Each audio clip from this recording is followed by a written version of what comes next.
the way it's set up on Streamlabs for the multi-stream is Mhm. I can't integrate the YouTube comments into Streamlabs because it's going through like a custom RMTPS or whatever they call it, RTPS stream. It's not like a native YouTube login because I have to log out Mhm. of my YouTube account to do it. Yeah. Um, all right. Yeah, I think that that's like an understandable thing. Like that's a valid thing to be a hater about, I think. Um, One thing that I'm uh thinking about doing is I want to I'm working on like a Python program that will make like the animated god like do specific things at specific times. Like I want the animated god to be able to read out like donators' names and like donations from like YouTube, Cash App, Venmo, etc., or like Absolutely. TikTok gifts. To be like, hey, thank you so much for this, and I'd like run that through Python. But then I also think that like one of the cool things about doing that is that you then don't need Streamlabs because there's like certain things you can do in Python that will just like upload directly to like a YouTube stream. So like no Streamlabs required. I don't know. It would be a big project. I don't know if I'm actually gonna do it before TikTok gets banned in like Uh, a couple of months, but Yeah, I'm quite curious to know if TikTok's actually going to get banned. I think we're live on YouTube now. We should be live actually on YouTube, Facebook, and we're going to be live on Instagram here in a second. I think it's just a question of how many times Trump is willing to get stood up at the altar. Well, I mean, he's got a pretty solid relationship with Putin. It's hard to tell. Yeah, yeah, no, for sure, for sure. Um, I mean, uh, I don't know. I wouldn't be surprised. You know, he has the best relationship. No relationship has ever been better. It's crazy to me, like the way he's just willing to throw Ukraine under the bus. If Genuinely. Russia Oh is not my our God. That friend, I don't know. Did you see the meeting with Zelensky? yeah, it was bad. That was so embarrassing. What a horrible time. Yeah, it really Sorry, I was. just got really sad. Well, we've already got Tangelo in the box. Should we bring him in? Yeah, let's bring Otangelo in. Yeah. Welcome back, Otangelo. Yes, hi guys. Hey, how's it going? Good, thanks, and you? Doing Doing well, good. doing well. Otangelo, you already know the scene over here. We're looking for your best argument or your best evidence for your God being real. Okay. So my best argument, I would say, is uh, let's formulate it like this: the origin of codes and languages, and the um, creation of information through these codes, and the information transmission systems, and then the construction of complex machines with specific functions is always and has only been observed through intelligence. We have never observed that unguided Wait, random events Otangelo, are you can reading from a create. script? No, I'm not. Okay, I was I'm just not. trying to figure out what you were reading from because it sounded like you're reading from a script. No, Okay, no, so I'm not this is thinking just here. So a can program I finish my? requires your script. Yeah, go Yeah. So ahead. can I finish, please? Hmm. So what we see actually in a cell is precisely this situation where we have the genetic code, where we have an information storage system, which is done through DNA, and DNA stores instructions through the nucleotide sequence, which then are transmitted through transcription and translation to convey the making of proteins, which are molecular machines. So this is precisely the situation which I described before. We see that in nature, and we know that intelligence is able to convey and to do this, to construct all these things. And I can make a prediction and say this is an intelligent design prediction. If a non-believer or an atheist wants to disprove this, then he can show me evidence that unguided random events are capable to instantiate this. Then he disproved intelligent design. Right. Okay. Well, So go ahead. I have a lot to say about this. But Justin, do you have something to say?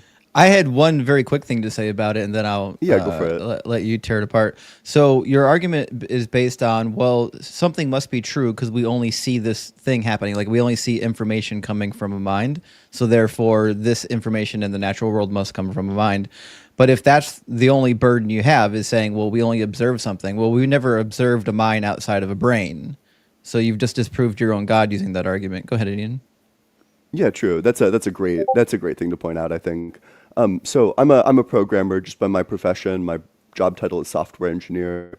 I spend a lot of time looking at code and writing code myself. If this was indeed code, then it was coded by the worst programmer in maybe the entirety of history. When you're coding, what you don't want is a bunch of like completely useless sections that do nothing in your code. And when we look at our code, bunch of completely useless sections that do nothing. When you're coding, what you want to do is put parts of code that are related to each other, that do processes that interconnect with each other. You want to put these things pretty close to each other to actually help it and make it more like readable, more legible, more logical in its progression. But we don't see that. We see the things that are related to each other are spread out at random. That's not what we would expect if this was programmed by an intelligent programmer. That's what we would expect if this was made over billions of years, basically at random, with a system that selects for things that work. Our DNA is not made by an intelligent programmer, it's made by random tinkering. There's lots of improvements that could be made. We have parasitic elements in our DNA, like literal, like DNA parasites that just decrease functionality and then stick around, and then they're transmitted every single time our DNA splits. And our DNA is so needlessly complicated that it causes things like cancer because vital pieces of information get mutated and then they don't get repaired. And that happens every single time your cell replicates. So we just have lots of reasons to think that an intelligent programmer is not what's responsible for our DNA. Yeah, lots of things to say about that, Jan. First of all, the bad design argument is something which I frequently hear, and my common answer to that is this. If you see a cell phone which has a key, the keyboard, and it doesn't work perfectly, then you don't jump immediately to the conclusion, well, then nobody designed the cell phone. You will think, well, what did the designer have in mind? Why did he construct a de facto keyboard? He will not come to the conclusion, well, nobody designed the cell phone. So this is, in my understanding, a faulty conclusion. Now you talked about selection. Well, the thing is that in order for natural selection and evolution to be able to do something, you need self-replication, where you have errors which then can be selected or not. Now, you don't have evolution and natural selection before you have life, because prior to life you don't have self-replication. And Yeah, the we common do. argument to this is the RNA world, Wait, but nobody can has you ever shown that RNA world actually functions and that it can create RNAs that self-replicate. can you define what you mean by Yeah, I think. life? Sorry, Ian, go ahead. Oh, yeah, that's a great question. Yeah, go for it. Okay, so the most succinct description has been given by Paul Davies. He describes life as chemistry plus information. Now, he has also given, let's say, a more detailed answer, which would be replication, nutrition, waste management, translation, adaptation, homeostasis, just to mention a few. There are others. Wait, so is a computer alive? A computer? No. It's information plus chemistry. Well, it is matter plus information, right? But When we say chemistry, we're just talking about chemicals, I presume. yeah, chemicals, correct. Computers are made up of atoms, so it's chemistry. Yeah, I mean, this is a very succinct description. Now I can give you the concrete list that he gives. Give me a minute. I'll Sure. Wait. read So it for what you. aspect would a computer? Well, so first of all, what I'm curious about is, would you say that like God has nutrition? That he has like nutritional requirements? Now we are talking here about physical life, and Davis he describes it as reproduction, metabolism, homeostasis, nutrition, complexity, organization, growth and development, information content, hardware software entanglement, and permanence and change. So what about people who are infertile? Or are they not Uh, what alive? what's yeah, of course they are still alive. I mean, of course you can now criticize these descriptions. They are not mine. They are from Paul Davis, and I mean there are maybe other descriptions, like NASA has also a description what life is. It is something that can evolve and has homeostasis. So there are varieties in regards of description, but I mean we want to come to the core of the issue, which is my syllogism, which I gave you in the initial example, and I don't think that you have been able actually Well, what was to premise refute number one in my the syllogism? Yeah, I also didn't get. I also didn't catch the syllogism. Okay, so I'll make it easier for you. Yeah. Um, Instructional information, which is transmitted and then used to create complex machines with the specific functions, comes always from an intelligent mind. If someone can demonstrate a process which is natural and non-guided and no intelligence involved that can convey the same, So then you're the just intelligent design you're just hypothesis begging the has been question. disproven. Your first premise is your conclusion. I could say the same thing. I'd say we absolutely do observe intelligence coming from a non-mind because of evolution. Evolution is the thing that causes it. And if as long as you say that I don't have to substantiate evolution, then my argument is won, right? So you're just assuming your conclusion in your first premise. Well, no, we are not talking about evolution because this is an origin of life problem, because you need this information processing system in order to have life. Well, we haven't And got to before life yet. you, We're talking about information. Your first premise was about information. yeah, what I am saying is that you cannot invoke evolution Why when not? we are talking about an origin of life problem. Why Why not? not?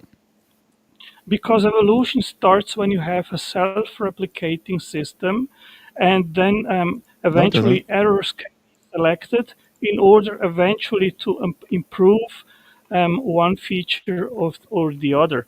In origin of life, you need to start with a random occurrence of chemicals on a prebiotic earth, which are completely stochastic, organized. And then from there, you need to the first living self-replicating cell. And you don't have replication where you can select something Okay, which then so works I better. just want to make sure you're clear. The argument you're making is that we can't use the same circular argument that you're using because you don't believe evolution is real. But we could just say that you can't use your circular argument for God because we don't believe that God is real.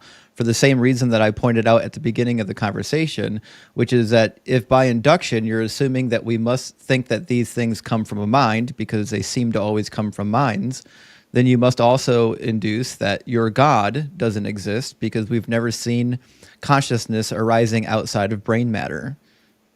So, Yep.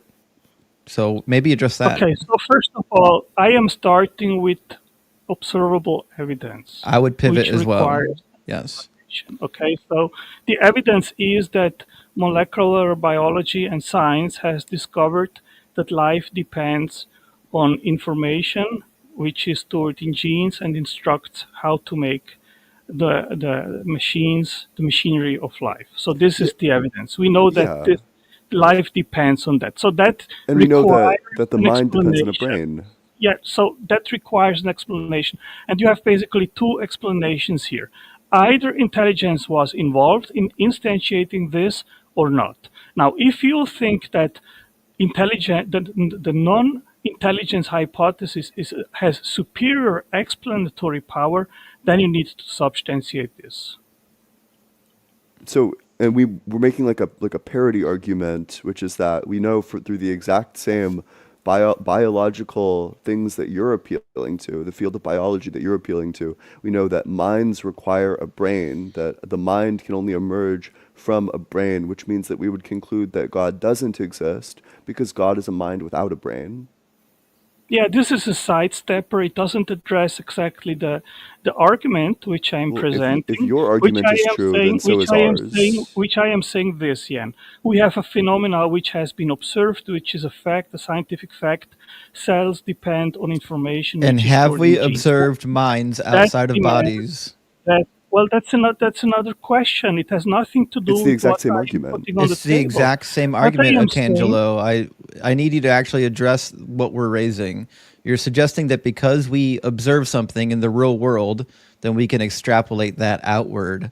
But we also observe that there's no mind that exists outside of a human or outside of a biological brain. So we would use your same argument against you. So it's not a great argument. no, you are sidestepping. You are not addressing It's not a my sidestep. point. Yes, Yeah, it this is a is. very common philosophical argument. It's called an argument from, gosh, I forget the technical term, but it's another term for it is like parity argument.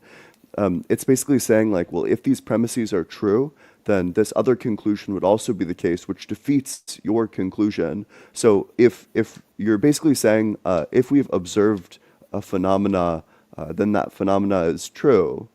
So we're going to say similarly, if we've observed the phenomena that brains are the thing that produce minds, that minds can't exist without brains, accepting your premise, then we would come to the exact opposite conclusion that God is not real.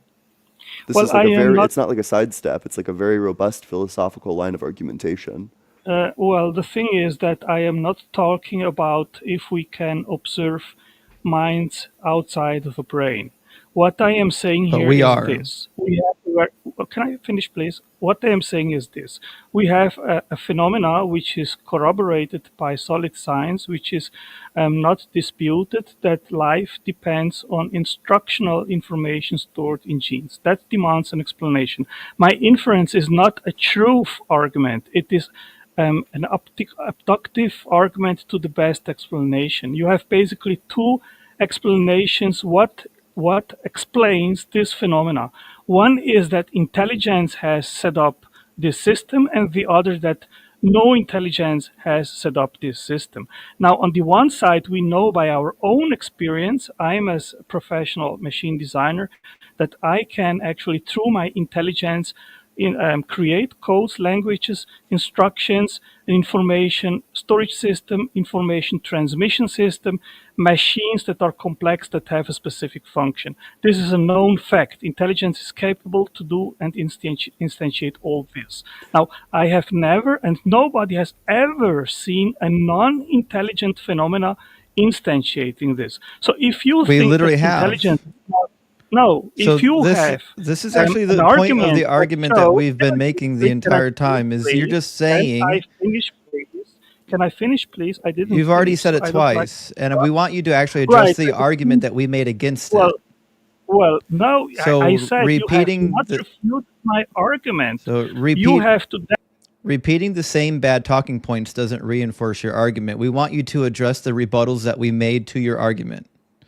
So we actually did provide rebuttals to your argument, and you failed to address our rebuttals. So there's about 3 of them we've already made at this point. We'd love for you to address any of our rebuttals. So maybe the one that we should start out with first is, if we're making an argumentation from inference, meaning we only see one thing happening, therefore that is always the case, then please address the argument that we initially made with minds only arising from brains. Can you address that rebuttal? Well, I don't have to address it because you are Yeah, actually I not would run addressing away my as well. argument. You are Yeah. sidestepping my argument. You need to provide and demonstrate how What non-intelligent determines mechanisms can instantiate this. Then you have actually refuted and stopped my what argument. What you're determines if doing something is is the best explanation? You're saying that your argument is an abductive argument in inference to the best explanation. What determines if something is the best explanation? well, in that case, it is that we have actually empirical proof, not just evidence or something, but proof that intelligence can instantiate such a system. And we have never observed that non-intelligence is capable of doing so. So I can say intelligence is a superior explanation based on experience than non-intelligence, which has never been demonstrated to be capable to instantiate such So a we have system. the exact same level of empirical proof that all brains, that minds require brains necessarily, and that we have never observed, that's your standard of evidence, having never observed the opposite. We have never observed a mind without a brain. So based on your very standard of evidence, we come to the exact opposite conclusion, which means that when we inference to the best explanation, what we're going to be inferencing to is the explanation that it is a natural process, that it didn't come from some mind that is immaterial, which Yeah, is you exactly are. when we look at the scientific evidence, that's exactly what we Yeah, see. yeah. So you are just repeating again your argument, which I already exposed as a You didn't sidestepping. It is expose not or address substantive it. What my you've argument. done is you said you don't want to address it. So are you going to address the argument or are you going to keep running from it? No, you are running from my Okay, so you're argument not going because to address the argument. that's I not understand no if you're too because cowardly, you don't it have the doesn't Holy fit Spirit my inside of you. no. You are I'd run no. away from You the are argument as well. dishonest. That's what I would Yeah, you are do. dishonest. You both So are dishonest. so the second argument that we made, since you can't address our first argument because you're too cowardly, is that just assuming that something comes from a god can be done on our side. Of course he dropped. Oh, oh, do we get a new one? Who the fuck is Apparently. this? Believer Muslim? If you're requesting up on TikTok, you should know that you can't get on using TikTok. You have to use the link on the screen. And I know that reading is hard, but the screen says join as a guest at tinyurl.com/UA guest. Muster the power of Wait, the spirit. do you think that you should, gosh, I feel like we keep on running into this, but do you feel like should we persevere on the Unapologetic Live on that page, or do you think we should just like switch over to one of our accounts?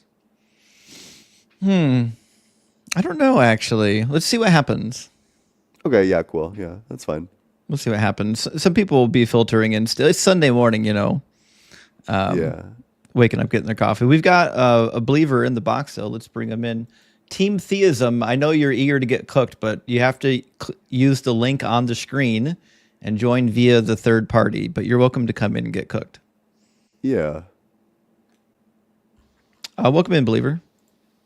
Hey, how's it going? Pleasure Good, to how meet are you you? Doing guys.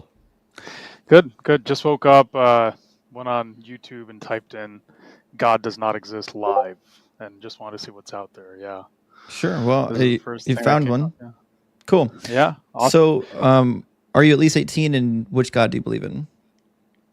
Yeah, I believe in the Creator that gave you the soul from which you're able to decipher right from wrong, gave you life, and will take you. Right. So Cool. when So it what's comes to the God, best yeah. argument for that God existing? Well, I wouldn't classify it as an argument. I'm a Muslim, and I've actually written some works on Christianity, on the Bible, biblical works. And I'm also working on completing my book, which is about the Quran. Unfortunately, a lot of people don't really know anything about the Quran. I've seen individuals speak about it, especially non-Muslims. They really don't know Arabic. They really resort to individuals who don't necessarily know anything related to how you're supposed to understand the Quran. Usually they go to hadiths and use hadiths against the Muslims, right? Do you Are know they true? Arabic? So the hadiths, no. So that's something that individuals don't understand, right? Wait, So I want to make sure I heard the answer correctly. You do or you don't know Arabic? No, alhamdulillah, yeah, I do know Arabic, yeah. Okay. And do you Okay, believe in the cool. hadiths? Are they true? So the hadiths that don't counteract the Quran are completely true. So the way the hadiths are graded when it comes to who heard from who, heard from who, heard from who, I'm not too sure how much you know about them, but the whole grading mechanism, that's a bit faulty because you can't necessarily prove who heard what, right? And you can't necessarily prove who in the chain of narrators was changed, right? So there's no way for you to prove that, right? But the Quran, we find signs, scientific evidence of the proof of God when it comes to the Quran, right? And a lot of people, unfortunately, they've never read the Quran, they've never heard of the Quran. I mean, living in the 21st century, yeah, it's true. And there's just way too Are much women scientific equal to evidence, men? yeah. Women absolutely are equal to men, Okay. but Why does the men Quran say are, that you need 2 female witnesses to equal one man?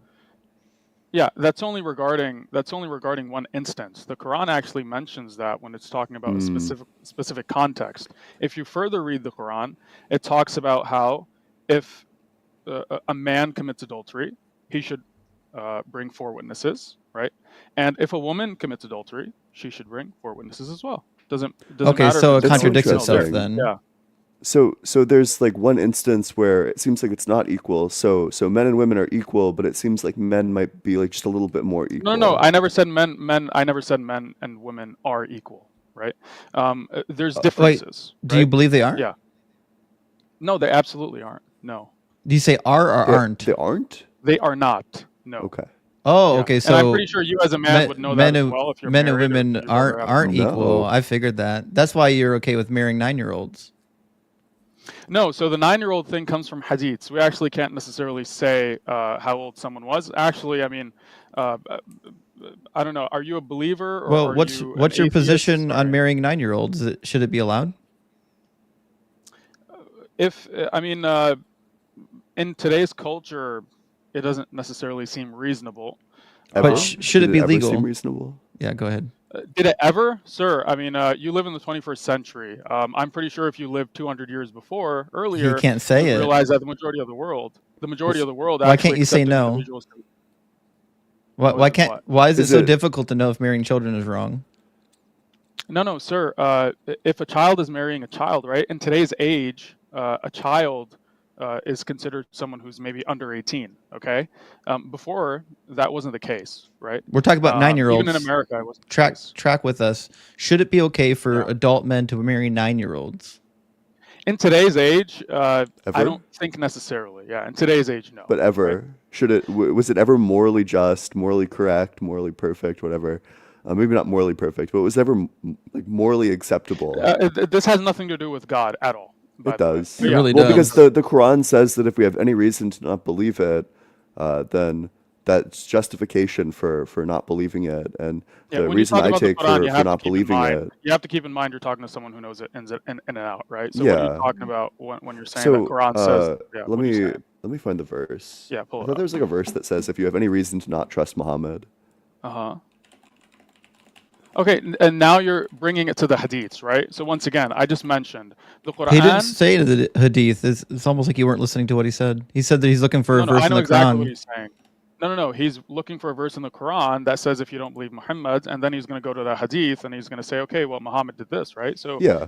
exactly, I know exactly what you're doing, right? So I mean, thanks for correcting. Yeah, wait. I know So exactly. then you acknowledge that this is like a verse in the Quran that What? says if you have any reason to not believe Muhammad, Yeah, if you then have any reason to doubt Jesus as being a prophet, Moses as being a prophet, Abraham as being a prophet, absolutely. oh well, we have reasons to doubt all of those. Yeah. Well, you don't really have any reason. We have I'd like lots to of talk about some of reasons. the scientific. I'd like to talk about some of the scientific. I'd like science to of the Quran, pivot yeah. while you're getting cooked too. Yeah. Yeah, I mean, I think you see that there's like no winning this one. Like Justin would be happy to walk you through like all of the non-existent evidence for all of those prophets. It's okay. It's okay. I'm here to. So- I'm I'm sure here to it's talk okay, about yeah. the book. Why I'm here does to the- talk about the book. Why does the Quran say that when you sign a contract, you need more women witnesses than men if they're female? Yeah. So it's talking about a specific contract, right? Let me pull up the verse so I could read it. Okay. I've got it in front of me. Want me to read it to you? Go ahead.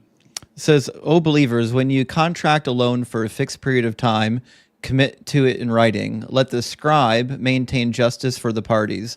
The scribe should not refuse to write as Allah has taught him to write. They will write with the debtor, what the debtor dictates, bearing Allah in mind and not defrauding the debt. If the debtor is incompetent, weak, or unable to dictate, let the guardian dictate for them with justice. Call upon 2 of your men to witness.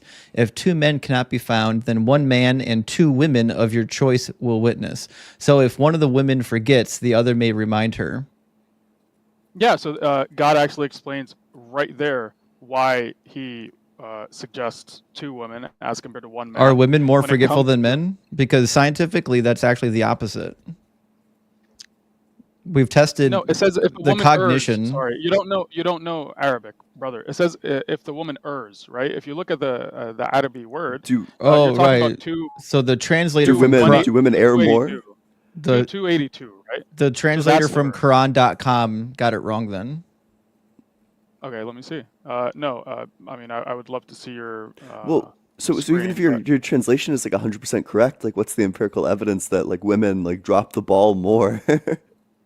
No, I think all of us could agree that. Well, I mean, first and foremost, let me go to the part where he just read, and mentioned the Arabic word, right? Because it seems like you guys are supposed to be researchers, right? So we have to get things right here. Okay. Ers. وامرأتان Okay, Tadila. I would actually suggest you go to وامرأتان www.com and then you open up this verse and then you look at وامرأتان every single instance that word was used. Okay, that's how you're supposed to do research. I don't know why my camera isn't working, by the way, but anyways, yeah, I'm not too sure. But yeah, what was your question, Ian? I'm just answering. Yeah, do we have like the questions, by way, empirical yeah. evidence that so the specific Yeah. word means like errors? Ers, absolutely. If she makes a mistake, yeah. Do women Generally make more speaking- mistakes in regards to Generally speaking, like what right? type of mistake would be made in this context? Absolutely. Generally speaking, I think every single man would acknowledge, any individual who's ever been in some kind of relationship, that women tend to be a bit more emotional than men, and men tend to be a bit more That's some stoic sexist than ass women, bullshit. right? No, that's not sexist at all. I mean, Were you aware of the empirical evidence that men and women actually feel the exact same levels of emotions, but it's like the Yeah, handling of it that's different? exactly. So So women they're not handle more it differently. emotional. Sir, That's sir, not true. Women are able, they have the ability to act on their emotions a bit more frequently as compared to men. Like I said, women are a bit, so instead of saying emotional, we can say, I was correct when I said men are a bit more stoic, right? It doesn't mean that men don't feel those emotions, but they just don't react on those emotions as much. Women tend to react on those emotions a bit more. And what I would suggest to both of you guys is not to always just argue for the So, sake of arguing. in There are the, some general truths that all of us agree on. In the okay? narration, in one of the tafsir, it says Allah Forget the narration. requires Could I that talk now? I'd like to talk.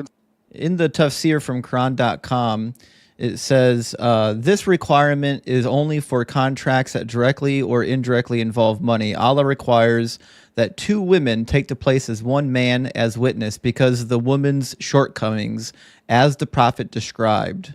So, like, women have these innate biological shortcomings apparently that Let me tell you something. make them bad Let me tell you. witnesses. That's fine. Let me tell you something about the tafsir. Okay, the tafsir.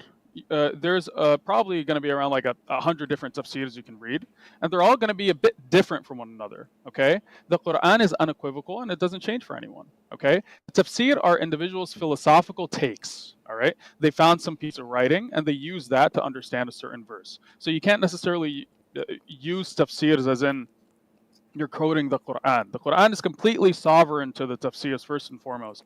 Now I want to come back to the witness part, Okay, right? so the when it comes to- translation and Sir, the you have to let me tafsirs talk. are all wrong. Sir, you have to let me talk. Absolutely not. No, the translations are not completely wrong. Absolutely Okay, not. so No the one said that. translations The are tafsir- correct.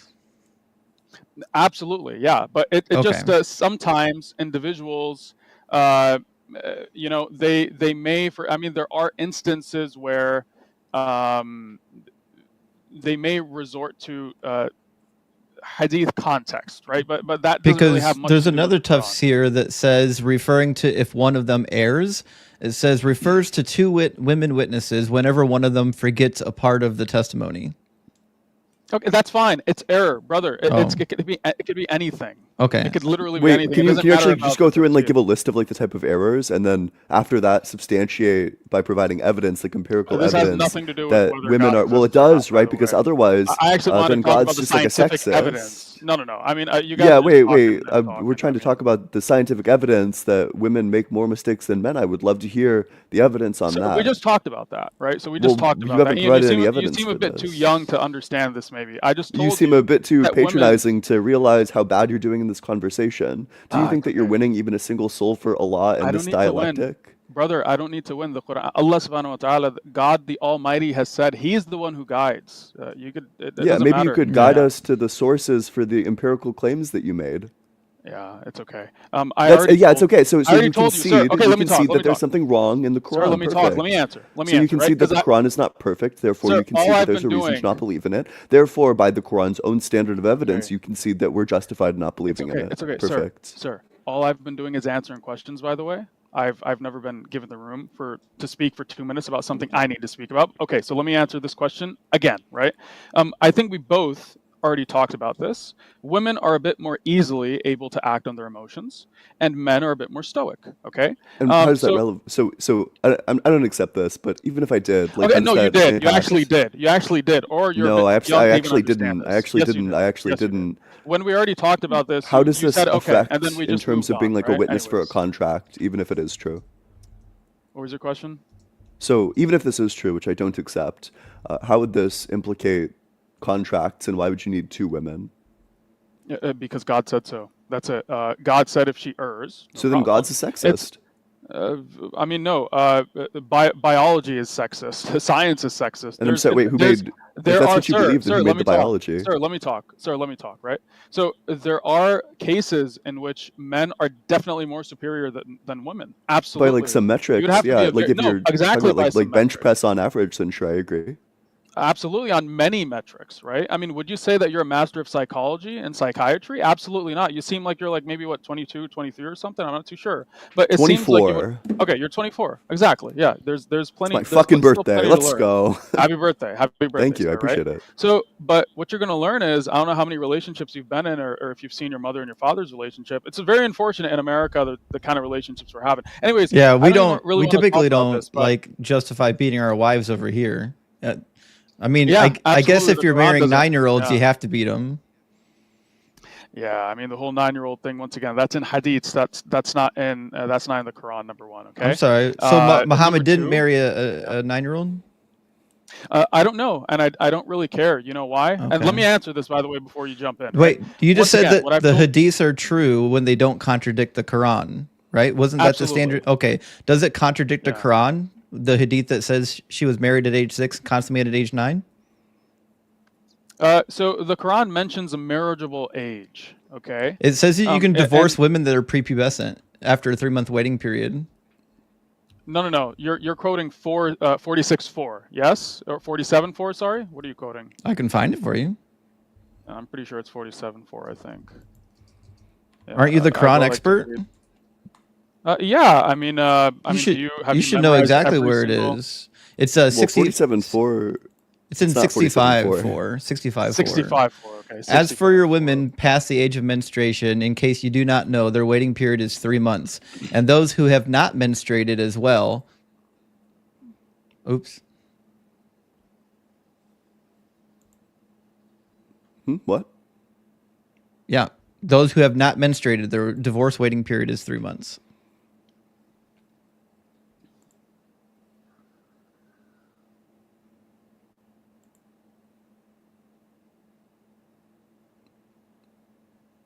Speechless. No, I'm just pulling it up. Seems to agree with the hadith that says that Allah married a little girl. Yeah. So, You know, me personally, if I were God laying down the rules, I'd say if you marry someone before the age of consent, then you'll be fucking buried under the train tracks, you sick fuck. But unfortunately, we didn't get that now, did we?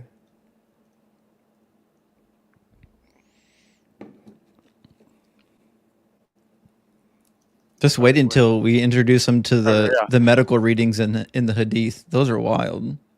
No, not the Hadith, by the way. Okay. Okay. So. But you said the 45 Hadiths are true when they 46 don't contradict the Quran.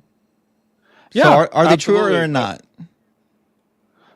When they don't contradict the Quran, Great. absolutely. I'm going to Yeah. read you some Hadiths that don't contradict the Quran, and I'm going to watch you crash out on it. You don't decide that, sir. You don't decide I that. But do would decide that. Really appreciate. Well, no, I mean you don't really know anything about the Quran. Okay, as then far you as can I'm demonstrate aware, yeah. where they contradict the Quran once I read them to you. Okay, sure.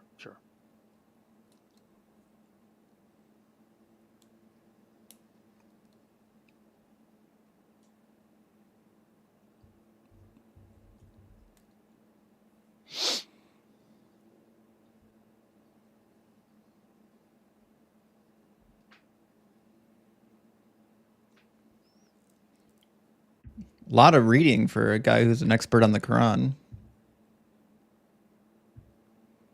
I'm not too sure what you're talking about, man. Did you have a rebuttal to what we read or no? No, what are we talking about? About divorcing You said you're- prepubescent girls still. Okay, so and those who no longer menstruate among your women. So it's talking about. So it's Surah Talaq, by the way. So Talaq refers to divorce. Okay. Yep. Speaking about the divorce and those who no longer menstruate among your women. My translations say those who have not menstruated. Oh wait. So 65. that's the second part of it. So there's like the past the age of menstruation, and then after that it talks about those who have not menstruated. Right. 65:4. Yep. It says past the age of menstruation, and then it talks about those who have not menstruated. So both before and after menstruation. Sorry, Ian, good point. Yeah, both before and after. So if they've menstruated, if you've seen the menstruation, that means they're not pregnant, right? And if they haven't menstruated, that means you're not too sure if they're pregnant or not. It says So the what you're age supposed of to do is you're supposed menstruation. to wait. It's No, talking it doesn't- about people who no. have not yet menstruated. As for your women Sir. past the age Sir, of menstruation, what is the word in used case for you do age? not know, their waiting period Sir, is what is 3 the months. word? What is the word used for age? Listen, in I'm Arabic? reading an English Yeah. translation No. from Go a on scholar. Quran. No, sir. So I'm reading an English translation, I assume from a scholar. It's from the Quran.com. Now, listen, you're more than welcome just to say you think your translation is better than the scholar who translated it on Quran.com, but just say it. Okay, let me talk. All right. So if you're on Quran.com, open that verse, and if you go on the Arabic words, you're gonna be able to see the exact English translation of the words. Okay. There is no mention of age in Arabic. What's happened here is people. This is one of the small issues, I would say. Unfortunately, people are driven to resort to the hadiths, and then they try to understand the Quran that way. However, the Quran does not give permission for this. The Quran is sovereign over everything else. You're supposed to understand the hadiths through the Quran. You It's don't weird understand the Quran because through the the hadiths. tafsir Anyways, agrees with so- me. It says Exactly. the You're going same. to the tafsir. Says Go to the the same. words of the Quran. It No, says you're just talking. So I'm quoting you like this is Quran.com. These are your scholars. I'm reading your scholars. It says, according to Baqarah, C2228, the same for the young who have not reached the years of menstruation. Their iddah is 3 months, just like those in menopause. These are your scholars. Exactly. I claim my book, right? I claim my book. Okay, so Do you that claim scholar- every white man. Who do Okay, you identify as? So that Do you Arabic. claim every white man? So that. Do you claim Hitler, for so example? That. So that Who do you scholar was claim? wrong. Who Just are say it. Say that scholar was Absolutely. wrong. Okay, Sir, cool. I've already And said it. what are your credentials? You're not proving a point. What are my credentials? I don't have to mention that because maybe Okay, you can so check you out my don't YouTube have channel any once credentials. it's formed out. Nobody cares about clout chasing here. Okay, so just so yeah, we're no clear, free cloud. from our position, we've got very clear readings and teachings from actual credentialed scholars on the Quran, and you're saying we should ignore what these scholars are saying and believe what you're saying. Why would we do that? No, as compared to them, I probably have more credentials. I'm pretty sure you guys can tell. But you guys are just talking. You guys are using authoritative. Which is why you arguments. were Now, it's afraid quite to say, strange. what are your I've credentials? already told you. I've already told you, sir. You when actually it comes haven't. to the Arabic. We're still waiting for your credentials. What do you mean? What is my credential? You said I'm you a have more believer. I'm a credentials Mormon. than the people. Absolutely. I have a Than the better people understanding who wrote the of the tafsir. Quran. Okay, so what are your credentials? No. You're quoting one tafsir. You're just So talking. where'd you get You're just talking for the sake. Where'd of you get your talking. education Yeah. at? It doesn't matter. I'm not going to tell you. So Where do you didn't live? What's actually your get address? you didn't Not actually some- get any training on this, did you? Absolutely, I did. By Absolutely, who? I did. God is the one who trains. There it is. Why do I need to share my Completely teachers? uneducated, no credentials, no degree. But Not at all. Yeah, wait. So I'm my actually address very is educated. my address is 2543 Rainer Avenue South in Seattle, Washington 98144. So where did you get your education? Why would I ever need to tell you where I got my education? Because you asked for I gave you my address, and I you won't can't even give me the verify place that. where you got your I can't verify education. that. I mean, this is so off track. What are we talking about? Anyways, Bro, what I oh told my you guys, God. you have to let Bro's me a talk, right? liar. It's okay. It's okay. What I told you guys is the word for age is not mentioned in the Quran. That translation was taken from the hadiths, okay? And that's one of the biggest issues that you're sometimes going to run into, okay? Find me the Arabic word for age mentioned in that verse, and then, okay, maybe you have a point, but that's why you need to know Arabic instead of just being able to talk and building that confidence, because you guys talk to individuals who don't really know what they're talking about. So specifically, specifically what you said is that we can disregard the hadith if they contradict the Quran. In what way does the hadith about Aisha's age contradict the Quran? Go ahead. I mean, it's not. So first and foremost, it's the Quran has only mentioned one thing about marriage. It's talked about a marriageable age in the Quran, and it's talking about the marriageable age when it comes to giving individuals their properties. Okay. Yeah, where does so it for say example, that? If there's orphans.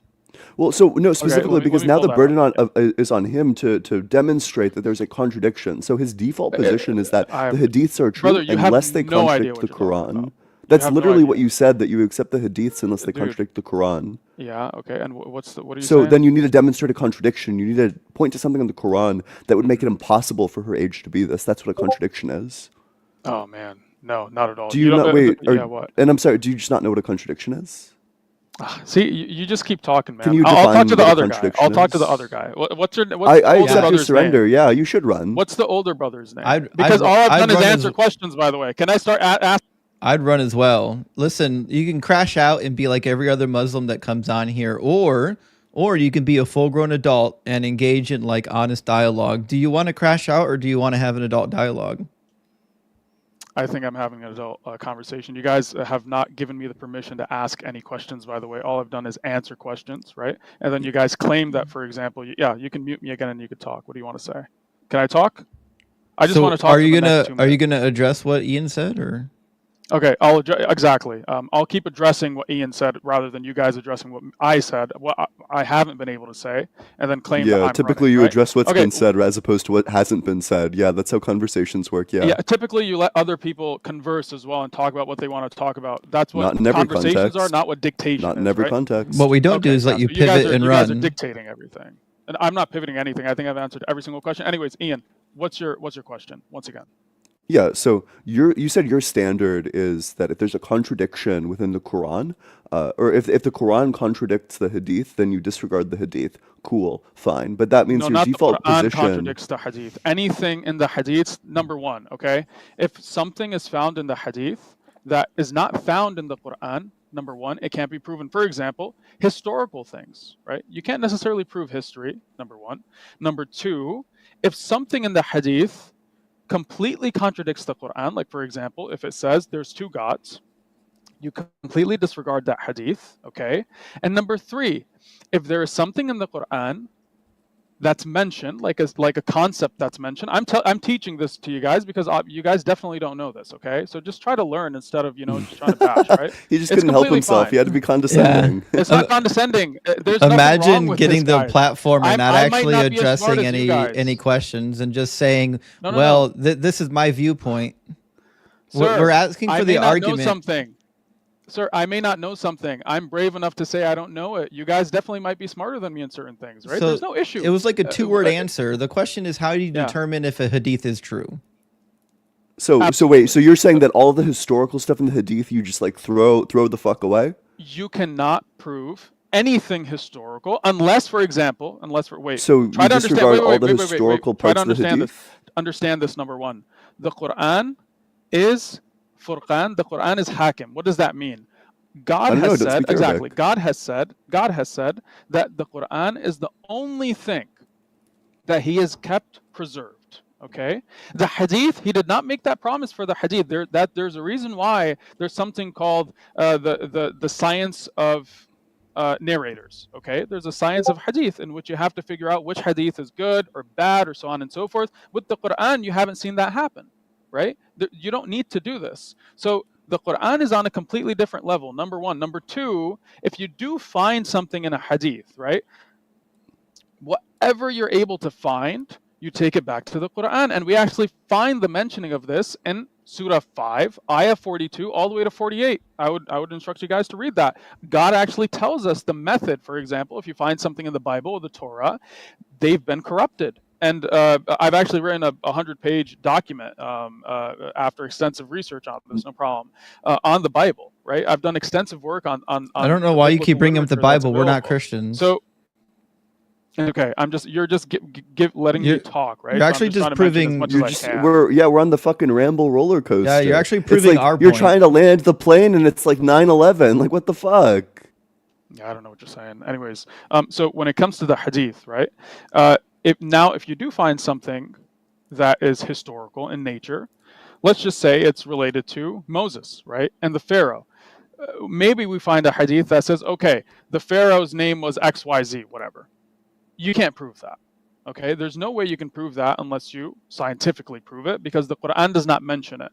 The Quran is used as the authoritative figure over everything, including the Torah and the Bible. We already know this. You're not saying anything new. We're trying to figure out, if I read a hadith, how can I know that the hadith is true? And the only thing you've said so far is that it's true if it doesn't contradict the Quran. Absolutely. So, okay, are there any other parameters? No, this is the only parameter that God has given us in the Quran itself. Okay, everything so else is man-made. So if I read something that is in the hadith that it doesn't contradict the Quran, can we assume that it's true?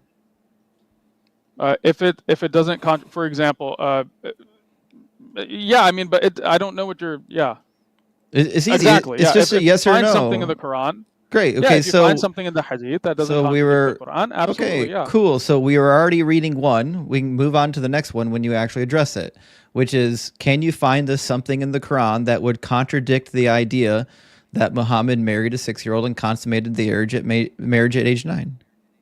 No. That's a very strange question. Let me explain why. It's not. You're it's saying in the hadith. We're asking for the contradiction. Brother, the hadith is proven from the Quran. Find Quran the contradiction. Have to prove the hadith. Find the contradiction. What? You said it's true unless there's a contradiction in the Quran. Find me the contradiction. Okay, let me just write this down. Find the contradiction, right? Find the contradiction. He's ChatGPTing it. I'm doing what?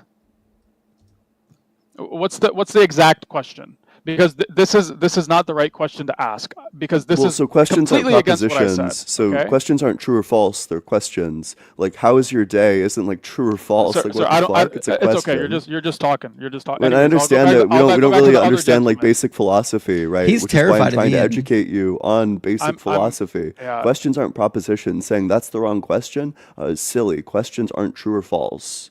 They're questions. They seek information. So your standard specifically is that if anything from the Quran contradicts the hadith, then you disregard the hadith. Otherwise, your default position seems to be that you accept it as true. Is that correct? Is that an accurate assessment? Restate the last part, sir. So if something in the Quran contradicts something in the hadith, then you would disregard the hadith. No. If something in the otherwise, hadith then you would accept it. If something in the hadith contradicts the Quran, then absolutely you reject it. Okay. Number two, I already talked about certain things are mentioned in the hadith that are not mentioned in the Quran. It doesn't matter. People can say Aisha was 90 years old when she got married. There's no way to prove it. It doesn't matter. You have to go to the Quran to understand the concept of marriage first. That's something you guys don't understand. We did. You guys are. We just read in the Quran where it says you can divorce women that are prepubescent. not prepubescent, sir. Women who are not menstruating. Not yet Okay, if they menstruated. don't Yeah. menstruate, you have to give them 3. Yeah, You have to give them because they 3 haven't months menstruated. because Yeah, exactly. Yeah. no, because they are not menstruating. It doesn't mention an age. It doesn't mention an age. The hadiths mention an age. The Quran does not mention an age. I've already explained this. By the way. It actually If does. it does. So in the beginning of the actual dialogue, it says Okay. the menstruation of those who have despaired, or actually, the menstruation that has despaired, meaning it's gone. It's gone away. It's no longer there. Yes, That's absolutely. why This the is the same. translation says, "As for your women past the age of menstruation," meaning women whose menstruations are no longer menstruating. They're gone.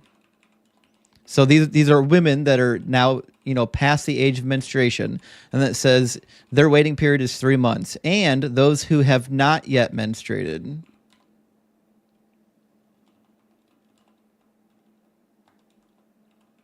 And those who have not menstruated. Yeah, Yes. and those, yes. Not. Yeah. And the ones who not menstruated.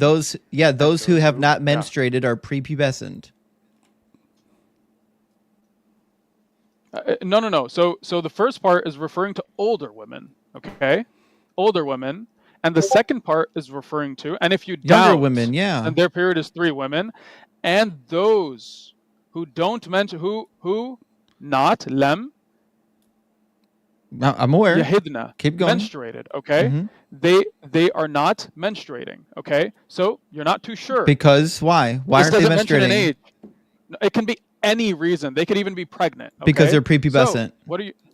Not prepubescent. There's many reasons. You're just jumping to the conclusion because it proves your point, right? What? But it doesn't mention that. It's open-ended. It could literally mean anything, okay? There could be a medical issue. We're not too sure, right? There could be, for example, they could even be pregnant. You're not too sure. Could it include If they're not prepubescent girls? menstruating, why would it include prepubescent girls? Why would it not? Find me a verse. Because God mentions marriageable age when it comes to loans. Where's that in? Right? Where When it comes does I where remember does- you asked me this, so let me come where back to does that. it- Yeah. So let me bring that. verse I'd up. love to hear the Quran where it says the age of marriage is such and such. No. It doesn't say that, but it mentions. Because the I've got marriageable age. Why It mentions. wouldn't it? I've got a native Arabic speaker in the TikTok chat saying that you're wrong. What? That you're wrong. That How am I it's wrong? referring How am I to a wrong? prepubescent girl. No, there's no Arabic over here that refers to a prepubescent girl. Absolutely not. The hadiths absolutely mention that, but the Quran does not mention this. And I can mention a verse that talks about the marriageable age. By the way, we haven't gone to any of the scientific Yeah, we know. phenomena Yeah, it's because you're mentioned in still the trying to Quran. get By through the way, this. yeah. I mean, well, you guys aren't allowing me to really say anything I want. We're not allowing you to pivot to a new topic. I know. No, I've actually tried to answer. I have answered every single one of the questions, and right now I'm pulling up the verse that actually talks about the marriageable ages because you guys definitely don't know the Quran at all. It is 4-6. Go ahead. Yeah. Welcome in, Ems. Good to see you, friend. Hello. This guy is so incredibly lost. It's insane. He's the most lost Muslim I've seen since the guy that thought that Jesus was the brother of Moses. Just to be sure, believer, your first language is Arabic, right? No, there's not. No, I I learned tell. Arabic. I can tell. Yeah. I can tell you So haven't what is your learned it well. claim, sir? What is your claim? Again, you said that it says marriageable age. Go ahead. I can't really understand you, by the way. I'm not too You sure if said others can understand it you says well, yeah. marriageable age. You said it says marriageable age. Go ahead and show me. The word you're looking for is 4-6. Go ahead. Sorry, guys. You guys are gonna have to help me out. What is this guy saying? He Maybe said you could just maybe it's because a believer speaks Arabic, so maybe you could just talk to him in Arabic. الآية اللي أنت بتقول عليها في chapter 4 verse 6. Now show me where it says marriageable age. Go ahead. Chapter 4, verse 6. Okay. Show me where it says that. Go ahead. Did you understand anything else he said, or when you say you speak Arabic, is that like stolen valor? No. I said I know Arabic. I know You Arabic. don't. I can't No, you speak don't. it. I can You understand don't. Arabic. I can You do not. understand No. some Arabic. You do not. You do not even know how to pronounce the name of the word. Yeah, and test the orphans and their abilities until they reach marriageable age. Yeah, until they eat. They reach. Read it in Arabic. يا حبيبي read النكاح. it in Arabic. حتى إذا بلغوا النكاح.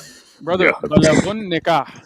Yeah. Bro, he doesn't even know how to pronounce the words. The words are coming out of him very, very bad. Again, when it says حتى إذا بلغوا النكاح, show me how that necessitates or how that means age of marriage. Go ahead. When what means what? When it says حتى إذا بلغوا النكاح, حتى even if بلغوا, again, they reached النكاح. And also, by the way, the verse talks about orphans. And according to the Arabic language, orphans cannot be called orphans if they have reached puberty. But go ahead.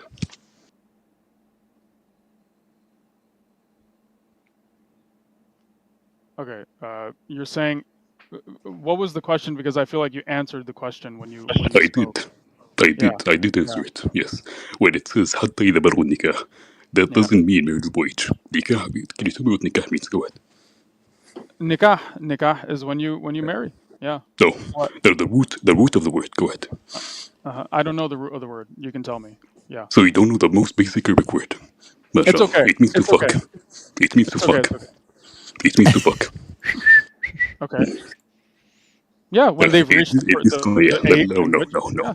When it says حتى إذا بلغوا النكاح, when it means to fuck again, in this context, it is referring to their maturity. That is all. To their maturity as in they reach puberty. When you go to the actual words of the Arabic language in this context, حتى إذا بلغوا النكاح would have to be, with the context of the syntax of the words, would have to be a necessity talking about them reaching puberty, not reaching marriage. Sure. When they have reached the age of Can you them tell me being able the to be context of sexual the with each verse? other. Absolutely. Yeah. No. What's the issue? Can you tell me the context of the verse? Go ahead. Huh? Say it again. What is the context of the verse? What is the context of the verse? No, man. I can't. Say The it again. context of the verse. He's saying. Okay, the context of the verse. This is mentioning marriageable age, and then Allah subhanahu wa ta'ala says, and then if you perceive in them. No. Bro, what are you talking It says about? in the Yeah, context what of are the you verse. talking about? The Yeah. context of the verse is that test the orphans, even if they reach puberty, so you can give them back their inheritance. Yeah, that's the context of the verse. And then God is mentioning, wait. God is mentioning what? Then if you perceive in them, what does that have to do with marriage? Wait. Stop. Stop. Stop. Go ahead. God is mentioning, then if you perceive in them sound judgment. Okay? What is the word? Yes, for their inheritance. What does this have to do with marriage? Go ahead. No. God is mentioning when they have reached the marriageable age, and then if you perceive in them it sound doesn't say judgment, marriageable age. then Can you stop using a false translation? It doesn't say marriageable age. okay, wait. بلغوا النكاح. This means حتى إذا بلغوا النكاح. okay. Not This بلغوا. means what? بلغوا This means means they, what? When they بلغوا can means have. they have told us about their fucking. Like, do not speak the language if you're going to butcher it, please. It's embarrassing. Yeah. Anyways, you already mentioned in the beginning of this, you said this refers to when they are mature, right? Then when they are sexually mature. I'm telling you, no. That's what you meant. No. So anyways, I mean, when they have reached them. No, when they have reached puberty, it doesn't say anything about marriage or sexual maturity. Okay. This is literally meaning the age of puberty. Absolutely. What? Yeah. When they have. So to the orphans. Brother. How can you reach the age? Wait. To put it in other words, test the orphans, even if they reach puberty before giving them their inheritance. Now, what does this have to do with marriage? Go ahead. No, this is talking about when you reach puberty. Nikah mean okay. How the word nikah? How was it used in the Quran, for example? Was it ever used to just mean okay, just sleeping with each other, or what? How is the word nikah used? That is literally the meaning of the word. Yes. No. Forget the root word. How is it used in the Quran? That is literally the meaning of the word. Sir. You don't know. Salah means prayer. The meaning of the word. Forget the meaning of the word. It means what I needed to. He already told us earlier that he knows more than Quran.com translation and more than the scholars who wrote the tafsir. He doesn't even know how to read it. Like, he tried to read, even if they reach puberty, he said, even if they tell us about their fucking. That's what he read. That's crazy. That is the butchering of the language he did. And it comes up by acting to be an authority on the language. You're embarrassing. This is embarrassing. Okay, so listen, we don't want to get bogged down into a semantic argument about words, and I don't think you're in a good position to debate that with someone who's actually an expert in the language. So maybe we should turn to like one of your other bad arguments, like the science in Islam.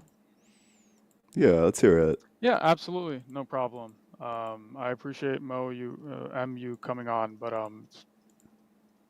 that went nowhere. Very strange. Well, I think it Absolutely. went somewhere. It just didn't go where you wanted it to. Yeah, No, right into a brick absolutely not. I wall. mean, Yeah. M, what was your last question, by the way? I didn't have a last question. That was No. making a statement. Okay, I just want to make one last statement. You said you're using the triliteral root of the word. When it comes to salah always means yes. What I'm telling you, Words in the Quran. what we say again. Okay, just to make this clear, when we use nikah in the context of marriage, we see the contract of fucking. This is why we say this is what we call marriage, the contract of fucking. Yeah, in which you can So have after nikah. halal relations. Absolutely. Yes. Yeah. So Yes. when we use this word again in this context, we're using a contract of fucking. But when we use it, we're using it until they reach the maturity of puberty. That is all. Okay. Yes. I would also add that, I'm reading it in English, but it's talking about, orphans reaching a marriageable age, but it doesn't say what the marriageable age is. That's what's actually missing from this conversation. It's a bad translation. There's nothing in here that says the marriageable age is, say, like past the age of puberty. It's not there. So it doesn't. God mentions, so it doesn't actually contradict the hadith when it says that the prophet married a 6-year-old and consummated it at age 9. So we're still looking for that contradiction. Well, And also when we said them, yeah.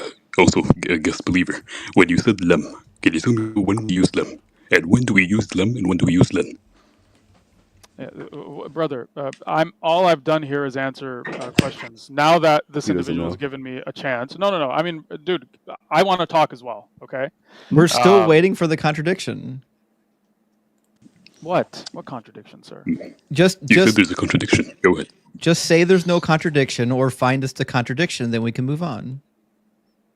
No, I mean you're going to something in a hadith, and then you're trying to say, okay, how does the Quran Can you contradict disprove this? it? Go ahead. Can you disprove it? Go ahead. Can I disprove it? Yes, go ahead. I don't have. It can't be proved. I have to disprove something that has to be proved first. From the criteria of the Islamic theology, it can be proved. Yes. No, say that again, man. Say that again. Say that again. We're waiting for the verse in the Quran that disproves a hadith. Your original claim was that a hadith is true unless it's contradicted by the Quran. So we're waiting for that. We're waiting for that. I said the hadiths are false. They're false until they're substantiated by the Quran. That's literally the opposite of what you said. No, absolutely not. I've said the hadiths are false until they are. Yeah, believer. Yes. How many times do you pray? Go ahead. 5.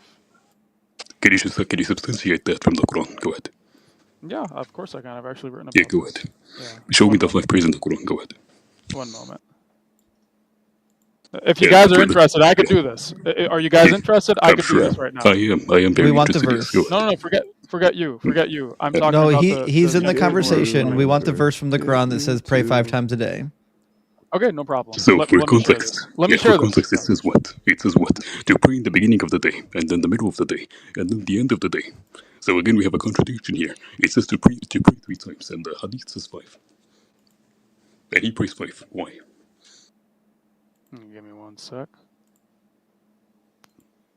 Yeah, it looks like Quran 21:30. Okay.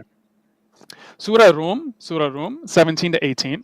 Okay. So exalt Allah subhanahu wa ta'ala when you reach the evening, that's 1 time. And when you reach the morning, that's 2 times. And to him is due all praise throughout the heavens and the earth, and exalt him in the afternoon when you reach the noon. 3 times. Okay? 3. Surah Hud, Ayah 114. And establish the prayer. Go ahead. And establish the prayer. That's 3 times, by the way. So 2 times during the day, and then 1 time in the morning. Now, God is saying, and establish the prayer. Surah Hud 11, 114. And establish the prayer at the 2 ends of the day. 2 ends. That's the approach of the that's night. the morning and the night. The morning, and the night. Good deeds do away with misdeeds. That is a reminder for those who are. So you just proved us correct. That includes it. No. we're talking about the 5 times of prayer. What are you guys talking about? Surah Yeah. Al-Isra, Okay. So let's test this again. Okay. 78. The first one says at the rising of the sun. When is the rising of the sun?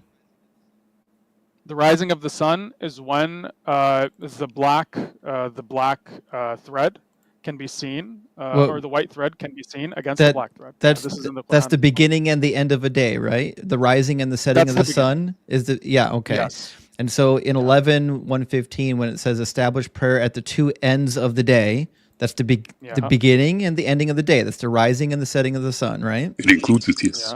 Yeah. So they're not additional; they're inclusions. It's repetitious. It's not additional. Okay. One verse says to do it at the Sure. rising You of have the to let me. sun. The other Yeah. one says at the beginning of the day. That's still the Okay. one Instead prayer. of listen, you guys said proof 5 times, right? So let me do that first, and then you guys can ask whatever questions you guys Okay, want. okay. Right? Let me do that first. Stop Let me talking. fix it again. Stop talking. Let me Stop fix it. talking. Let me fix my question. Let me fix Bro, my I'm not question. going to answer any. Again, let me fix my question so you can answer it. Show me a prayer at the beginning of the day. A prayer in the middle when the sun is perpendicular to your head. A prayer in the evening. A prayer at sunset, and a prayer in the middle of the night. Go ahead. Okay. Anyways, before you guys kept interrupting and talking. Anyways, Surah Hud. So before this, we mentioned Surah Rum. That mentions 2 times during the day and the morning. Number 1. Surah Hud 11:114. This mentions the 2 ends of the day. Once again, meaning the morning and the end of the day. Okay. Those are the same Then as the we have prior. 17. Yeah, no problem. Yeah, 1778. Now we see established prayer at the decline of the sun. So this is talking about sunset until Right. the darkness of the night, and also the Quran at dawn, and also recite the Quran at dawn. Okay, and Those are did the the same recitation of the times. Quran at dawn. Yeah, no. So So now we're this is still not at next time. 7. We're still at 3. No. We're not at 3. Who said we're at 3? We're Listen, still at 3. Once again, Yeah. sir. Once again. The Okay. darkness of the Once night again, and the dawn. That's the rising and setting of the sun. Still sir. at 3. Let me speak. Right. Let me speak. Right. 30. Yeah, please 17, let me 18. speak and don't challenge anything that I say. Just whatever you do, No. don't rebut any of my dumb claims. You're not rebutting. You haven't listened. 30, 17, 18. Pull it up. It's mentioning I'm looking at it right now. 2 afternoon times. 2 afternoon times and the morning. No Read it. problem. Okay. So exalt Allah when you reach the evening. 1. And when is the evening? Time. And when you reach what the is morning, evening? That's 1 time. What is The evening and time morning? is the morning time. I've already told you, right? The That's morning time. sun up and sun thread. down. Yes. Okay, And the evening time. so they're not additional. And actually, just a second. Can you read the Arabic for me? Go ahead. Okay, see, this is completely unnecessary. That has nothing to do with anything. Go ahead. No, it that has has nothing something to do with the anything. conversation. It has something to do with the conversation. Go ahead. You can tell me what it has to do with the conversation, because you guys are not even letting me. You guys don't even understand what the verse is actually saying. So it says, فَسُبْحَانَ اللَّهِ حِينَ تَسْمَعُونَ وَحِينَ تُسَبِّحُونَ. What does that mean? Go ahead. Does it say prayer? 37. Are you talking about Surah Rum? Does this say prayer? Go ahead. No, it doesn't need to say prayer. If it says exalt, for example, Allah subhanahu wa ta'ala doesn't What always does it say in Arabic? What does it say in Arabic? تُسَبِّحُونَ. What does tasbih mean? Okay, what does this prove? Yeah, سبحان ربي الأعلى سبحان ربي العظيم سبحان ربي الأعلى سبحان ربي العظيم سبحان ربي الأعلى سبحان ربي العظيم. That's literally what it's saying. Okay. It doesn't say prayer. This refers to prayer, though. How do you know? Okay. Is this something you guys want to get into? Because I could do that as well. Okay. Give me 1 You second. couldn't. Yes. Let me do this now. Because you guys are talking, you guys are treating this man as if he's an authority because you guys don't know anything about the Quran or. Apparently, you don't either. Yeah. It's literally his native language. So, what does that mean? The Fusha is completely different than his native language. No, it isn't. Do you know this? Yes, it is. Absolutely. Fusha is completely different. How would you know? How would you know? Again, how would you know? Yes, Sir, I do you speak in Fusha? Yes, I do. Yes, I do. Yeah, it's literally the language of every official transaction or government, everything that is official. Yeah, so it is taught in schools. Okay, 3017. Okay, let me pull this up. Go ahead. Because you guys ask questions from questions. Okay, yeah. When it says tasbih, does that mean prayer? Because apparently, like 10 minutes ago, you were saying that as-salah means one thing, which is prayer. Now, why are you allowing it to say something else and then attributing that to prayer? Because you said we were doing the same thing about nikah.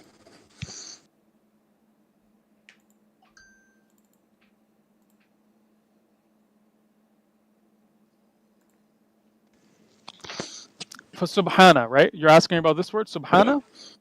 Subhanallah عندما تسمعون وحين تصبحون. Go ahead. Okay. Uh,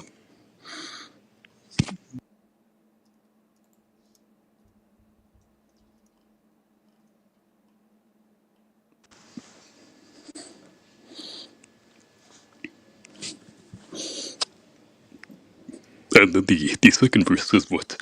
And to him is the praise in the heavens and the earth. Ad-dinu. Again, is this salah? Is praising Allah the same as salah? Absolutely. Salah is the praising of Allah subhanahu wa ta'ala. It's dhikr. I know, but I Absolutely. said is praising the same as salah? Is this the same as Absolutely. this? This could be Yes, this. salah is a Also, hendiris. Of course, it's a hendiris. I what mean, is indeed? it's both.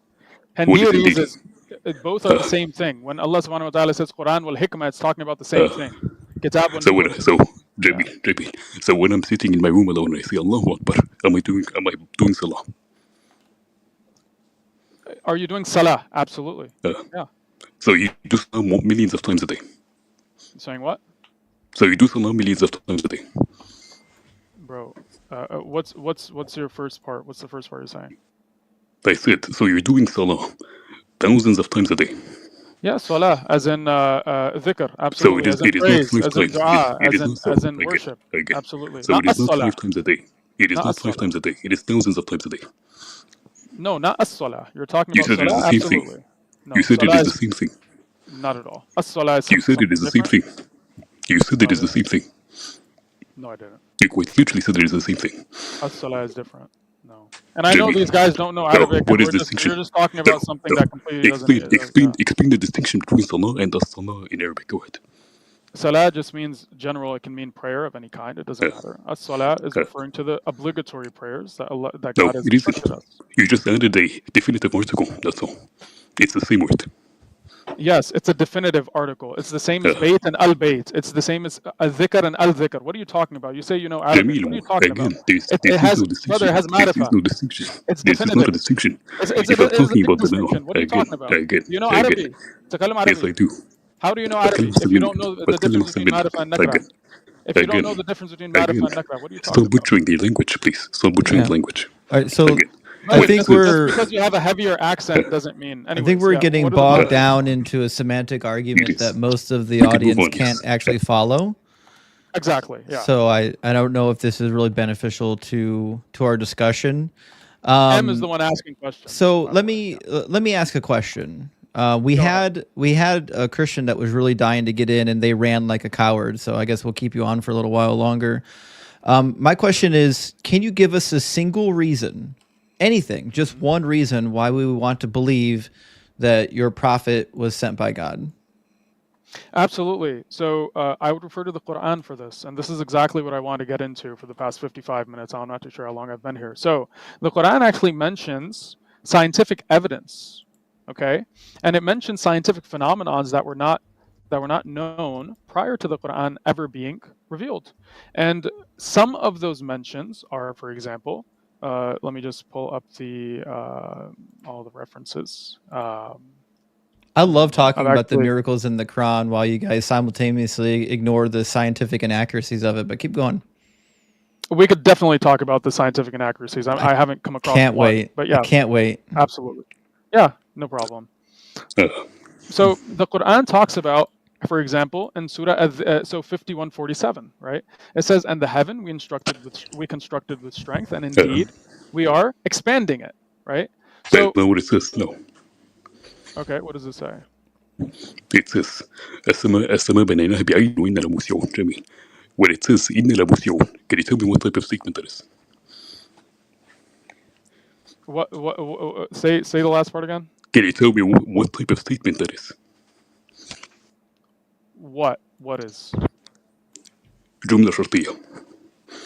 And the الجملة الشرطية تتبع جميل you understand Arabic الجملة الشرطية تتبع الفعل السابق لها. إذا السماء بيننا is that in the past or in the present tense?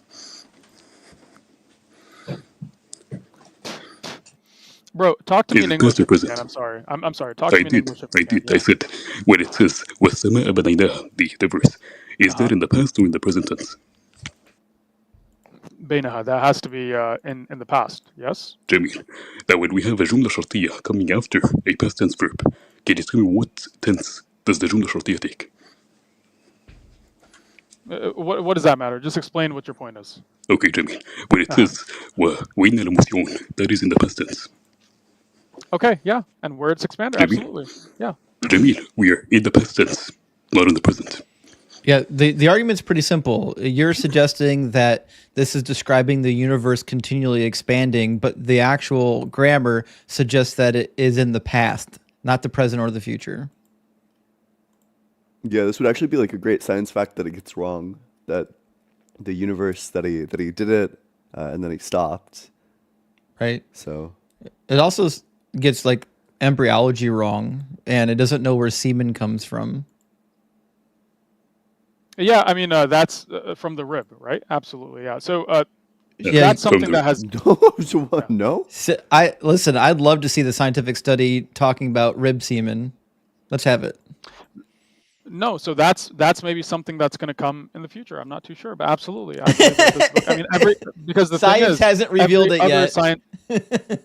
Yeah, why not? I mean, science hasn't revealed anything yet. None of your shit. claims Yes, about it God has. not being real or Yes, anything it else has. is not. Actually, know because where I think this is like this is extremely important to identify. So all the times where there's something that can be interpreted as like a true science fact, that's the evidence that the Quran is real. And all the times that it can't be interpreted as a true science fact, or we know that it's not a true science fact, well, science just hasn't revealed it yet. So either it's evidence for you, and at worst, it's just going to be evidence for you in the future. So there's no such thing in your standard of evidence that anything could ever be like scientific evidence against the Quran's knowledge.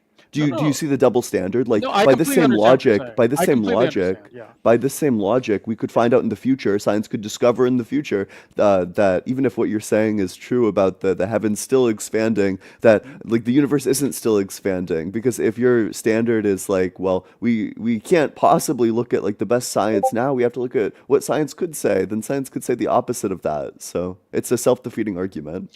Absolutely, no, I completely agree with you. But when that's the only thing and everything else is correct, you have to yield to the burden of proof that's been displayed. Okay, to the comprehensive proof that's been displayed, as in everything else is correct. So that this has to be correct as well. But maybe in the future, something like this. So the Quran talks about yeah. So if you find a book, for example, Wait, why does that follow? Yeah, let me explain, right? If you find a book and 99% of the things that's mentioned in the book are completely correct, and one thing that you find is not correct, then there's a very high chance that can also be correct, but you're just not aware of it at the moment. Oh, sure. Then right? let's do the Yeah. second thing that's incorrect. It Okay, said that go the ahead. Earth was made in like 6 days. Okay. That's not true.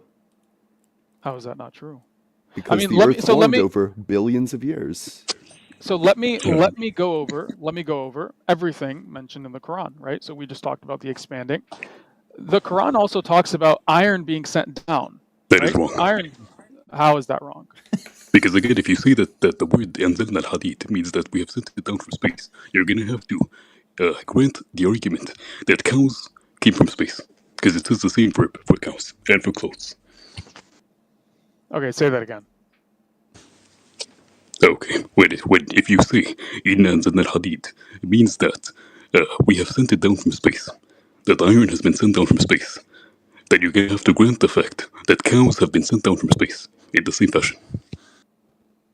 57:25.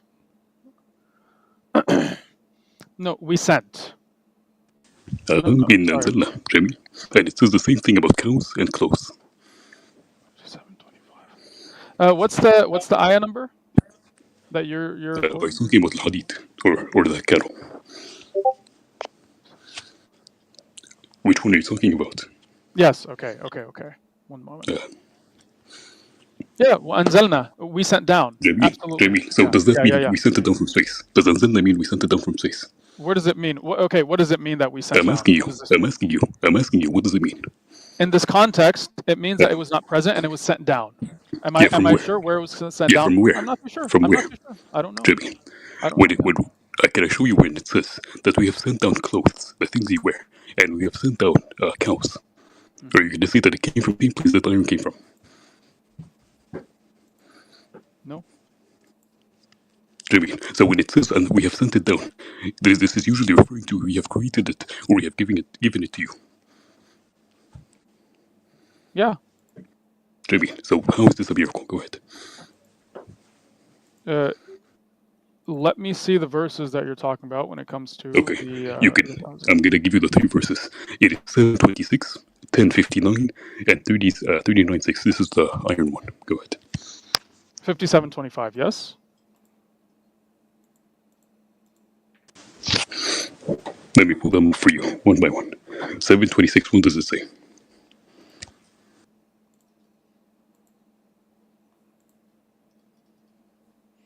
We do have 2 other guests waiting to come through. I think when we finish this topic, might be time to let this guest cool off. When are you guys available? Are you guys available daily? Well, if you want to come on TikTok, I stream every day. No if you want to come on YouTube, well, we are live on YouTube every Sunday. Okay, every Sunday. Okay. Yep. And it's usually what time? Sorry. It's like around 9 to 10 EST is when we start, and then we stream for like a couple of hours. Okay, sure. And usually, is this one of the longer periods of time you guys have given someone, or is it usually only? I don't know. It depends with the conversation. I mean, we don't like to. If there's like stuff to talk about, then we don't like to cut it short. Okay, yeah. Because I was waiting yesterday as well. Yeah, sorry.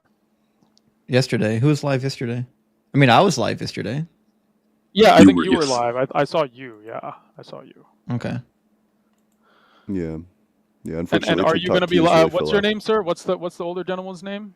The older gentleman. My name is Justin, but I mean, you're not wrong. I am old.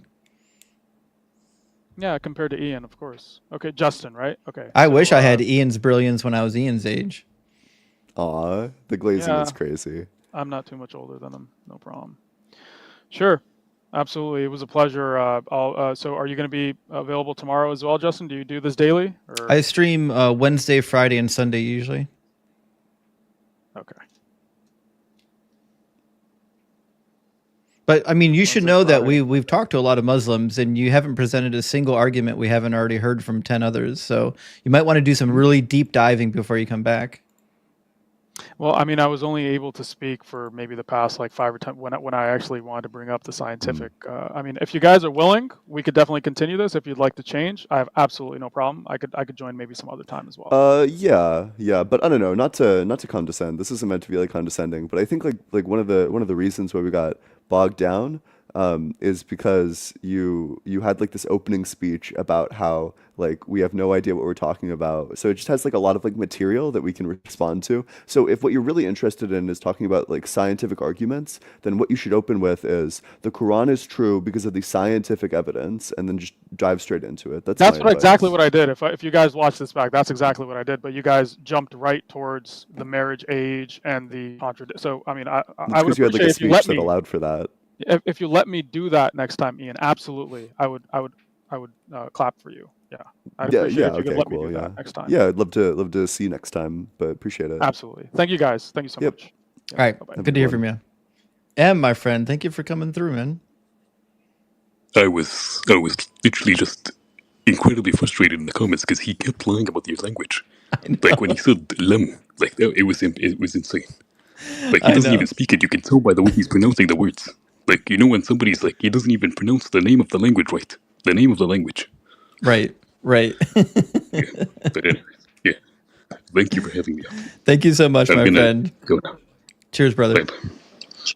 All right, we're going to pull up Cyber and our next guest at the same time. Welcome in, Icon. Good to see you, Cyber. Hey, how'd you doing? Can you hear me okay? Yeah, we can hear you. Yeah. Cyber's having a little bit of audio issue, though. Cyber, are you driving? What's going on over there? I You am mean not Icon? not driving. cyber. I mean icon. Sorry. Yes, like does it look like Cyber is driving? That would be impressive. Hello? I'm just. He's in the yellow Hey, how's it submarine, going? maybe. Hey, Hello, what's can you up, guys hear me? Icon? Yeah, we can hear you. Can you hear Hey, us? yeah. I have to close my camera because last time you guys said like it kind of disrupts the connection. Oh yeah, icon. Uh, I think we talked once before. Yeah. Yeah. And I'm so sorry. Like I feel like there's quite a delay going on. I watched the previous conversation we had back. Yeah, for sure. Well, before we get started, thank you so much, Tim, for the $1.99 super chat, and thank you for M and Robert. Thank you for the $2.99 super thanks, and Crush. Thank you so much for the $1.99 super chat. It says sending love from New Jersey. Well, big W, Crush. We appreciate the love from New Jersey. So, Icon, did you have a topic you wanted to work on this time? Oh yeah, sure. So today I want to talk with you guys about what we talked about previously, just a little bit. And if we can do that just for a little bit, I think it would be good if we can also talk a little bit more about the morality argument, if possible, if we have some time. Is that good? Yeah, sure. Yep. Yeah. And remind me, what did we talk about last time? Okay. Last time we talked about the cosmological argument, and Wait, I'm so sorry. Apparently, this dude's audio is like really loud, Justin, on YouTube. Yeah, I just turned it down. It was pretty loud. It should be a little bit better now. sorry. Yeah. You're okay. I can go ahead.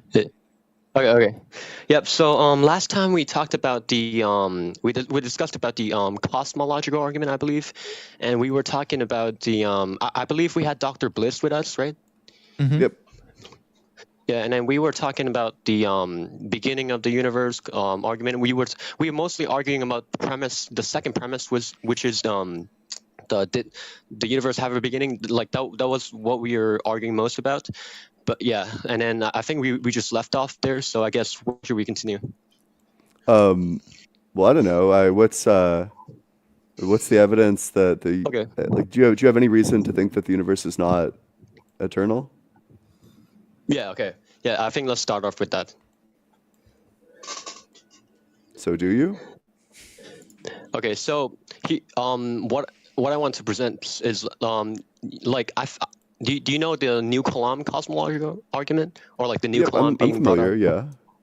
Yeah. Yeah, so like the old Kalam or the previous Kalam kind of just deals with more scientific, evidence, like the second law of thermodynamics, the expansion, whatever, and then it like the author concluded that therefore universe had a beginning. But the new Kalam, like the new Kalam is more about like time, so it's more like also philosophical. It has a philosophical part with it as well.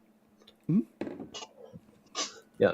So I think let's touch upon the old Kalam a little bit. So about the universe expanding. So the argument I made last time about why I think the universe is finite or had a beginning was last time I remember talking to Dr. Bliss. So the argument went like this. I said, well, the universe, right, as we define it, time, space, and matter, right? I said had a beginning because the universe was expanding, and if it was expanding, therefore it implies that it had a point it was expanding into. But you guys said like, the universe can exist before the expansion, right?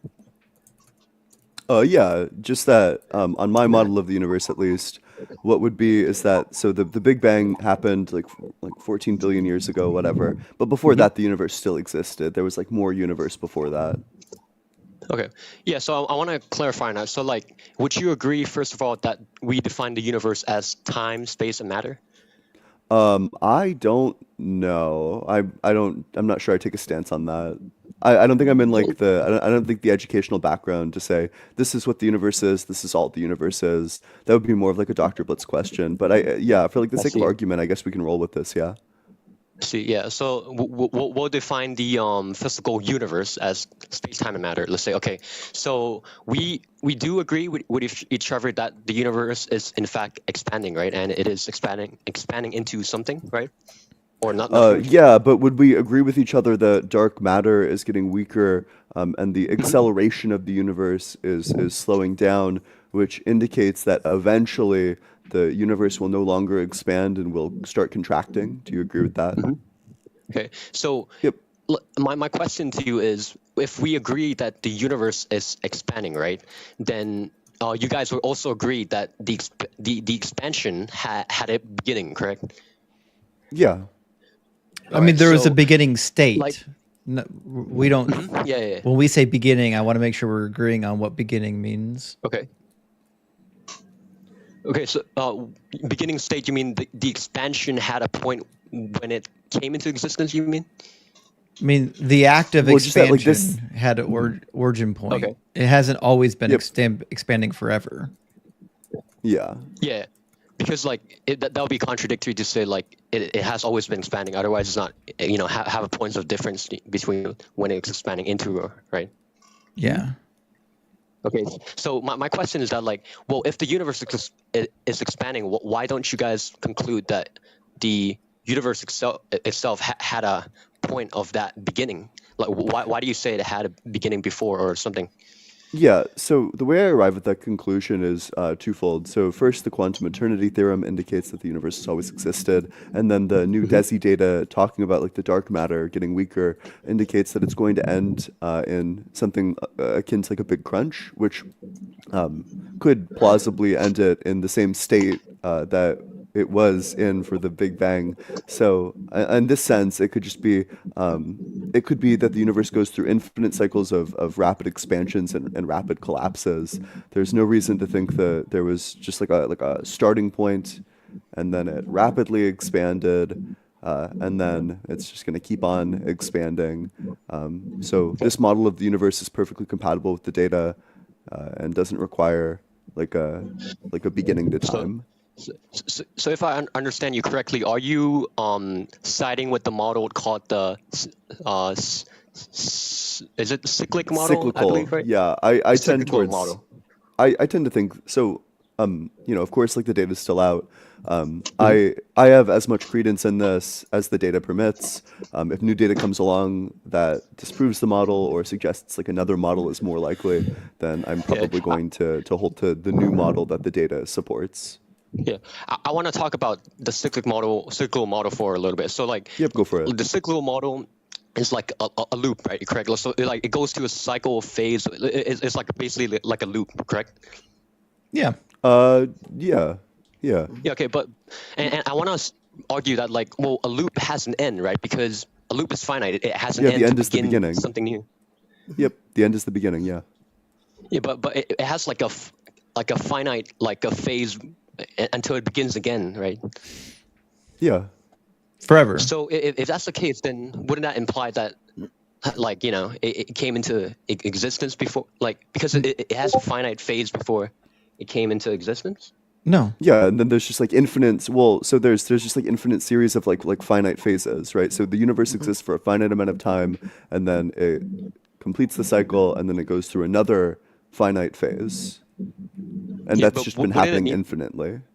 Wouldn't it need the first phase in order to, because like think of a loop, right? You have a loop. A loop has an end. Like it has a finite amount of distance. I mean, finite amount of phases before it comes back to the first one. Yeah, yeah. So it's just been going through infinite cycles. Yeah. So wait, wouldn't that imply a finite like beginning for that though? Like an absolute Why beginning would for that infinite to begin? cycles imply a finite beginning? Well, it has a finite amount of phases before it goes through, before it goes comes back to the beginning, if I'm understanding that correctly. So yeah, but then there's like infinite. So and I'm not sure if I understand your terminology exactly, but what I'm basically laying out here is that it goes through infinite cycles, each cycle a finite amount of time. So when you take like a finite things and multiply it by infinity, you get infinity. So thus the universe would have always existed. Okay, I guess.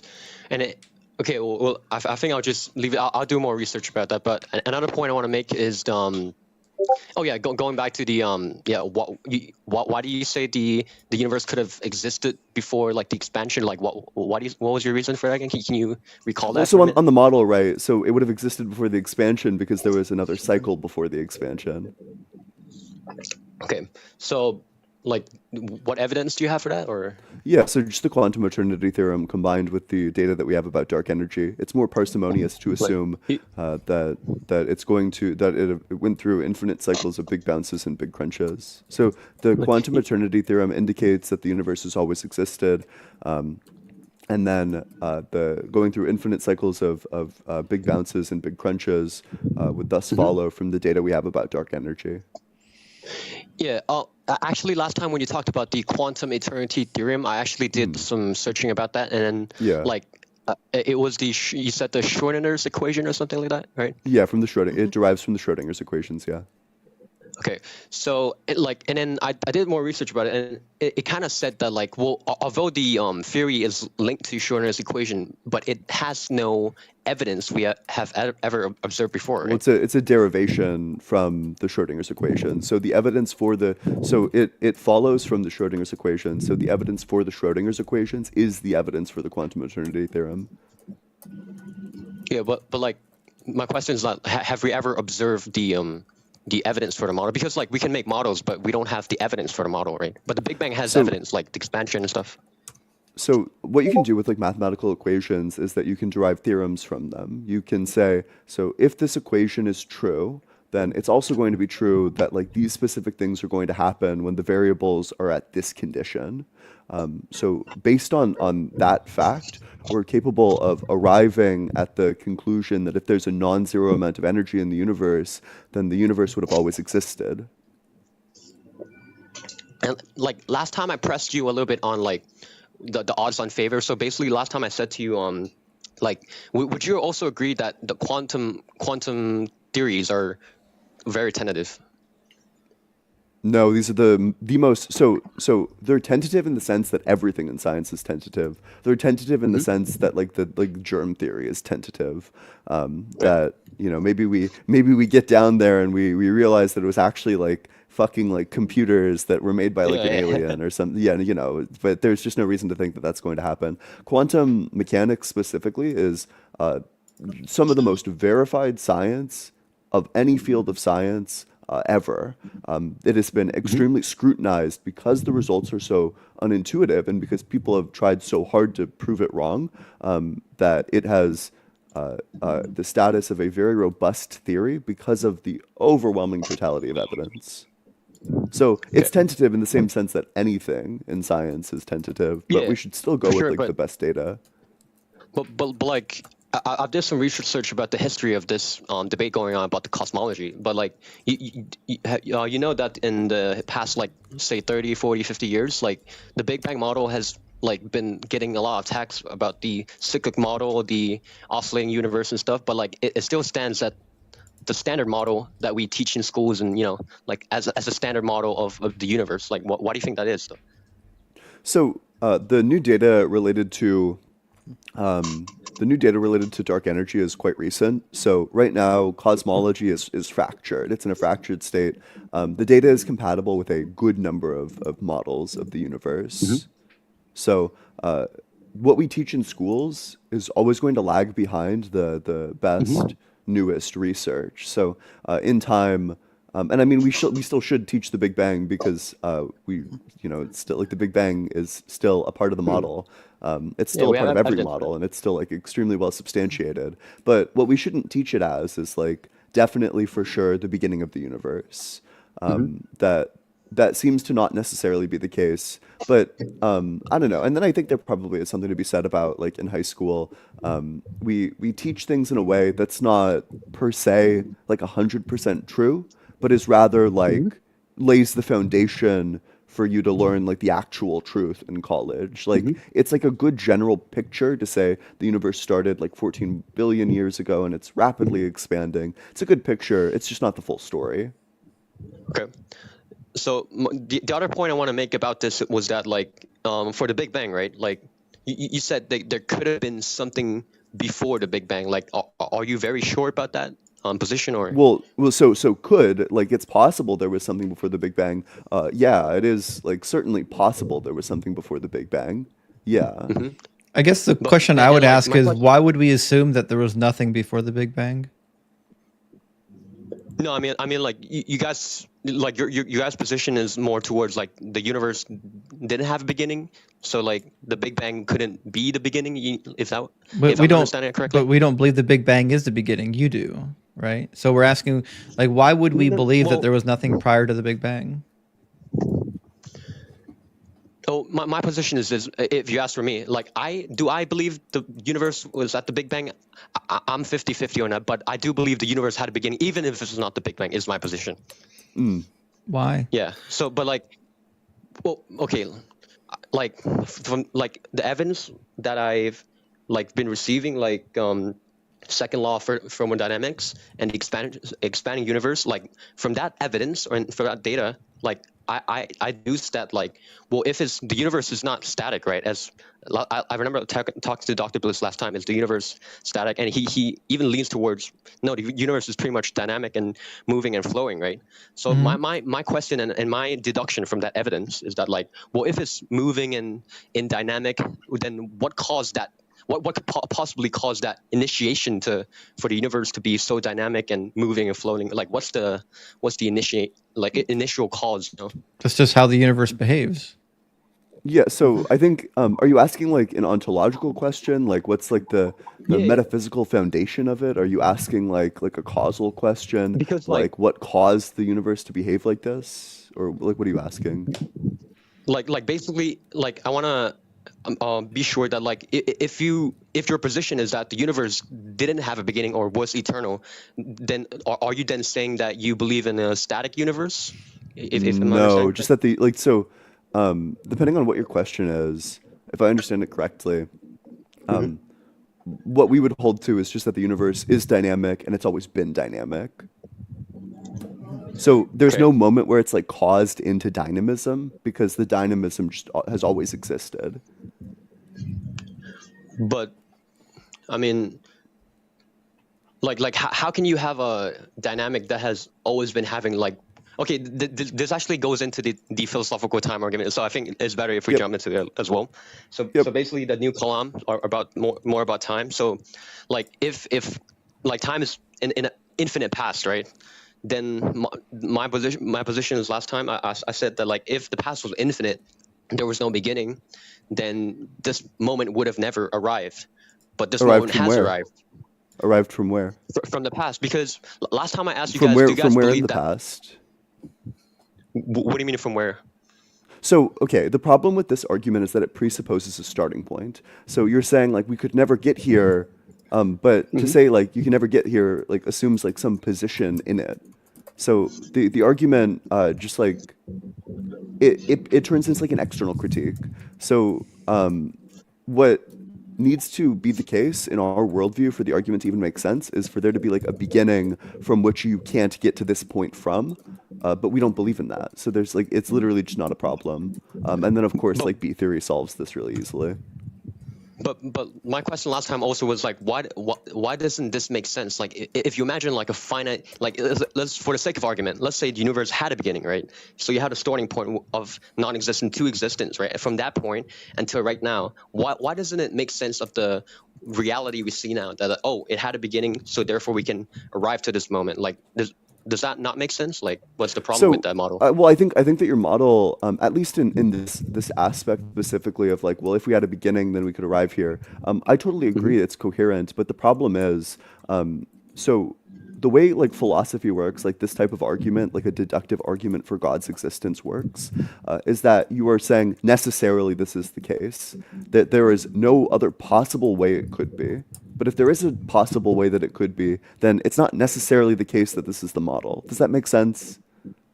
You know, I mean, anything is possible, right? I mean, like, aren't we supposed to take the odds on favor? So okay, but then at that point we're making like a different type of argument, and if that's the type of argument you want to make, that's fine. I'm not sure why, probabilistically No, speaking, I would favor your model over like the model that we're proposing. no, like, I just want to understand. Okay, so you would agree my model is coherent, that the universe, that time had a beginning, is coherent, is a coherent model. Actually, so okay, I can push back on this actually. Yeah, I'll make the argument that I don't think it's possible for time to be created. Would you agree that creation is a change of states of reality? Yeah, from non-existence to existence. Yep. Yeah. So Ontologically. there's like so when creation happens, you change states. Do you agree that a change of states requires a progression of states from a present state to a future state? Except for time. Here's why. Because time is chronological, right? Like whatever. Like for example, if I say like I was born before you, that would imply that I was like in chronology, like in time. But like time is chronology itself. So to say that was there ever a time when time didn't exist, right? That's actually not true, because time is chronology. But what I mean when time is created, I'm talking time is created ontologically, meaning that the presence of time. Like there was no time before ontologically, not chronologically. Well, okay, that's really nice. So, but when God created time, was there a change of states of reality? Did it go from a present state of non-existence to a future state of existence? Not chronological state, because there was no chronology, there was no time, but ontologically, but like a yes. sequential state. But sequence not in time, but So- sequence ontologically. Yes. I want to make sure, Icon, that you understand the implication of what you're arguing for. You're suggesting that time was created and also uncreated all at once. What do you mean uncreated? Well, if you're saying that there was no time before time, that implies that the there was creation no event that time. we're referring to has always existed. There's no such thing as a creation at that point. Like, there was no time ontologically, not chronologically. Like when we say before, I'm not even being accurate. I'm not saying before chronologically. Like every time we say before, we always think of like before in time, but I'm not talking about in time. I'm talking about ontologically that time exists. Like there was no that time. There was no time, not chronologically. So was there a state in which there was nothing and then there was something?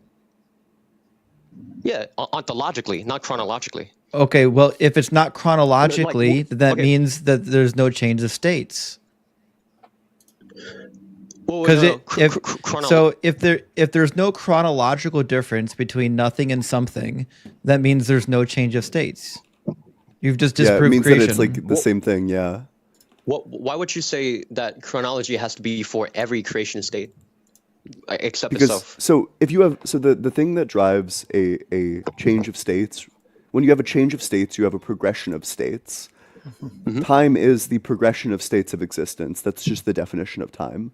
When we talk about time, that's what we're referring to.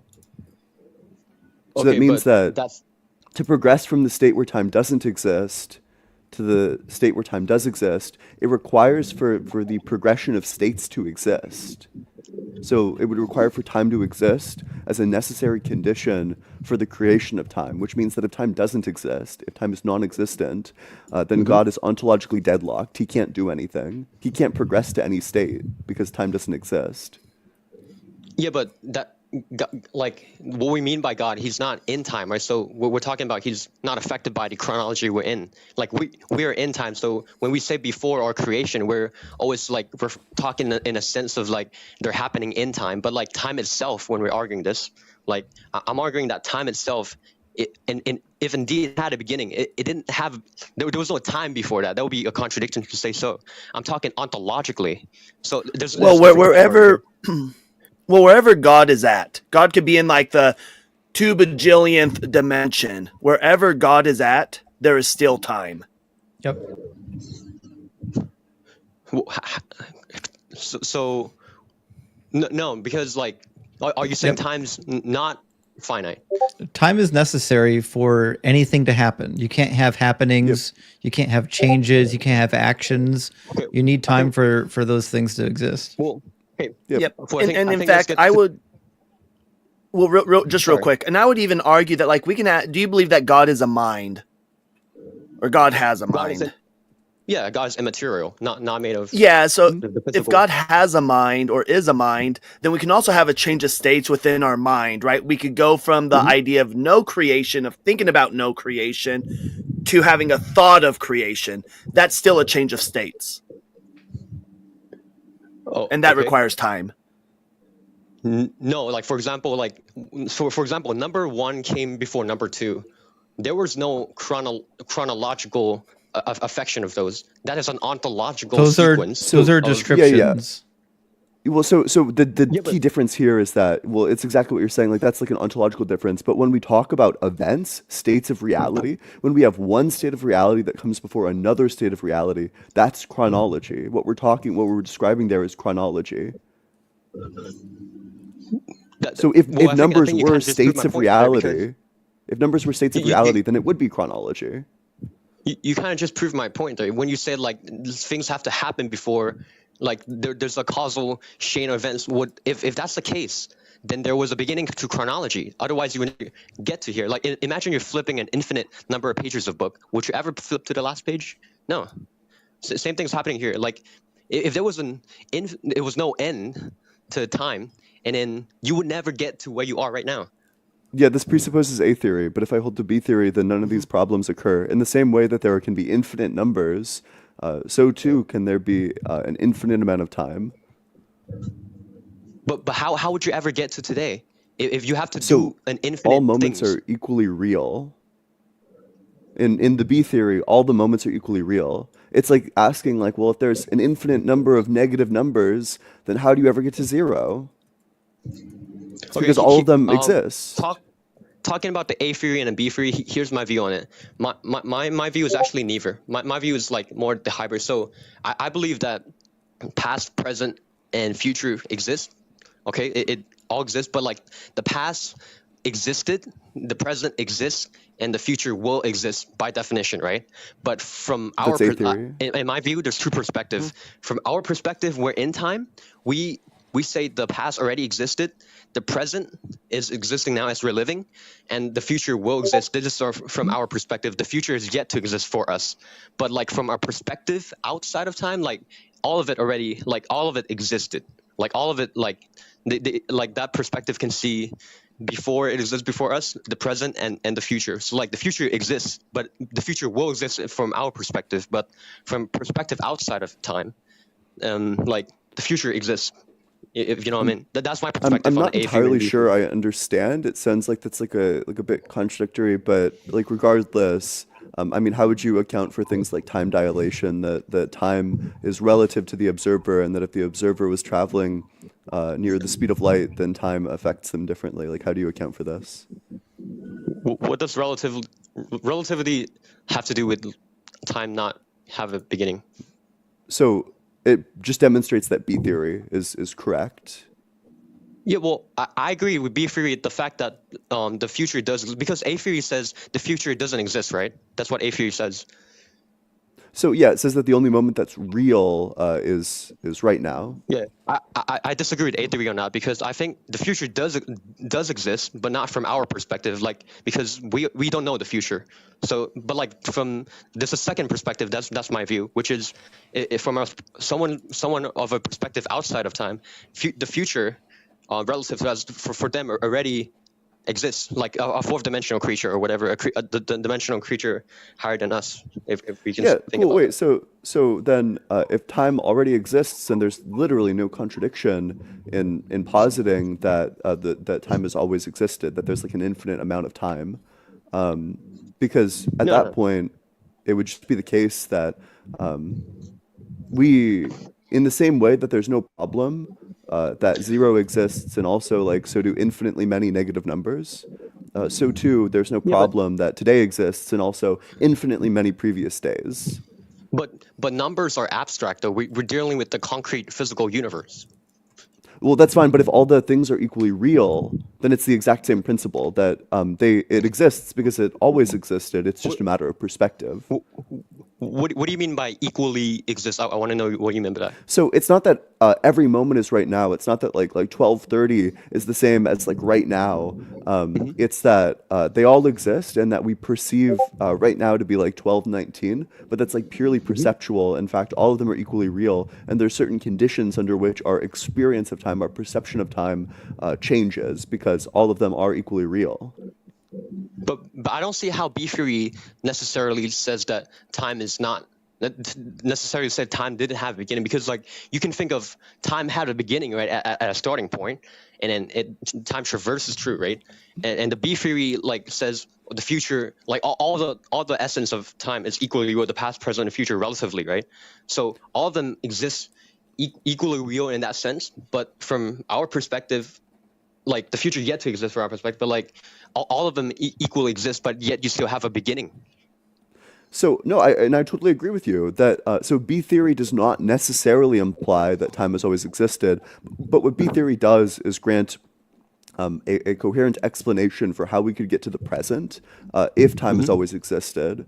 So you can be like a B theorist and hold to finitism. That's totally possible. And you can be a B theorist and hold to eternalism. So the way B theory works on my theory is that it imports in explanations for how we get to the present.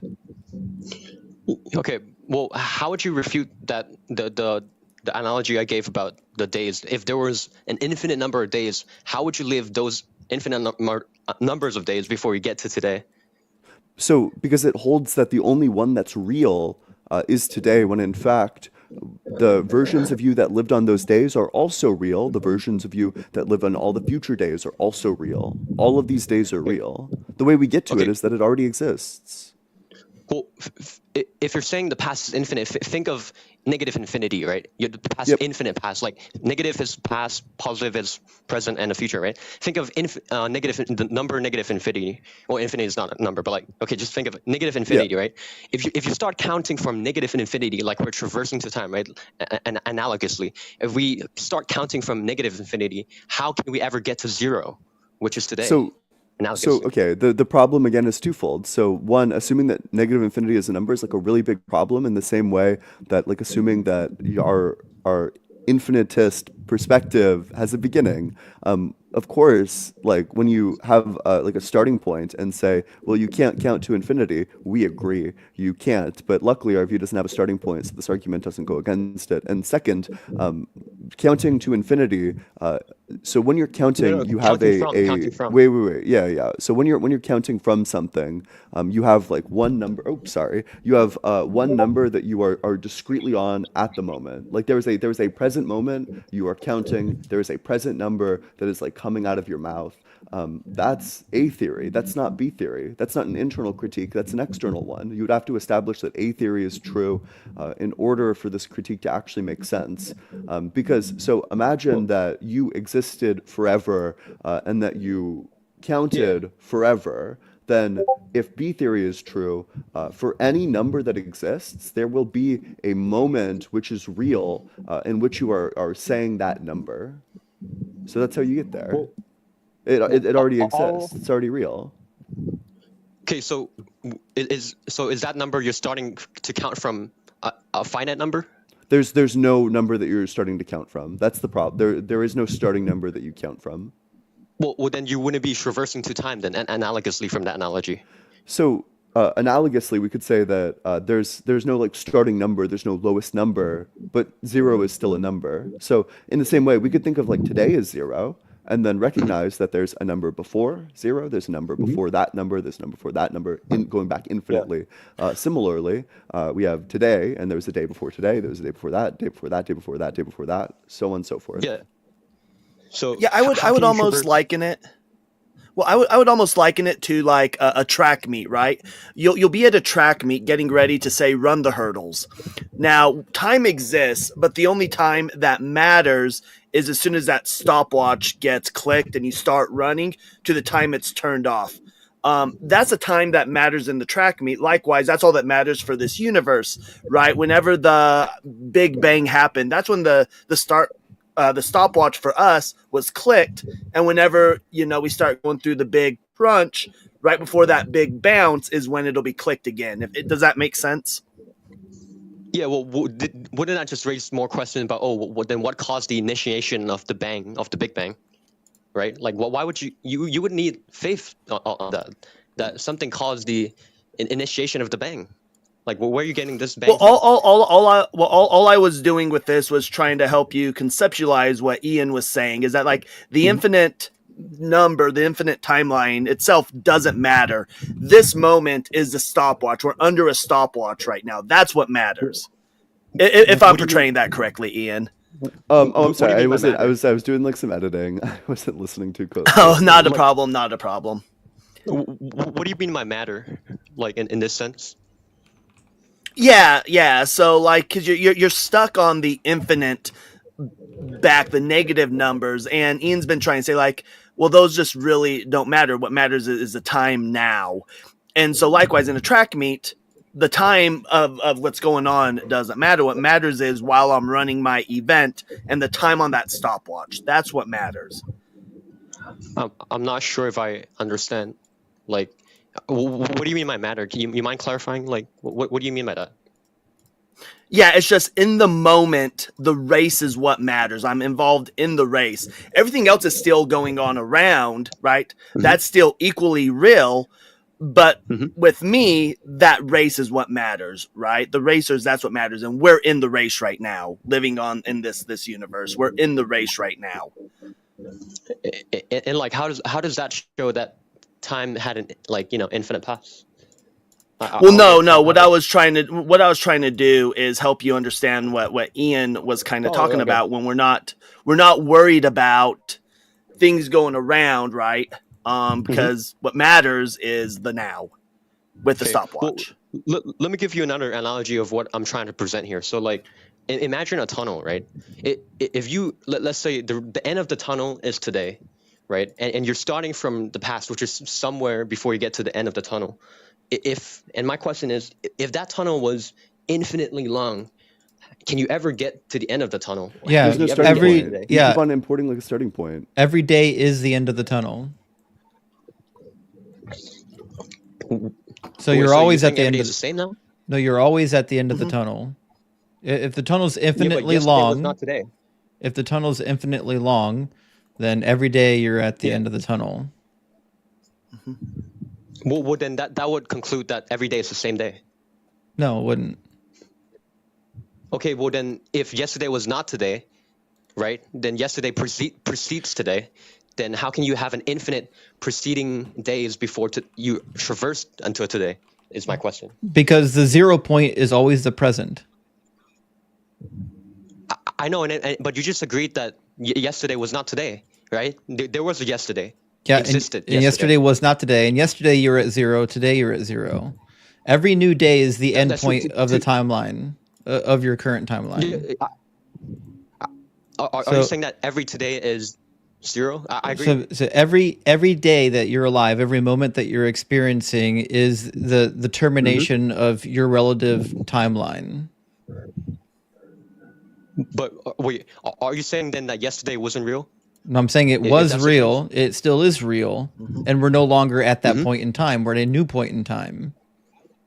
We traveled from one point in time to another point in time, because any two moments in time are on. There's a finite number of moments between two moments in time. Even if there's an infinite number of moments on the timeline, any two moments on that timeline has a finite number of moments between them. And we are between moments. We live between moments. Yeah, like for example, there's an infinite. Like Ian said last time, I remember he said, like, he asked me how many moments are in time. Like the answer is infinite. Like there's an infinite amount of moments in time between second 1 and second 2. I mean, yes, 1 second and 2 second, right? No, that wasn't my question. My question isn't. I mean, there are infinite ways to divide the time between any two moments, but there's not an infinite amount of time between the moments. Well, yeah, but there's like an infinite number of moments. Yeah, it's what you're like. There's an infinite number of ways to divide it. Like if you, I don't know, say that it's but infinity frames clip, and you're going like clip by clip. You can't. Yeah, it's you can divide like the finite amount of time infinitely. Right, but the way that we track the time is not infinite. It's like if I take a tennis ball and I cut it in half, I could theoretically infinitely, subdivide the particles of that tennis ball, but that doesn't mean that I have infinite tennis balls. No, you have like infinite parts of tennis ball, but it still sums up to be one tennis ball. We agree, yes. And so we're on one timeline, and there are not infinite points or infinite amount of time between 2 points. There's a finite amount of time between any 2 points. I definitely agree with that, but that wasn't my point. Which means if I want to clarify, anytime you try to go from point A to point B, you're not traversing an infinite set of points. You're traversing a finite set of points. Oh, well, then you would agree that time is finite, then at point A and No, point B, that's a it's discrete not. amount. Nope. A and B. Any 2 points on a timeline have a finite number of points between them. So Yeah, time is negative finite. infinity isn't a point on the timeline. Well, wait, I'm confused. You just said that point A and B represents a finite time, right? And when we're traversing to that. Yeah, putting 2 points on a timeline creates a definitive number of points. Right? It's not infinite. It's not indefinite. It are 2 points, and there's a finite amount of moments between any 2 points. Infinity is not a point. So I think like a good question to ask before whatever analogy you want to give is, does this have a starting point? Like, you know, the tunnel is a starting point, the book is a starting point, et cetera, et cetera. All of it is a starting point. If it has a starting point, then that's not an analogy. That's not an accurate analogy to our view. Why not? Because our view doesn't have a starting point. Do we think that time Yeah, but had a beginning? Yeah, because aren't we trying to discover what reality is? Like. Well, wait. But in our view, in our eternalist view of time, does time have a starting point? Yeah, but that's what we're trying to argue that we're not Wait, presupposing that. Right? Wait, but just in our view, just in like the view that we hold, because what you're doing is giving an internal critique of an infinite universe, which means that you need to be operating from our worldview. From our worldview, does time have a starting point? I'm operating and giving the deduction from the real world, like in the real world we're living, and then I'm giving that argument of deduction. So when we do an internal, when you're saying your worldview couldn't possibly be the case for these reasons, you are first presupposing that the worldview is correct, and then demonstrating contradictions from within the worldview itself, from like reality, which of course, like all three of us are going to hold to. Like I'm going to hold to the best scientific evidence available. So if you wanted to say that there's a contradiction between the best scientific evidence available and your view, then that's a valid internal critique. Or if you want to give an analogy that is analogous to our view, that's a totally valid internal critique. It needs to be analogous to our worldview, though. Why does it have to be called your worldview? Why not just the truth? What corresponds to reality? Because what you're doing is saying, like, we don't live in an infinite past. Our worldview is an infinite past. So you're giving a critique of an infinite past. That's our worldview. So you need to adopt the worldview in order to negate it, which is totally fine. That doesn't mean you're like conceding the debate or whatever. This is like how it's like an argument style called modus tollens. So if X proposition is true, then Y proposition is true. Y proposition is not true. Therefore, X proposition is also not true. Let me give you an example. So if it rained, then the ground would be wet. The ground isn't wet, so it didn't rain. We infer that based on like if this thing were true, then this other thing would be true, but the other thing isn't true, so we know that the first thing isn't true as well. That's the structure of an internal critique, which is what you're giving. So you're saying if time was infinite, then you wouldn't be able to get here from the starting point, but that doesn't follow because there is no starting point if time is infinite. Yeah, but you're already assuming it's infinite. So I'm trying to argue from you're giving an internal what is true. critique. That's what proof by contradiction does, right? Yes, proof by contradiction exactly, yeah. assumes what you're trying to. Proof by contradiction assumes what you're trying to prove false. Yep. Yeah, so you assume the worldview, you assume that time is infinite to demonstrate a contradiction. Yeah, that's exactly right. It's exactly a proof by contradiction. Yeah. Yeah, so I have to align your model with reality, and if it aligns, then it's true because truth corresponds to reality, right? But if it doesn't align, then I prove by contradiction, and then it's false. That's what proof by contradiction does. Yeah, sure. So what's the contradiction between our worldview and reality? Go for it. Yeah, okay, so just the arguments I'm making, like, how can you traverse an infinite past to get to present? There is no starting point on our view. This doesn't interact with our view. All you're saying is that there's not a finite amount of moments between infinity and 1 point. But we don't live between infinity and 1 point. We live between 2 different points. I'm not sure if I followed that. Wait, can you explain that alternatively? You're just saying why is it that we can't go from infinity to the end point? Infinity is not a point. You can't. That's like saying why can't I smell the color blue? You can't count from infinity That's right. to present because infinity is not a point So- in time. So if you can go, then there is a finite starting point. That's my proof by contradiction. There's That's what I'm not. trying to There's do. not a finite starting point. Yeah, that's just not our So there's view. an infinite starting point. Yeah, there is no starting There's point. no starting point. Okay, so if there's no starting point, then my question is, how can you get to right now? Because- Get there from where? Because we're not starting at infinity. Infinity is not a starting point. But I don't think that aligns with the. We're I don't starting- think that aligns with reality. We're starting at one point on the timeline and ending on another point in the timeline. Neither one of those points is infinity. Okay, let me just make it clear, like to understand. So, Well, if you're saying I want there to. is- I don't want to keep doing this because we had the same conversation when you were on last time, using the same exact arguments, and it didn't work out. We already know. Should we move on? We already know your problem with the infinite regress of time. We've heard it from other apologists. I don't think you actually understand our rebuttal to it. So Can you're you in order for please the analogy. restate it one more time?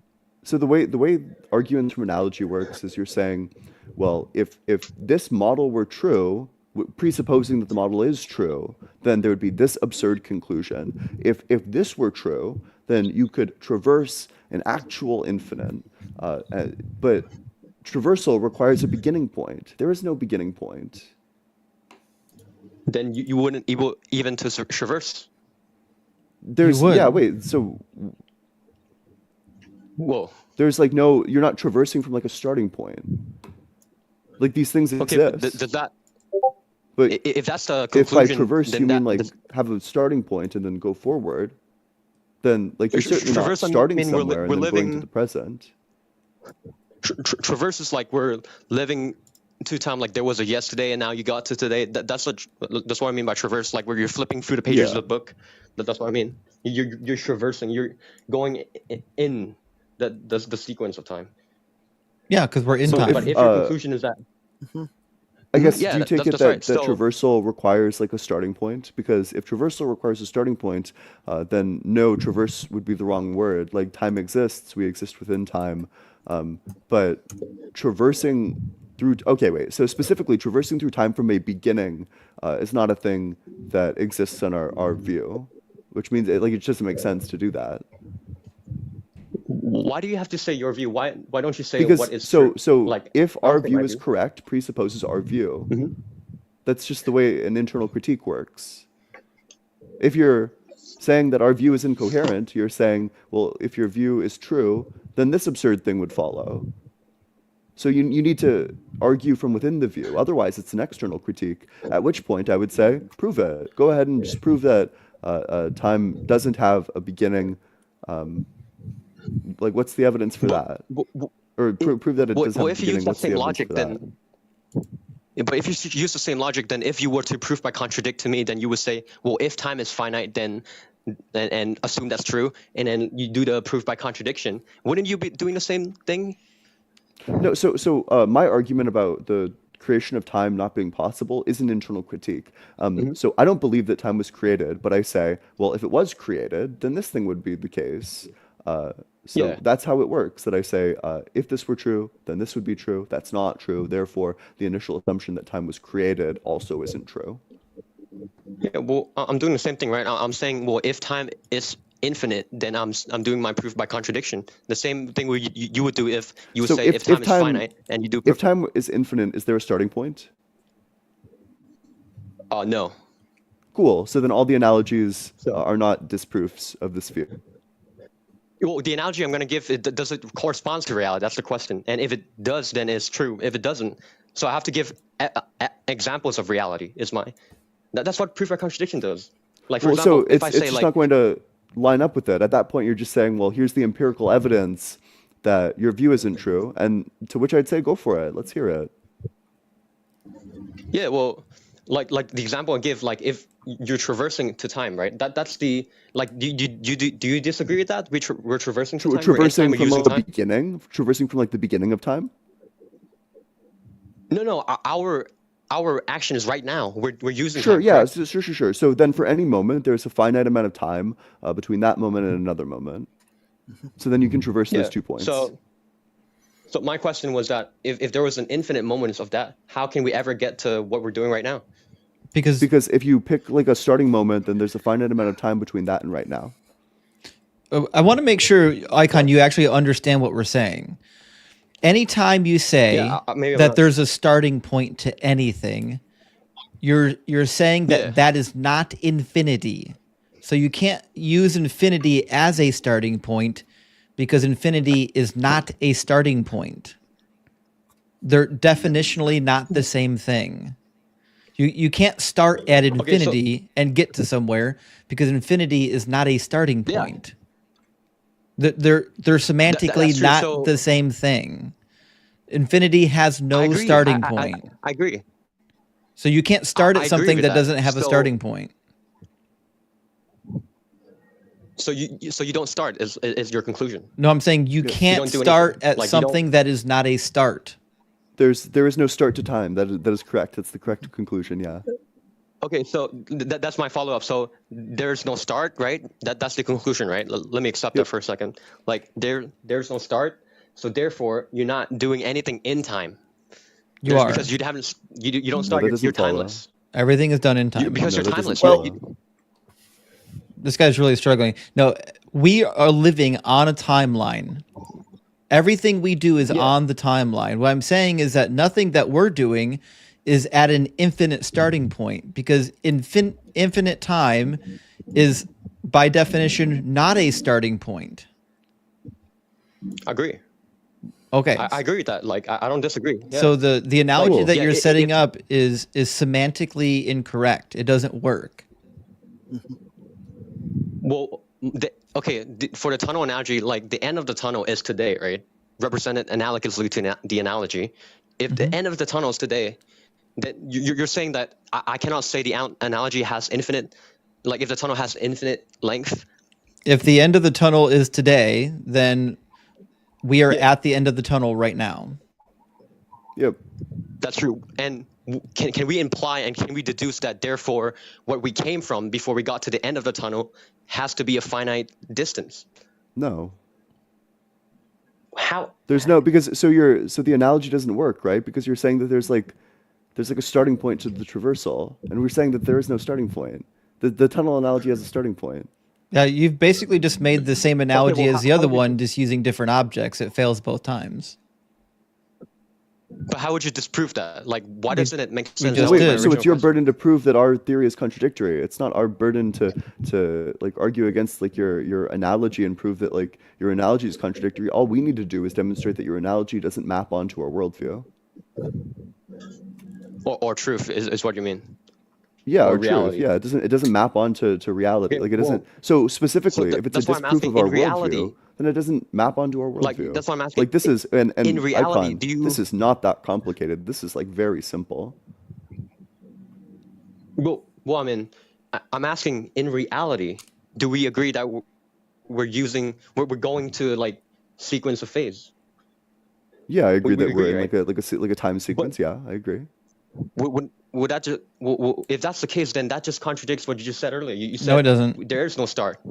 No. There's no There's start to no start. infinity. Well, how can you?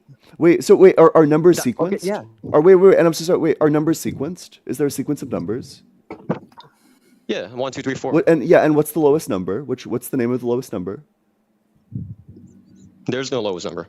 Yeah, perfect. Yeah, so we have a sequence. We're in a sequence when we're counting from 0, 1, 2, 3, 4, 5. That's the sequence. We're in the sequence of numbers. There is no lowest number, so we are able to be in this sequence without the sequence actually having a beginning. We're able No, to no, be no, in this maybe sequence maybe this can help you. If you was to start, you're able to count, right? But you wouldn't be able to count from infinity because infinity isn't a point. But you Right. can count. Right, because you started in Is a that- finite number. You started from Exactly. some negative. So our time period started. Correct. Our universe Yeah. started with the But you can't so I agree. count. So But yeah, you can't got count it. to Yeah, infinity so because it's not a starting point. not to infinity. Yeah, from because when you infinity, start because counting, it's- you yeah, yeah, pick a starting point and you count. that's true. I agree. So we started from some finite negative number. No. What he's explaining to you is why your analogies don't work.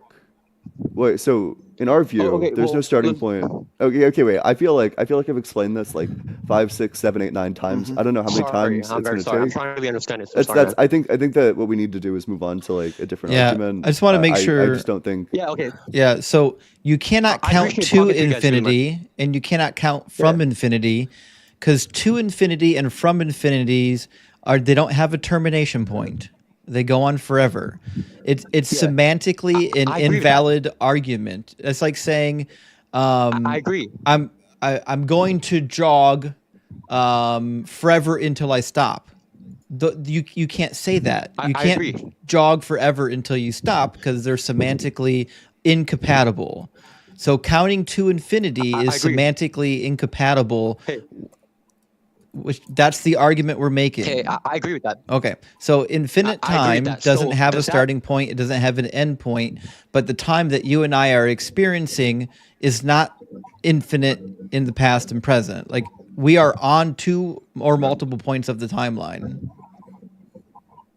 I agree. Yeah, I agree with that. So, Okay. well, okay, going back to you said you cannot count from infinity. I agree with that. I absolutely agree with that. So I'm just making the deduction. Therefore, are you then implying that we started from a finite negative number if we can get to No. zero? No. Well, you said we can count, correct? How can you not Yeah. get to zero if you're starting from a finite Wait, negative so number? how can you count if there's no lowest number? No, you're starting from a finite negative number. Who? What's Yeah. we? The universe or me personally? The reality we live in, like yesterday, No, the day before yesterday. reality doesn't have a These are- starting point. That's what we're trying to say. Reality itself has existed forever. You and I are experiencing time periods on the timeline. Okay, so if we are like not in, wait, hold on. You just said that we are not. There's no past, right? There's no past. No, What? I didn't say that. sorry. You said the past is infinite, correct? Yeah, Okay, that's the definition of eternity. I agree. Yes, the past is infinite. It's eternal. So are we eternal then? No, Us specifically, or the universe? Because the universe, yes. Us specifically, no. We started, like you, like me, Ian. I started 24 years ago. Aren't we part of the universe though?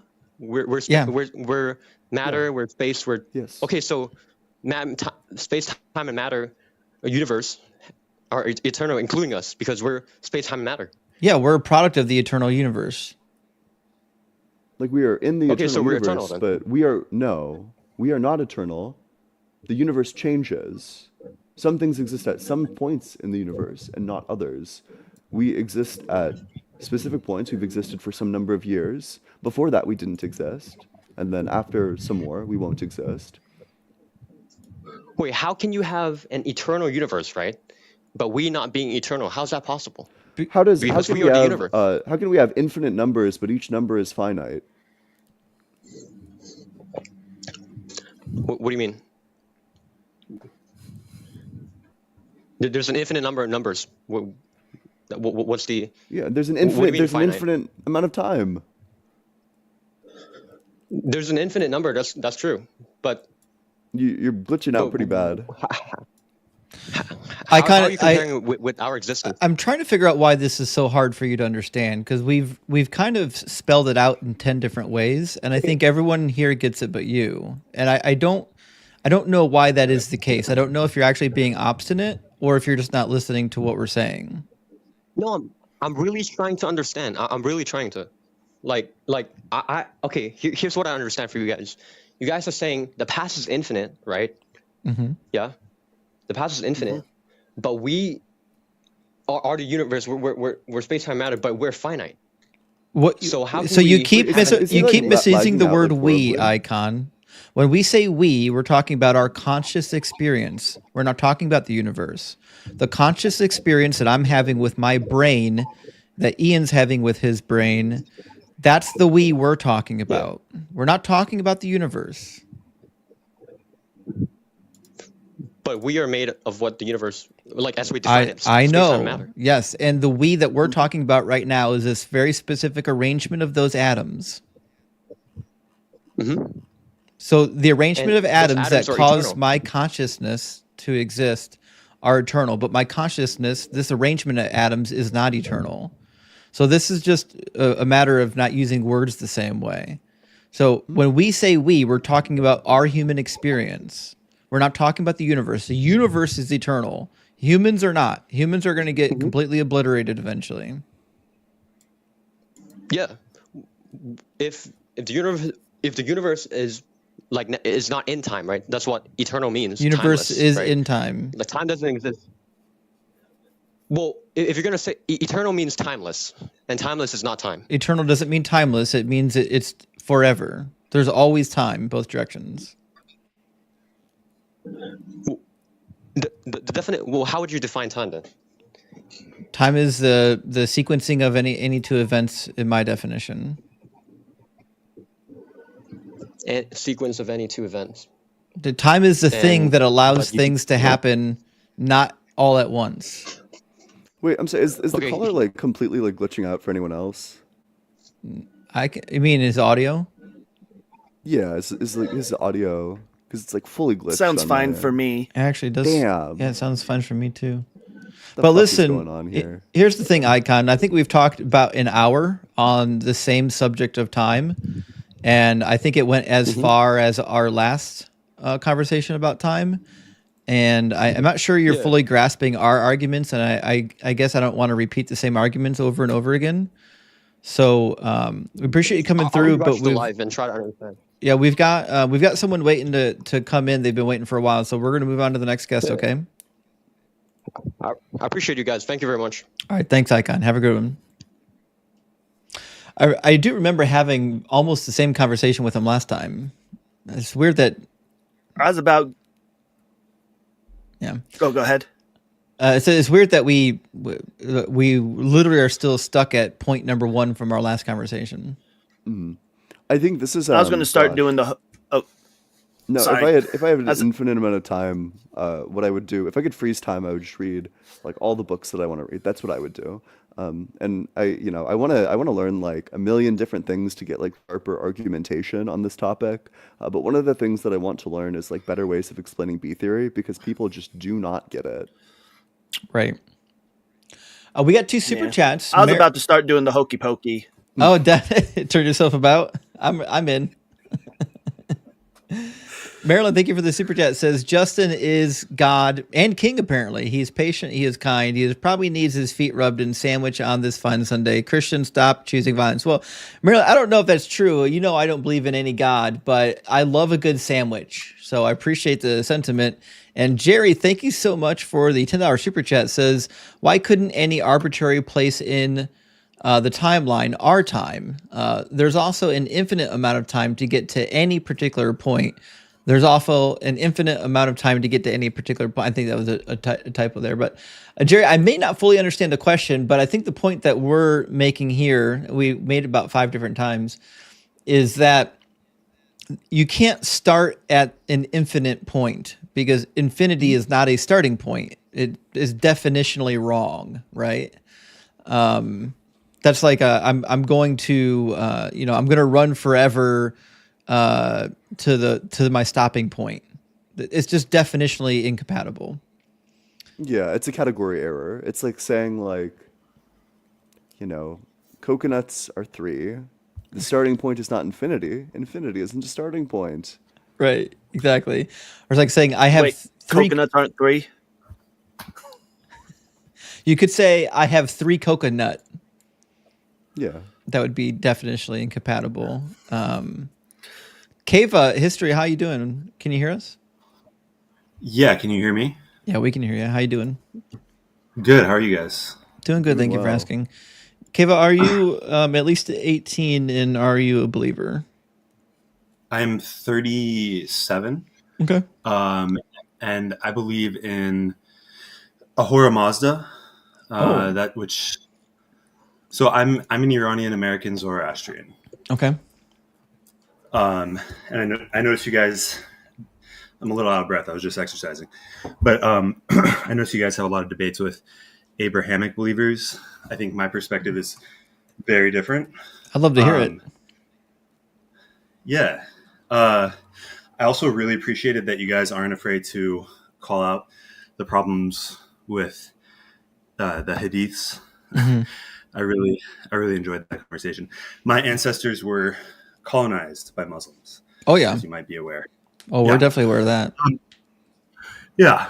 So, Zoroastrianism kind of preceded most, if not all, of the Abrahamic religions. Mhm. We're not sure about Judaism, but that's kind of besides the point. And I'm not here to kind of ruffle feathers, here for an honest question, because you guys seem very intelligent. And I was actually raised atheist. I reverted to Zoroastrianism about 4 years ago.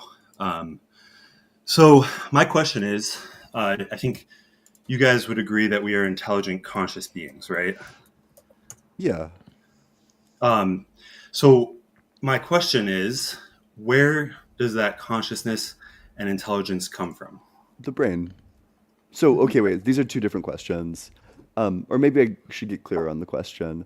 Are Mhm. you asking, like, we have a conscious experience right now. What is the cause of this conscious experience? Or like where did humans' like ability to be conscious and intelligent come from? I guess the latter. Okay. Um, then I would say evolution. Okay. It's evolutionarily advantageous to be intelligent. You better interact with your environment when you can create connections between things. Having consciousness, being able to produce thoughts, make choices, like interpret things Right. around you. It's just like a huge evolutionary advantage. Absolutely. Do you think animals have consciousness? It depends what we mean by consciousness. I think some of them do. I So Yeah. think I I think mean, most of them do, but I mean, it gets complicated when we get to like, I don't know if like a cricket is like right. the type of thing I describe as like conscious. Right. right. I think it's kind of a spectrum. I think consciousness is not like a go no go type of question. I think it's kind of a spectrum. Yeah. Do you think plants have consciousness? I think the evidence is leaning towards no. Have you seen the somewhat recent studies that they can communicate with each other and they like feel pain and stuff like that? Hmm. Yeah, or so I don't know if by pain we mean like they respond in specific ways to like the integrity, like their integrity being like compromised. Right. Then yeah, like I'm familiar with this, but I think like so computers communicate with each other. I don't think computers are conscious, Right. and we could create something that like recognizes like I could literally make like a machine that recognizes like when one of its like wires is cut, and then Okay. like turn like a light on. Uh-huh. That would be pretty easy to program. Okay. So I don't know. I guess I just wouldn't really describe that as conscious. I think it require like some level of like I don't know. Consciousness is kind of hard to pin down. Like some level of like awareness, Okay. perhaps. Right. Well, I guess, yeah, I mean, it's maybe the specific definition of consciousness isn't the point I'm trying to get at. I don't know. Do you think, I mean, is intelligence a better word? Like, are we intelligent? Uh, Some of us? in like the normal usage of the word, yeah. I think if we wanted to get like pedantic and like philosophically rigorous, Yeah. then we could say, well, like some people are, but maybe like a comatose person isn't. But like in Okay. general, yeah. Okay. So, and then you said that that comes from evolution in a response to our environment. Mhm. So so where did that intelligence or consciousness come from? Like what existed before we became intelligent and before we evolved intelligence or consciousness? So I think we probably got to get clear. So I take consciousness to probably be the result of like enough factors in the brain happening. Hmm. So there were brains that were just a lot simpler Hmm. that I probably would categorize as like not conscious. Right. I'm not sure if there's like a bright line of when something is conscious versus not conscious. Um, but I think it's what Justin is saying, that there's like levels to it, where some things are clearly not conscious. The rock is clearly not conscious, Right, and and then we some things like come clearly from a are. rock. In a very simplified sense, we come from a rock that has water on it, Doug right? is conscious, Not so he's really. a rock. True, true. So, okay, so what is the material that humans evolved from on this planet? A lot of Well, that's a things. shift. Are you? Well, is it? I mean, okay, so what I'm trying to get at is where did that intelligence come from if it didn't exist before we evolved it? Are you? Oh, I don't think it existed anywhere before we Right. evolved it, So how did it come to fruition? because it is a trait that was selected for. When you combine like specific mechanisms, you get new functionality. That's why like none of the pieces of the rat trap themselves are capable of like killing Right. rats, but all the pieces together can. Right, right. But so the code for that rat trap existed in the universe before No. the rat trap existed. I don't No, think so. we're not saying that. But all the components of the rat trap existed, right? They just had to come together. Well, yeah. So in the sense that like all the atoms that are involved in like the making of a brain that is intelligent existed in the universe. Like yeah, Right. all these atoms existed, Right. but I don't think I guess I'm like hesitant to say that it's like the pieces of a brain existed. I mean, technically they did, just not in like a very interesting way.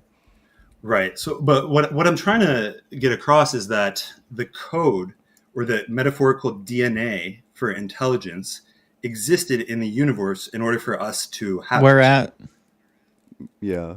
Well, I mean, where did our intelligence come from? It came from a series of materials. It came from earth, water, rock. Right, but you're right? suggesting that it's a code. Like, so all the material that made up my car, like all those atoms existed, but my car didn't exist before it came together, right? So you're suggesting I want to make sure we're clear. All the Of course, things very different than an intelligent being. Maybe we can stay focused on. But this isn't about intelligence right now. This is just about the argument that you're making that like intelligence pre-existed our current form of things, right? So what I'm suggesting is that just because I'm like not saying that the intelligence current pre-existed. arrangement of atoms that we have right now produces intelligence doesn't mean that the intelligence itself pre-existed the current arrangement of atoms. So how did that intelligence come into formation? The same way, like when Ian explained, when things are selecting for traits. So like in evolution, like if something wants to survive, it has to be able to reproduce. Right. Right. Okay, so that thing you can start intelligence? You can start out with something like really simple, right? So you can say like a single-celled organism that it had a built-in mechanism, or if somehow it gained a mechanism that when it floated to the surface of the water, rather than drying out in the heat of the sun, it would actually start to roll over in the water and keep water on all four sides of it so it didn't dry out and die.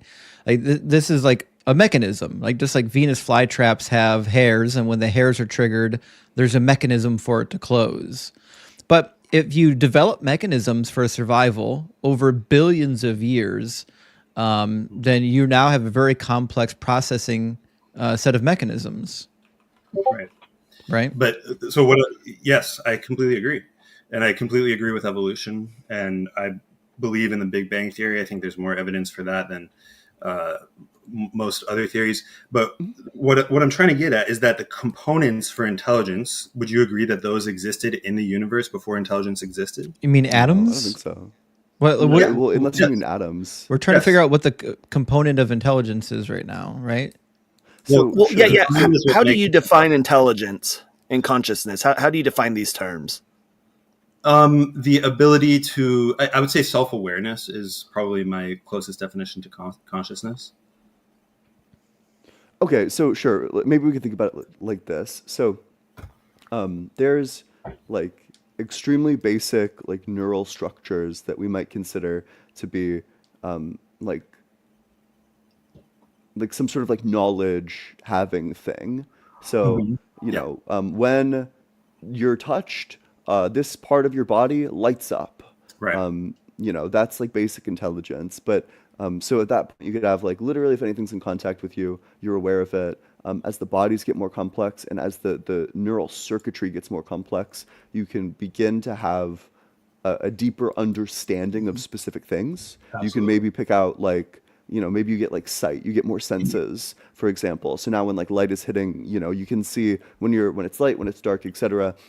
Over time, this gets like more and more complex. You can start picking out shapes, all that stuff. Eventually, you have like full formed eyes. All the other senses are full formed. And meanwhile, while these things are evolving, you begin to have concepts. You begin to have memory. You begin to engage in other basic neural processes, Right. like in a stepwise way. And eventually, all these things get so advanced that it is like we're just like incredibly intelligent. We have concepts. We can see stuff. We can connect concepts together. We can think. We can plan. We can do all these things. All of the things that our brain does happened stepwise. From like a very basic form, a very Yeah. rudimentary form, to a much more advanced form over time Yep. because it was advantageous. So that's Right. how we go from like very basic neural circuitry to Yep. an extremely advanced like full brain. 100%. So what, and I have zero disagreement there. So what I'm asking is those components that are able to form that brain, the components that form that brain eventually over time existed in the universe before that brain existed, correct? If by that we mean like atoms, yeah. Yes. Yes. Yeah, sure. Yeah. So what's interesting to me, and I'm not trying to like do a gotcha here, but what's interesting to me is that the components for intelligence and consciousness existed in the universe from the moment of the Big Bang. The right? components for Those everything eventually- always existed, though. That's not a meaningful statement. What do you mean? Yeah, so what we're saying is so the components existed, but they weren't designated for like consciousness, if that makes sense. Yeah. But it Like lead to consciousness. They lead to everything. Right. The components To- for everything yeah. always Yeah. existed. But This is consciousness not a was Yeah, one of meaningful those statement. the components is for a like meaningful mega statement, blocks because where does existed from the intelligence moment of the come Big from? Bang. I understand that intelligence comes from evolution. We all agree on that. But before that, before the brain evolved, there were also components in the universe that weren't a brain that eventually became a brain. I know. Yeah, and like these components, like before mega blocks existed, there were like the components in the universe for mega blocks. Before stars existed, there were the components in the universe for Yeah. star. Like I just don't think that this is like Yeah. it's just not very meaningful. Well, the same thing that the same components that made up the stars also eventually made up the brain. We agree. Correct. Sure. Okay. Yeah. Well, I mean, don't you find that interesting? It's certainly I interesting. no, it's Yeah, it's like cool or It's whatever. science. Like we're all No, I mean, atoms. Like that's look, awesome. and But we don't have to agree. You don't. I'm not here to Oh, well, convince I you mean, guys to believe in guess. God. But we do so agree, it's though. not like disagreement. It's more like Yeah. confusion, right? it's not, Like there's nothing confusing about it. To me. I'm confused as to like how we infer like sure like atoms are the building block of things. Atoms existed from the Big Bang. Atoms compose everything, including our brain, which does Right. this like incredible task. We Right. agree with all of that. So these Why does that atoms mean that and like God photons- exists or like I don't know if I don't know how to pronounce it. Zoroastrianism. I'm sorry. It's a I tough one, I apologize. know. Yeah. Right. I'm not sure what the specific theology is with that, but I'm not sure how this like indicates that that's true.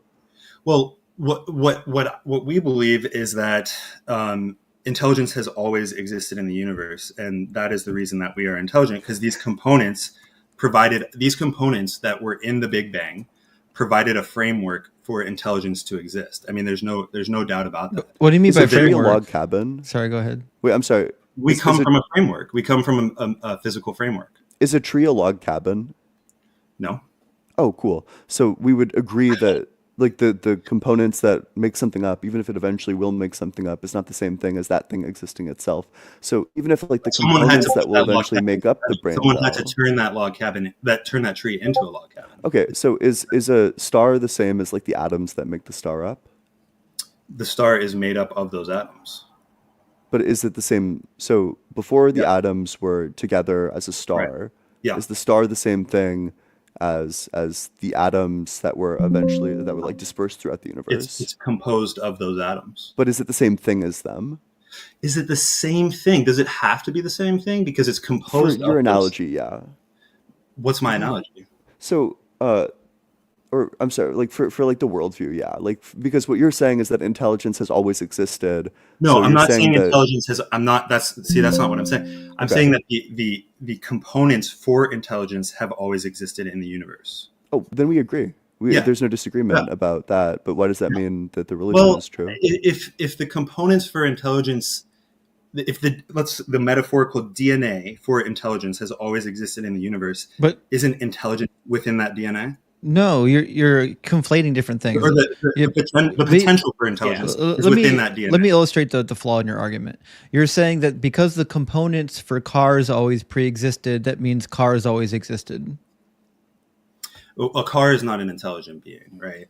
It doesn't matter. But We're it's the talking same about principle. The potential for that car has always existed. we're talking about this idea that because the components for something pre-existed, that the thing pre-existed, just like the wood in the log cabin, right?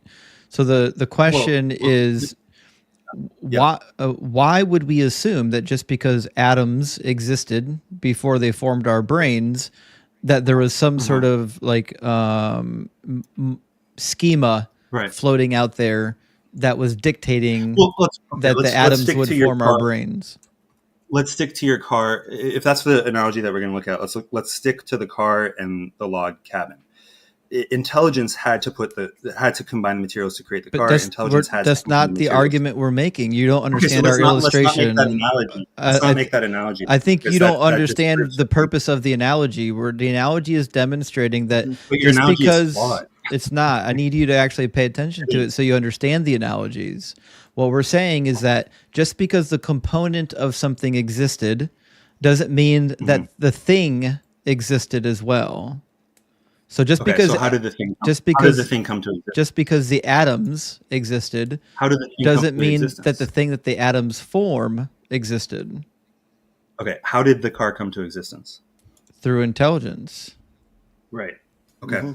So how did the brain come to existence? Through evolution. I mean, that's why I'm saying you can't. Right. Okay. So is evolution intelligent? No. No. Evolution is not intelligent. So then how can we? It's not self-aware. If by your definition, evolution was dumb, then how do we exist? Well, wait, no. It's a category error, right? So it's not. So you're defining intelligence as like the ability to be self-aware. We don't think evolution is self-aware. Consciousness, because artificial. Yeah. We don't think it's conscious. AI either. is not conscious, right? Yeah, so like the way evolution works is there's mutations that occur, and some of those mutations are beneficial and they lead to a species surviving. Some of those mutations are not beneficial and they lead to that species being extinct. I believe in Darwinism. Yeah. Yeah. So like the idea that evolution is intelligent just isn't. There's no evidence. No. Here's what I'm saying: is like if it takes intelligence to create a car, then that analogy doesn't really work, right? Because you're saying that like the analogy it just doesn't work. The analogy is not how something came to be. That's not what the analogy is serving. I don't know why this is so difficult. The analogy is just demonstrating that just because the individual particles of a thing existing doesn't mean that the thing itself existed, which is the basis of your argument. You're saying because the individual atoms... Hold on. You're saying because the individual components that brings about intelligence, because those individual components pre-existed intelligence, that there must then be an intelligence prior to it. That was your argument, but you don't make that same argument. You wouldn't accept that same argument for literally anything else. Well, something doesn't come out of nothing, right? We don't believe there was nothing. Mm-hmm.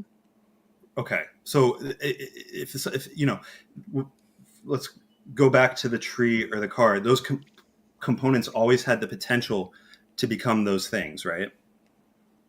So okay, but I guess like to put them together. guess this is like a whole like philosophical bag of worms. It's kind of not clear what the language is referring to. Like if what you mean by that is that like the potential existed in like some very like real way. Yeah. Then I mean. The framework for intelligence. I think it's like kind of weird. What is a framework? I think potential talk is kind of weird. The framework that we come like I can the agree universe with is the framework. What is a framework? We come from we come from the framework of the universe. But that's definitionally not how the word framework works. How does it work? A framework implies that there's a designed structure. Okay. So I mean, how do you know it's not you're designed, just though? presupposing your conclusion in your argument. How do you know it's not designed? We're asking you for the argument that would demonstrate that it was designed. But you don't have an argument that it wasn't? Well, so I mean, if you want good evidence that intelligence the wasn't car was designed. designed. Well, but if you want good evidence that intelligence wasn't designed, you can look to all the cognitive biases that we have that consistently lead us to false conclusions. Like, that's not intelligently designed. But what that does line up with is processes like evolution and an indifferent universe. If all that matters is survival and reproduction, then you're going to have all these cognitive biases that lead you to being better at like survival and reproduction in the setting that they were developed. Why does survival and reproduction exist? It exists just as like a fact of what these life That's not forms an were answer. doing. It's an That's not an answer. answer. It is. It exists because without it, you die and then you don't exist. It's literally But the why do only. we, why do Wait, we have are you asking why like do we what have are the this concepts? It's instinct? Why do literally the the Why do we only. have the It's instinct? literally Because the we only evolved it. option. Why? Why did we evolve because the instinct? the things that didn't evolve, that didn't survive and reproduce. But why did certain things have the instinct to survive? Because Where did that bias instinct problem. come from? What created that instinct? The because fact that the people who had those, so mutations created that instinct, and then the beings who had that instinct then were much more likely to survive and reproduce because they had a drive towards survival and reproduction. Therefore, because they were more likely to survive and reproduce, they survived and reproduced at greater frequencies, which passed the genes along. Eventually, the genes became universal, and so too the trait of being driven towards survival and reproduction also became universal. Yeah, and also keep in mind, you already said earlier in the conversation that you accept evolution as being true. So I'm a little confused why we're having this debate now. You guys are avoiding answering where the instinct for survival came from. I just gave it. We just explained it. Go ahead. I just did. Go ahead. I already did. Were you You did listening? not. You said it's a fact. That wasn't an answer. That's not what he said. You said it was a fact that came from. We'll give it to you another time. The survival instinct is a product of evolution because the things that didn't have the instinct to survive died, which means they could not reproduce. They're all gone. The only things that did survive are the things that had the instinct for surviving. But even calling it an instinct is giving it too much credit. We're just saying the things that are capable of adapting were the ones that survived. And you know, the adaptation or the ability to overcome the environment, we call that survival instinct. But even instinct it brings in a bunch of assumptions with it. Did any being want to overcome their environment to survive? Were you talking the whole No, time? not necessarily. You guys, okay. It seems you don't want to answer. I gotta get Well, going. no. So the answer to that is no, not necessarily. Yeah. I mean, if you didn't have the instinct to survive and reproduce, then you're not going to survive and reproduce. Yeah, Like, what's the mystery? He cut and ran. Okay. Oh, well. All right. Well, listen, we've got Christos and John with us. We talked to Christos, I think, last time we were live. So not to prioritize people, but I think I'm going to pull John in. Christos, I want to talk to you today, though. I see you in my guest request boxes or box. I'll do like a live stream after, and we can talk about. I mean, what's on your mind. if he's still here after John, I'd love to pull in Christos. I like to prioritize guests that aren't constantly up here. You know what I mean? Yeah. No, I get it. Have some variety. Exactly. Variety is the right word for it. Yeah. Welcome in, John. Also, we could never have a crash out like the previous guest when you're just talking to people you know. Right. John, can you hear us? Yeah. Can you hear me? Yeah, we can hear you. Welcome in, John. John, great. Do you believe in a particular God or multiplicity of gods? I'm Christian, Cool. so I believe in the Christian God. Cool. What'd be the most convincing evidence or argument for the Christian God being real? The most convincing argument, I would say, the argument from motion, as outlined by Thomas Aquinas. Oh boy. Go for Let's it. hear it. Okay. So do you want me to just like go through the syllogism and then we can Yeah. talk about it after? Sure. Please, yeah. Okay, great. First, we know from experience that some things are in motion. Motion being defined in the Aristotelian sense of reduction from potency to act. Second, Now, motion or change is just the reduction of something from potentiality to actuality. Third, nothing can be reduced from potentiality to actuality except by something in a state of actuality. Hence, whatever is in motion must be put in motion by another. But if such a series went on to infinity, then there would be no first mover, and there would be no first move, and then there would be no other movers. It follows it is necessary to arrive at a first mover, put in motion by no other, and this is what everyone understands to be God. Cool. So none of us believe there was a first move. Yeah, we think that there's an infinite universe. That's going to be like the biggest objection. We think that if you have like an infinite chain of things that are in motion, then there's no problem. Right. So you think an infinite regression is possible?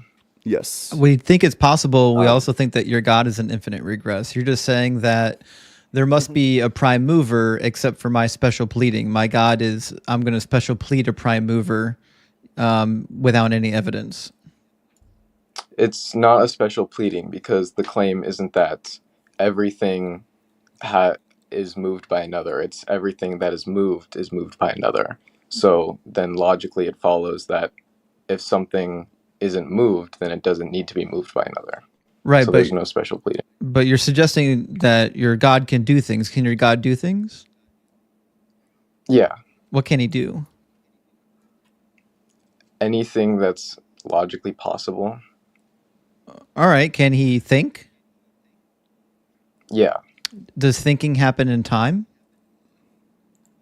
No, not for God. So thinking doesn't happen in time. So every thought he's ever had never actually happened? It happened, but not in time. For no amount of time. I think even talking about it in regards of time would be incorrect. Right. So you're suggesting that God is a prime mover, but you can't move anything unless you're in time. Time implies a change of, moving implies a change of states. What do you mean, a change of states? You can't move without time. A change of states. Yeah. Go ahead, Ian.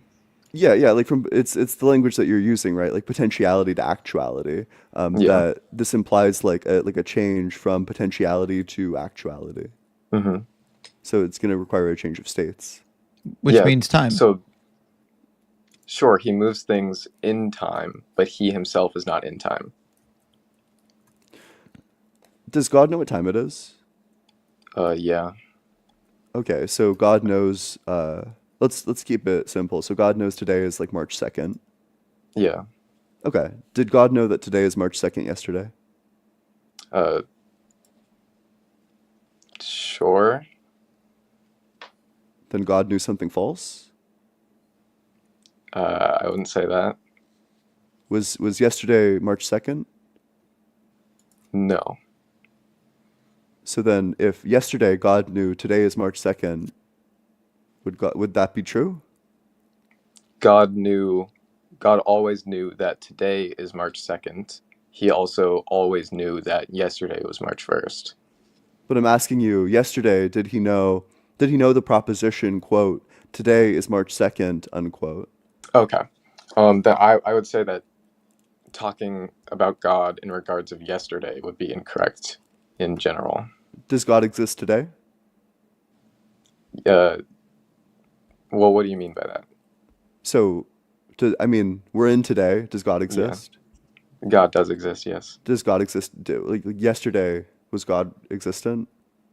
Throughout all of time, God has existed. Yeah, cool. So God's in time. Does God know the proposition? Quote, today is March 2nd, unquote? Sure, yeah. And does God's knowledge change? No. Okay, so today he knows it. So yesterday he existed. He would have known that today is March 2nd, but that's not true. Well, again, I would say that talking about God in regards as if he's in time is incorrect. But yesterday he knew that today is March 2nd. That's not the question. Yesterday, did he know, quote, today is March 2nd, unquote? You know it as in, like, think it's true? Yeah. Then I mean, still, I think talking about God and as if he's in time is incorrect. But you say that he has this knowledge that today is March 2nd. Did God always have this knowledge? Yeah. Okay, so then yesterday, God knew that today was March 2nd. And we're still talking about God as if he's in time, though. So you have no problem thinking about it in time, answering the question, like, does he know that today is March 2nd? You have no problem saying, like, yes. You say it very quickly, like, yeah, God knows it. God knows that today is March 2nd. But suddenly, when we turn the clock, like, well, okay, in 24 hours, will God know that today is March 2nd? Yes, but those 24 hours, God isn't like subject to them. But Yeah, of even if I course. were like to So then grant God that knows something God that's is in false. time, then what's the difference? Oh, because then, so if God is in time, then the problem is that he just can't really be like, well, so first of all, that means that we're just going to have like an infinite series of things, which means that time is going to be eternal. So there isn't like a first mover. Can you expand on why Yeah. God can't be a first mover if he's in time? So if God's outside of time, then it's like God and time chilling forever. They're just like side by side buddies forever. It's Yeah. God with time. That means that time has always existed, which means that God is not the first mover of time. Okay. Yep. So then we would say that there's like something in actuality that was not put into actuality by God, which defeats the argument for motion. And okay, that makes sense. Yeah. Do you have anything else? But there's one other really interesting, and I say really simple problem to the prime mover argument, which is that let's imagine for a second there was a world in which did require a prime mover, which I don't actually believe that to be the case. But if we did, right, there's no reason why we have to posit a conscious prime mover. It certainly could just be a naturalistic phenomenon. And it's true because it's metaphysically necessary, which is the same burden of proof that you have. Your proof is that God exists as a prime mover because it's metaphysically necessary. But my assumption that there's a naturalistic prime mover, we're just going to call it the natural prime mover, is also metaphysically necessary in this argument and brings along a lot less assumptions. And it's true because it's metaphysically necessary. I'm assuming that you would grant that motion exists. Yes. Mm-hmm. So can I ask how that happens? You say the infinite regress. No, my argument is that your proof for God being the prime mover is just that it's metaphysically necessary. It's a necessity, right? Yeah.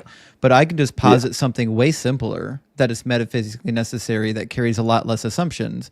And I'm just going to call it the metaphysically necessary prime mover that's completely not conscious. Yeah, or I don't know. This is like the meme that I've been running. I'm gearing up to run it actually.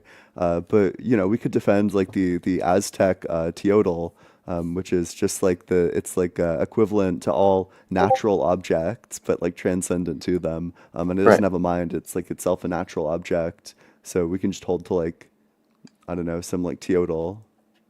I mean, okay. So to clarify, I'm not saying that the argument proves that the Christian God is.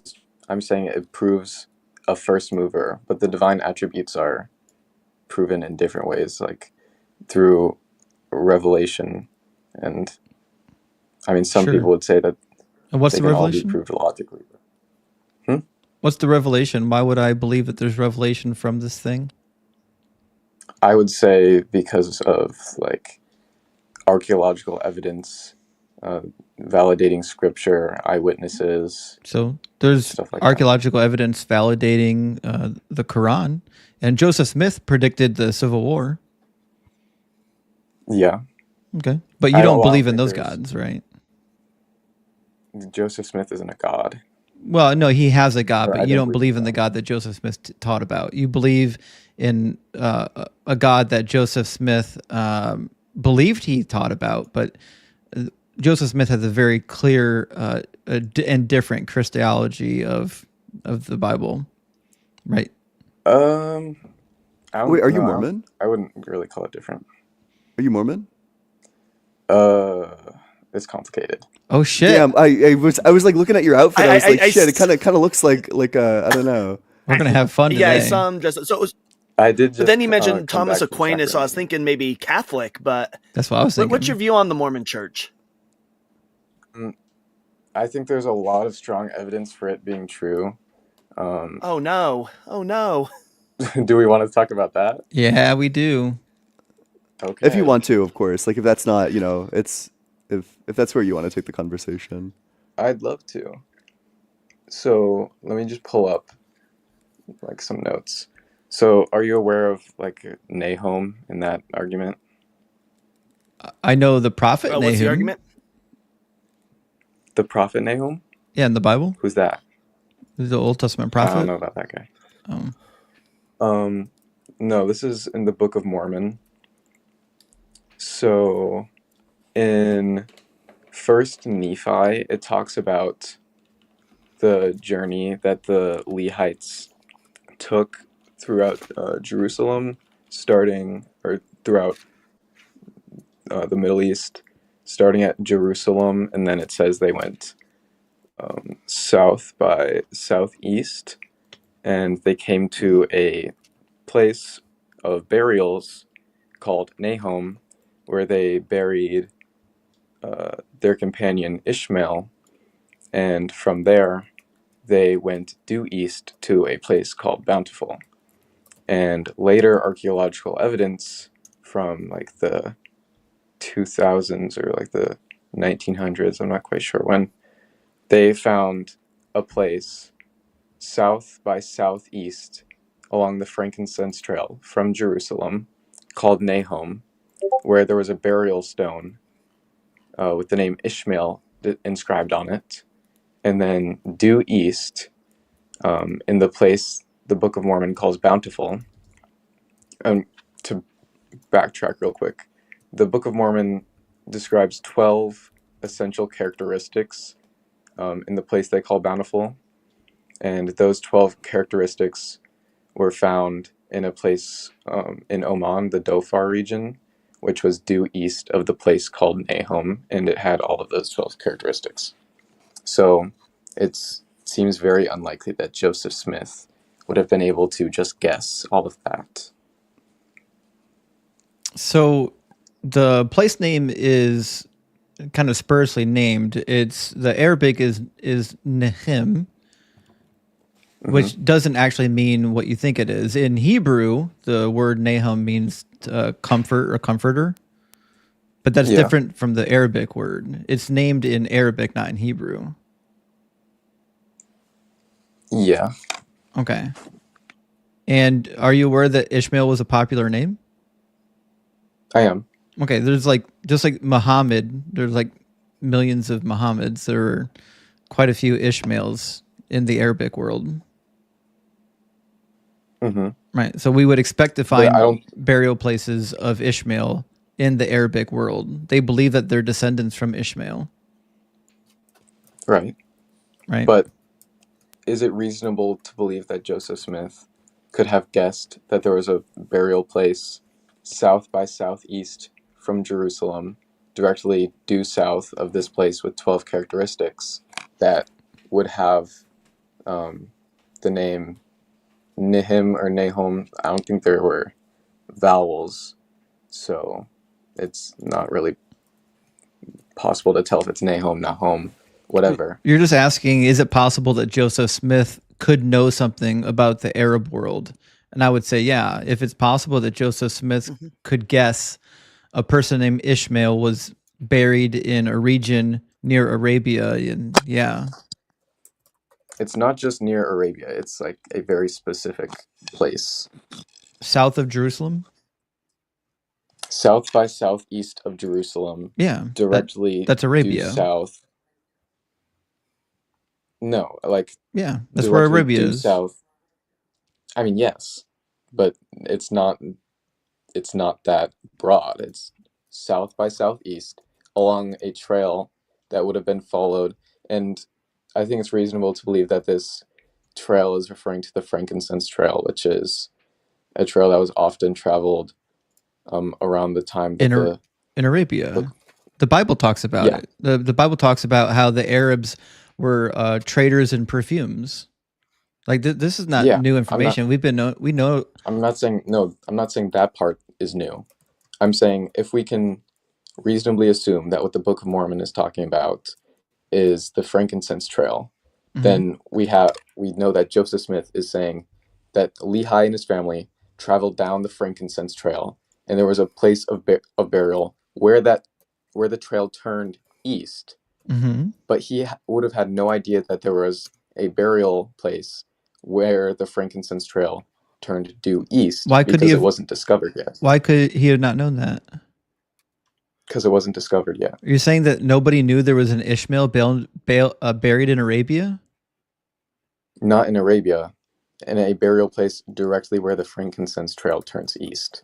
Yeah, that's a very large region in Arabia. As a matter of fact, we have it on maps dating back to 1763. Like, it was discovered long before. There's maps of it. Maps of what? Nahum, where it's at. There's maps of it dating back to 1763. Where are you getting this? Yeah, we could go find it. Get you the source. That'd be great. So this is kind of the same thing. As a matter of fact... Oh, go ahead. Yeah, it was mapped by German surveyor Karsten Niebuhr. He's the one who surveyed it. And when? In 1763. And where are you getting this? Yeah, I'll get that for you. Thank you.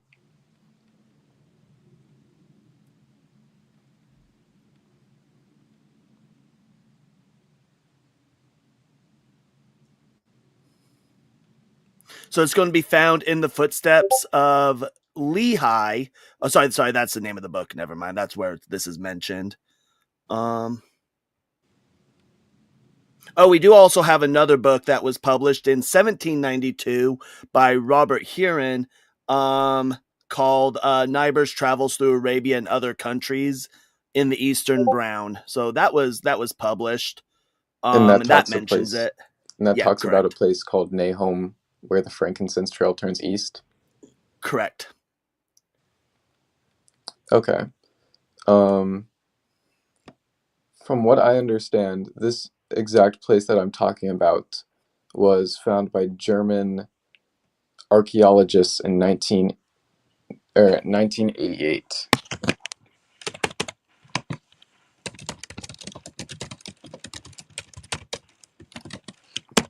Hold on.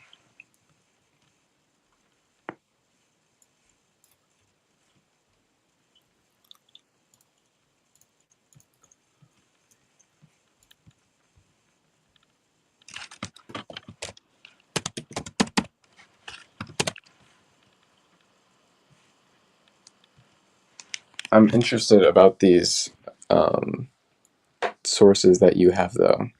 So I'm reading a paper from BYU right now. They're saying that the dating is off as well, and there's actually 28 attestations of the name Ishmael from this region. It says only 4 of them are dated prior to the 4th century BCE. But we would assume that this would have needed to date all the way back to around the year 2000 BCE when Ishmael was alive. No, that'd be like when did the Book of Mormon say it happened? I think it's around 500 BC. Well, no, Ishmael lived at the same time as Abraham, shortly after. It's a different Ishmael. Oh, I'm sorry. I was assuming you're talking about the Abrahamic Ishmael. There's another Ishmael. Yeah, the Ishmael from the Book of Mormon who lived in the 590 BC. Oh yeah, so yeah, the Book of Mormon mentions one of the most popular names in Arabia and says there's a burial there. Yeah, I mean, I don't find that surprising. I don't think the name is what's important. I think it's the exact location of this place. Why? Along the frankincense trail where it turned due east. But the frankincense trail goes all throughout Arabia. It covers hundreds of miles, and it doesn't have a corner either. It rounds off. The rounding of the frankincense trail goes like 150 miles. Hold on, I'm gonna pull up a map.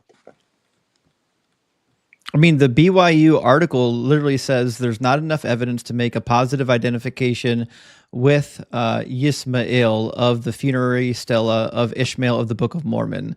The most that can be said is that there is an Ishmael buried near Nechim tribal region around the 6th century. The lack of further identifying information in the inscription, such as a patronym or the Book of Mormon text, and the inability to determine with certainty if the stela in question was found within or merely near Nechim tribal region makes a more definitive association impossible, which is another thing, is they don't actually know where the stele originated from. They didn't find it like in a burial chamber.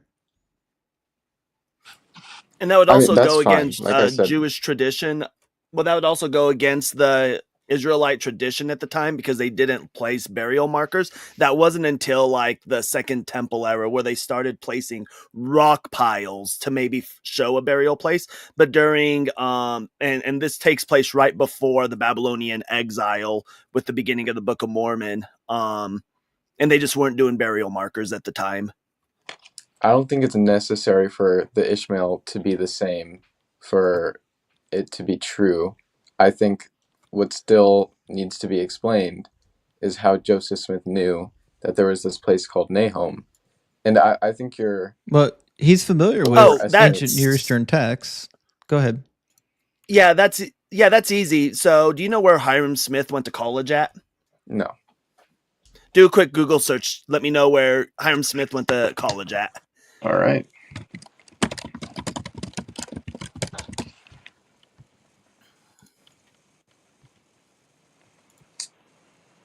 Brigham Young University?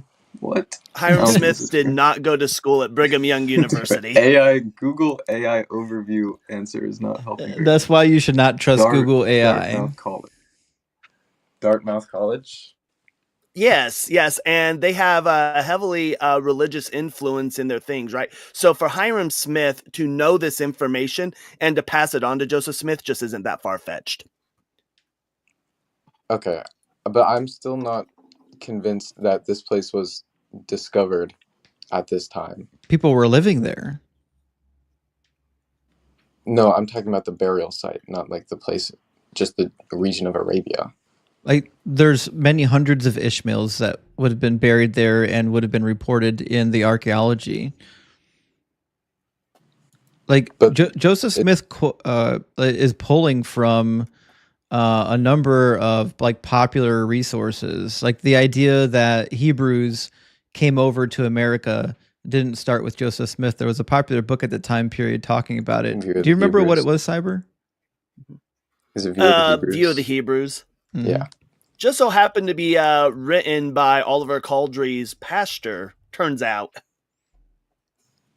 Right. So like going back. The archaeology of the time period was really intriguing. They were digging stuff up in Egypt, they were digging stuff up in Arabia, and Joseph Smith obviously had some level of access to some of this data, which is why he was able to integrate it into his theories. Although he couldn't read it, like he claimed to interpret Egyptian, but he got Egyptian wrong. Well, that's because it was Reformed Egyptian, Justin. Oh, right, of course, yeah. But specifically the altars with NHM inscribed in them weren't discovered till 1988. Yeah, but they knew where the region was. Mm-hmm. But did they know that there was a burial site with altars with NHM inscribed in them? Did he say there was an altar?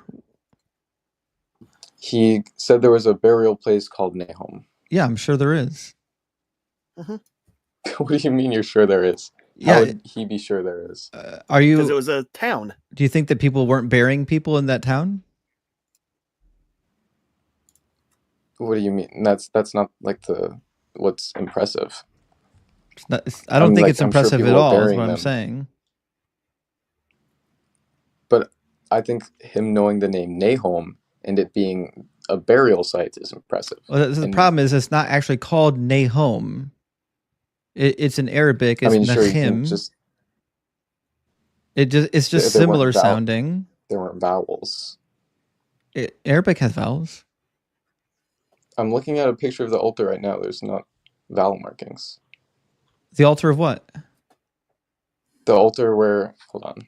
Can I flip my camera around? How do I do this? Yeah, there is actually a way to flip your camera. Do you know how? From your point of view, let me see. I might be able to do it for you. Yeah, let me flip it for you. Okay. You should get a request to flip. This is a picture of the altar that was found in 1988. Right. I'm asking you in the Book of Mormon, though. Does it say there's an altar? I don't think it says there's an altar. It just says the burial site was called. Okay. You know that altars weren't typically placed at burial sites. I mean, there was one here. You're looking at it. But altars weren't at burial sites. They specifically were not there. In fact, there was a taboo against mixing your space of worship with your burial sites. Oh. Well, is that not a picture of a altar that was at a burial site? It's definitely a picture of an altar. Or it could be a stele. Let me see what size it is. Because if it's a stele, you can put that as a burial site. If it's an altar, no, you wouldn't have it at a burial site. And to be clear, the burial site that you're referring to, the stele wasn't found in this town. It was found near the town. Right. Okay. And where do you get that? That's just what it says. Yeah. The BYU article says it was found in the region. Okay. What BYU article are you looking at? Let me grab it again.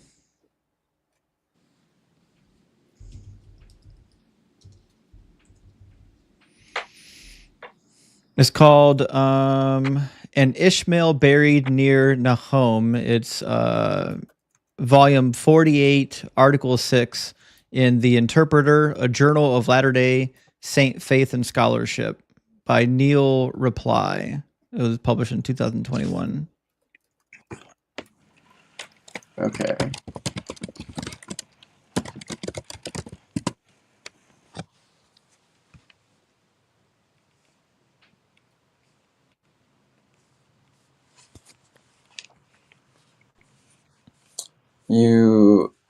I think one part that we haven't really addressed yet is the 12 characteristics part. Characteristics of bountiful. Bountiful. What about it? Okay, so the Book of Mormon says directly due east of this place called Nahom. So due east when the frankincense trail turns east. He says there's a place, and the Book of Mormon has 12 distinct characteristics but the name of the place doesn't mean bountiful. That's what they called it. Yeah, but the name of the place in Arabic means to be hungry or devouring. Which place? Nahom. Dhofar? No, this is a different place, directly east of Nahom. Okay, what's the place that he's referring to? It's called Bountiful in the Book of Mormon. It's now identified as the Dhofar region in Oman. Delphar? Spell that for us. Dhofar.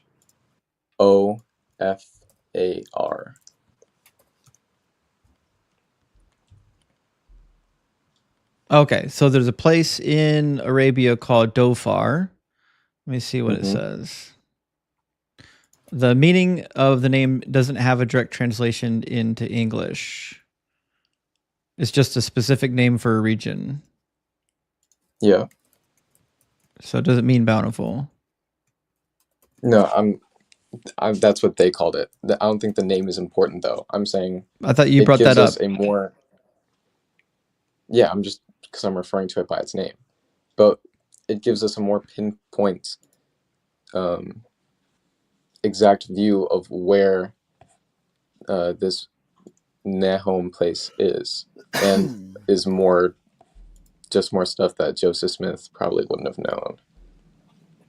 Did he mention Dhofar by name? No. You're mentioning like there's well, what did he describe about it? Do you want me to list the 12 characteristics? Yeah, well, read it from the book of Nephi. Okay. It's coming from quite a few verses. 1 second. Okay, so from 1 Nephi 17:1, we get that it's eastward of Nahom. Do you want me to read all the verses?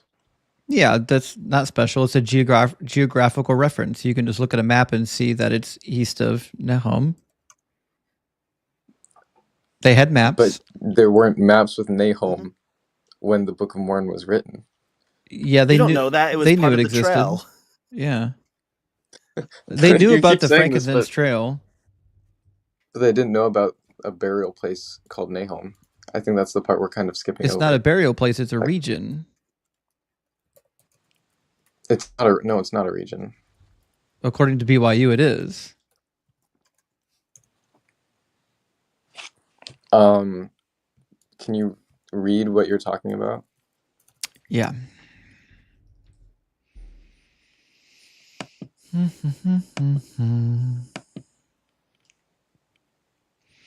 Says, in recent days, Latter-day Saint scholars have come to identify Nahom, a burial place of Ishmael, Nephi's father-in-law, mentioned in 1 Nephi 1634, with the Nahim tribal region in Yemen. It's a tribal region. Okay. Of a group of people called the Ishmaelites, it turns out. Yeah, what about that? Okay. So, and this was a place that this Nahim region was known at the time of Joseph Smith? I would imagine so, yeah. Yes, we have it mapped earlier. We talked about that already. It's on maps. Okay, and the burial place was known? It didn't say a burial place. It's a region. But I'm not talking about the region. I'm talking about the burial place. The burial place. So if there's a place, is not a place. It's a region.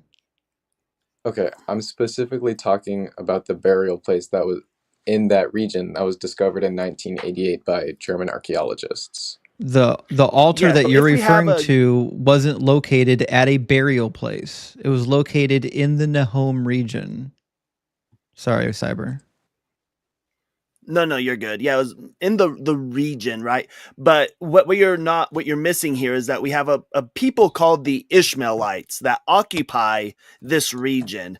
And we happen to find, and they're named after a person. Clearly, that's normally when we get names. They're named after like a person. And we just so happen to have a burial site, allegedly, for a person named Ishmael, who lived in the region of the Ishmaelites. Yeah. And this is all stuff that would have been known because, again, we knew that Nahom existed. It was a location, the region. We knew where it was at ahead of time. In fact, when the reason why we know it is there were pillars that stood up above the sands. That's how they knew it existed. The place itself, the region existed. There were pillars, probably for a temple. So this idea that like nobody knew about it, that Joseph Smith's older brother Hiram, who went to Dartmouth, where this is heavily taught, and Joseph Smith wouldn't have known it, is just doesn't make sense. It's just Mormon apologetics. Can we talk about this altar a little bit more? So do you grant that this altar, or whatever you want to call it, this thing that had NHM inscribed in it, do you grant that was discovered in 1988? That's irrelevant at this point. I don't know when it was discovered. I don't see how it's relevant. If they know what the place was called, and we have documentation of it, and we know that the Ishmaelites were there, it's just irrelevant that they found an altar. We would expect to find altars. But it was a place of burials. They also found burial stones. Yep. That were there. There's always burial stones where people live. Next to altars with It doesn't. NHM inscribed in them? It doesn't say that. Yeah, it does. There's no archaeological data that says that they found burial stones next to altars. Yeah, the burial stone that I showed you, or no, I didn't show you that one. I'm trying to get a link to where I got this image, but the burial stone with Ishmael inscribed in it was found among other burial stones. Yep. In the same place that the altar with NHM inscribed in it was found. Yeah, there's a collection of funerary stones. I'm aware. Yeah. What about them? He wouldn't have known that there was a place of burials in this NHM place. He would have, because every region has a burial place. You're like saying, how could we have known that in Cleveland, Ohio, there's a burial place? And wouldn't you know? One of them says John Smith. Like, yeah, it's an incredibly popular name, and people get buried. Okay. Like this is not unique information. We knew that the Ishmaelites were already there. We already know their geography. We know about the Frankincense Trail. It's not difficult to ascertain that they're going to have a burial site somewhere. In fact, do you know how many Muslims are named Muhammad? And if we were to find, if we were to find a burial site that dates to around the time Muhammad lived, and it said Muhammad, would we just throw out his burial site in Mecca and say, nope, this is where he's really buried? Because it says his name. Like I've said before, I don't think the impressive part is that necessarily, and I'm not necessarily claiming that this Ishmael is the Ishmael in the Book of Mormon, but it does prove that this place was a place of burials, and it's possible that this is the place, and likely that this was the place referred to in the Book of Mormon. And these are information that Joseph Smith had access to because of his brother Hiram's education, due to the college he went to. I would contest that because these altars and these stones weren't discovered yet. But we knew that people lived there. We knew that the name Ishmael was there, and we knew that people were buried there.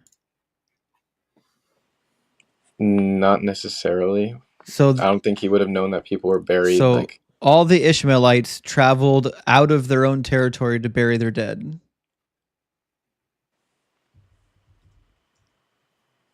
Hmm. If you are in a tribe of Ishmaelites and you're living in a region, you're going to bury the Ishmaelites where you live. You're not going to travel to a different state to bury your dead. Yeah. Okay. I understand that people are going to be buried in places where people live. But it's the land of the Ishmaelites. We would expect to find burial stones of people named Ishmael. Okay. But what I'm contesting is that this isn't just like this place where there was like one or two stones found. This specifically was a specific place for burials. Yep. Located in a very specific place.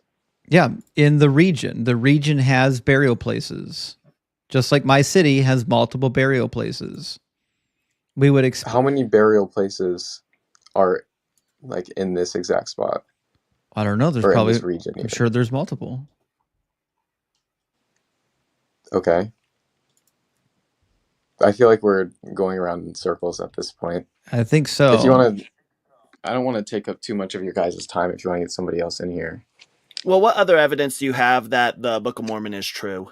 The next thing I'd probably refer to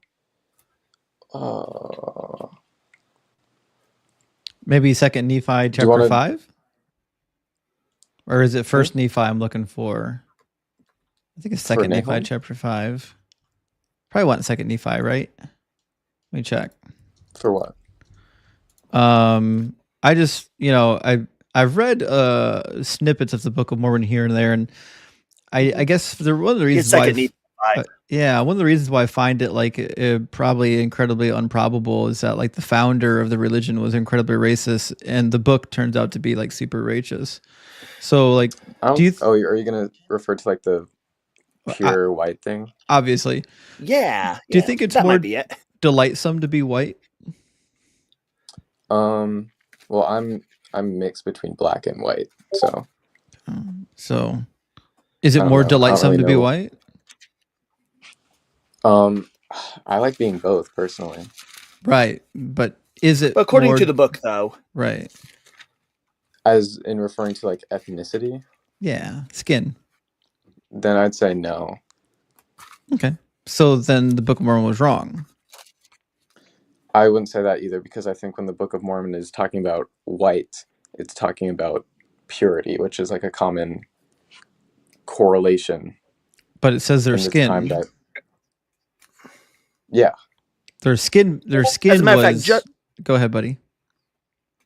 yeah, I was going to say, turn to 1 Nephi chapter 12, verse 23. Yeah, let me pull it up. 23. First Nephi 12. This is 23. 23. Yeah. Oh, I love this one. This is a good one. I'm glad you mentioned it. I'll put it up on the screen.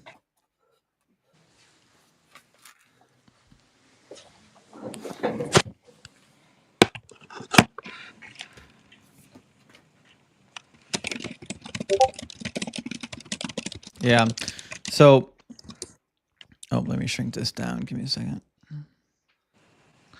Says, it came to pass that I beheld, after they had dwindled in unbelief, they became dark and loathsome, and a filthy people of idleness and all manner of abominations. Yeah. So like I said before, I think that it's like a literary device where white just refers to like purity and black refers to like being dirty. And Like I do dirty agree that skinned. Joseph Smith was racist, but I don't think Right. that the Book of Mormon is racist. Well, it says And if so we in verse turn to 21, right? It says, wherefore, as they were white and exceedingly fair and delightsome, that's fair is a visual term, like they are fair in skin. It says, and delightsome, that they might not be enticing unto my people, the Lord did cause a skin of blackness to come upon them. These are visual indicators so that they won't be enticing. That's the skin getting dark. And in fact, we can read that this is a physical thing. If you go to Moses chapter 7, verse 22, it mentions that for the seed of Cain were black and had not place among them. Mm-hmm. which doesn't talk about skin color, does it? Say what? I'm sorry, because also the other part is like if you look at like the Mormon Church, wasn't it literally the case that the black folks weren't allowed to hold like the priesthood until like the 1980s? Yeah, it was a long time.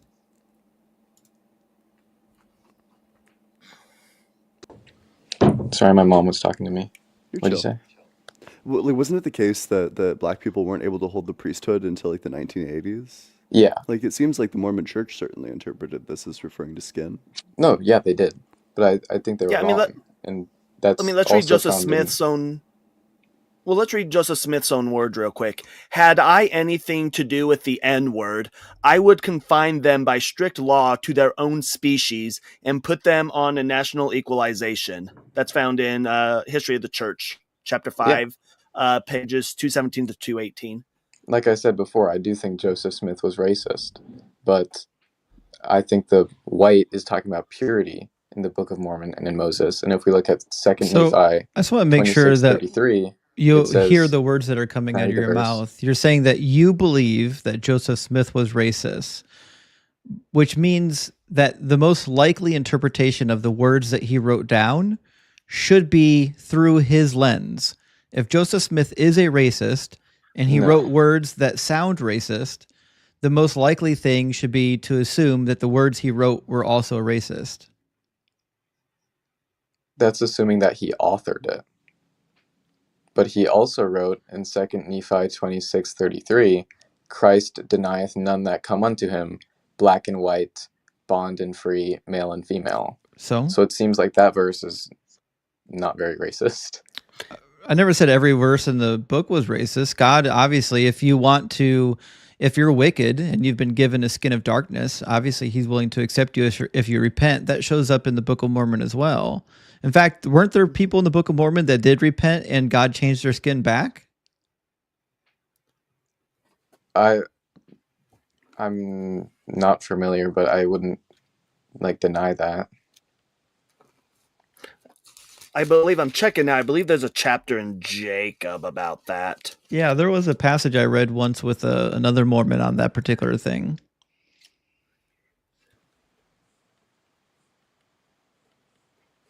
But either way, I think the text is actually pretty clear. He's just saying that God made their skin dark so that they wouldn't be enticing, because he didn't want them to mix. So Jacob chapter 3 verse 8. O my brethren, I fear that unless ye shall repent of your sins, that their skins will be whiter than yours when ye shall be brought with them. So yeah, when they repent, they can gain a skin of whiteness again. That's right. Yeah. I think this is just, we're going to have to agree to disagree, because I think it's a literary device rather than him actually saying that black people are better than white people. It says their skin will be whiter than yours. Yeah, I know that. What is skin? Yeah, and what does it mean to have light skin? It's lighter. What does it mean to have dark skin? It's darker. Okay, and did God darken these people's skin? I'd say in the literal sense, probably not. All right, so the words don't mean what the words mean then. I'd say the words don't literally mean what they say, no. Do you treat all the passages of the Book of Mormon where it's completely non-literal, or just the passages you don't like? Oh, just the passages I don't like. Fair enough. No, he was honest. Kidding. I think I think you have to kind of use discretion and the collective witness of the entirety of what it says. Yeah. Okay. So where in the line of the presidents does Brigham Young sit? He's number 2. He's number 2, right? And he was friends with Joseph Smith, right? Yeah, he's probably the most racist of them all. Yeah, but as the prophet, he is the mouthpiece of God, right? That's the Mormon belief. Only when he's speaking in a revelatory manner. Not everything that he says is of God. But isn't it weird that if someone's getting direct revelation from God, God couldn't tell him, like, hey, maybe not be a racist? I mean, I think all of the prophets in the Bible, the New Testament, and so forth are sinful, and they're going to do bad things. So I think they can be racist. So God did tell him not to be racist, but he ignored God. I don't know if he got direct revelation from God telling him not to be racist or not. It's possible, but I don't think we should just jump to conclusions. Well, let's assume the best. Let's assume that God really did want them to not be racist, and he told them not to be racist. We must assume then that they ignored the commands of God. Now, if they're willing to ignore the commands of God on racism, why would we trust them on literally anything else? So they can ignore personal revelations and go against personal revelations, but what they're obligated to do if they're a prophet is to reveal what is revealed unto them by God for the good of everybody, because the Latter-day Saint belief is that anybody can receive personal revelation. Right, but you're suggesting that they're ignoring some of the revelation. Right? You're suggesting they're ignoring some revelation. So I'm saying if they're ignoring some revelation from God but not others, why would I trust in anything they say? If they can just ignore what God is telling them, or report things that God didn't tell them, well then why trust them at all? I don't think they can report things that God didn't tell them. Why couldn't they? And pass it off as if it is what God told them. What stops them from doing that? Their prophethood. But you just said that in their prophethood, they can have views that are not in alignment with what God tells them. Yes, but they cannot lie about revelation for the good Why can't of they? everybody. Because they're prophets. Then So? if they did, they would be a false prophet. Well, they're all false prophets, that's for sure. But I'm trying to figure out why they can't lie. What's preventing them from lying? Is God the one preventing them from lying? Yes, probably. I think you've made it worse. Now you're saying that God is physically making it impossible for them to lie, but he's not as invested in the situation that he couldn't just make sure that they told people not to be racist. So now you're making No, I God think out he to be the could bad have. guy. He just didn't. Oh, so God doesn't care about racism No, then. I don't think he's a bad guy. I think he's pretty cool. Yeah, like are you familiar with what the Journal of Discourses is? Yeah. Right, so it's a letter. Well, sorry, not a letter. It's a compilation of all the early church presidents, prophets as you call them, and the sermons that they gave. Now you're saying that God won't let them speak, and this is a sermon. These are things being told in front of the entire church. Not all sermons are So revelations. yeah, but if they're going to speak something that God doesn't let them speak, though, right? Are they allowed to speak things that to the church, to teach the church that God doesn't want them to teach? They can teach incorrect teachings. Like, for example, Brigham Young taught that Adam was God, which is an incorrect teaching that is in the Journal of Discourses. So you stand by that God, because the idea, don't they receive the word for their sermons by God? Like, isn't that why you guys attend? Did he drop? But do we? Hold on. Oh, he's still up. Give me a second. Let me see what happened here. I don't know what happened. He got temporarily dropped off. Am I still here? Yeah, I was Yeah, looking. yeah, you're with Yeah, us, you're buddy. still here. Okay. Yeah, so your belief is, though, just to be perfectly clear, your belief is the reason why you guys attend conference is because the words that they're speaking are inspired by God, correct? Well, just to like back up real quick, just for like a preface, I'm not a member of the church. I've been attending for like a few months now, and Oh, you should I'm stop. not You should run away. I'm not able to be baptized even if I wanted to because I need parental consent. But yeah, essentially, well, Wait, the sorry, question how old was, are we you? attend conference to hear revelation from God. Wait, I'm so sorry. How old are you? 17. All right, we gotta cut this one. Yeah, You sorry. gotta be We 18 or older. gotta be 18, Oh, my am I friend. not allowed? Sorry, I'm so sorry. we've got TikTok rules. They'll kick our stream off if we talk to young people. But listen, I you've been apologize. very kind and professional the whole time, and we've been grilling you pretty good. So, I mean, Yeah. you did a great job, man. Thank you. Yep. Thank you guys for talking. Cheers. Yeah, you were very like collected. It's good. It's always good to see that. Yeah. I appreciate it.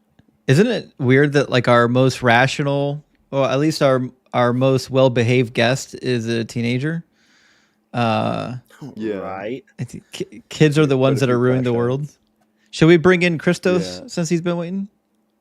Yeah, we can bring him in. Yeah, and then after that, I want to start my own stream. That's what I'm saying. I think he's going to be our last. Yep. Sounds good. Yeah, bring Christos in. Christos, welcome in. Yeah, thank you. So, no pain, no gain. Thank you for the $2 super chat. It says, "Happy birthday, Ian. I'm also Thank from you. March." So, big Hell W. yeah. March supremacy. Me All right. too. Yeah. Me too. Mine's on the 19th, though. Oh, shit. Oh, cool. Sorry, Christos. Go ahead, bud. Yep. Oh yeah, it's fine, it's fine. So I guess my main question was Ian's like, argument from bodily futility. Like, so Yeah, yeah, sure. like in his life, yeah, I've heard him like argue that well, why would God make the human body imperfect? And I was just interested in the argument. Sure, yeah. So it's not per se that it's imperfect. The problem is that it has design flaws. So do you take it in your view that God designed our body towards like a specific end? Yeah. And what's that end? I guess I'd say to be the most appropriately subordinate to like rational intellect. Um, to so and that being like just that we acknowledge when like things are rational, or I'd say that I'd say that God designs the human body Mhm. via obviously evolutionary process Yep. towards the end that out of all out of those species that we see in nature, they're most appropriately fitting to house the rational intellect that God confers upon man. So you're saying that so our body exists so that we can be the most rational? Um, sure, yeah. I Okay. mean, yeah, sure, yeah.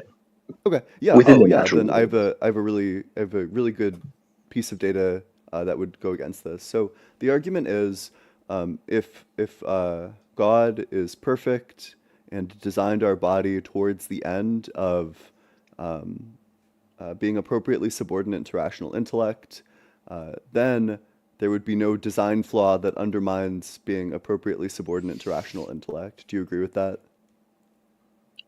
Hmm. I'd say that. So I'd say that just like when thinking about some basic theistic commitments. Mhm. Uh, yeah. So when we understand that God by producing many different by attaching many different essences to His will, um, in regards to in regards to the natural order, he does this in a variety of ways due to one obviously one essence not being able to fully capture the profundity of God's goodness. So therefore, when we look at the natural order of things, it's essentially God using the natural order which he instills with a causative power to bring about some end. So when we think of, for example, fire's natural end is that it becomes greater, and however this happens at the expense or at the evil of destroying oxygen, thereby causing it to lose its form and attain to a different good. So in this sense, there might occur certain accidental evils um, that aren't directly willed by God, however, that are necessitated by the or they just not as yeah actually yeah necessitated or necessarily come about due to the way that creatures tend towards corruption. Okay. But do you agree with the premise that if God is perfect and he designed us, then he didn't in our design, there are no design flaws that would undermine the goal that God has for us, which is to be appropriately subordinate to rational intellect? I'd say so. Yeah. Yeah, yeah, perfect. So then the second premise is that there are design flaws that undermine that are present in our design that undermine us being appropriately subordinate to rational intellect. The one that is like most glaringly obvious is the cognitive biases that humans have that are innate and inevitable, that are like a product of evolution, that we consistently will come to incorrect conclusions just based solely on the way that our brain evolved. For example, people have really strong confirmation bias. If you grow up in a certain religion, it's just statistically likely that you'll be that in that religion for the rest of your life. If you and this exists at like the level of the brain, at the level of neurology. The way our brain comes to beliefs, conclusions, or at least one of the ways, is that it starts like forming hypotheses. So let's say you like see something on a beach, you're not sure what it is. You keep on like looking at it, and you're like, you're like picking up like new traits, new characteristics. Your brain is like cycling through possibilities. It's like forming paths, and the paths get stronger and stronger. until your brain makes its mind up based on like the input data, and then your brain just stops considering data. Like even if there's like really strong data that should cause your brain to reevaluate, it just won't. And that is like the hard wiring of our brain. It's a phenomena called cognitive inertia. So that's a design flaw that would undermine the goal of being appropriately subordinate to rational intellect, and then the conclusion would just be that God, that it's not the case that a perfect God designed us. Yeah, so I'd say that when we're yeah, so I'd say that the typical cognitive biases, the or the imperfections that we see, like or like observe in the in human performance, I'd say comes about from a privation a privation of those supernatural gifts prior endowed to, like, you know, our first parents in their primitive in their archaic or Edenic state. So like we hold to the idea that though man was endowed with a certain kind of perfect knowledge, akin to his bodily I guess immortality. Uh, However, obviously, having been expelled from the garden, and therefore deprived of immortality. Um, likewise, some measure of that intellectual intellectual integrity that was bestowed onto, say, Adam, was lost due to just due to the effects of original sin, which we take not in the manner of like some guilt conferred, but in the manner of, okay, of, you know, the deprivation of of these supernatural goods that aren't naturally due to man, but but are conferred via graces in the manner of gift giving. So like I think so Augustine in his work De Civitate would have said that sin was avoided. Um, he would have said that. mm, Actually, no. I'd say that. So yeah.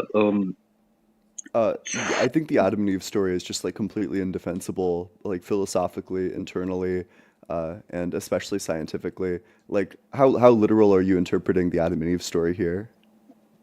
Yeah. So so I when it comes to like interpreting the Bible, I belong to the Alexandrian school of thought. So, you know, obviously I believe in evolution, and, you know, Yeah, of course. the Earth is like a couple billion years old and all that. Yeah, of course. Yeah.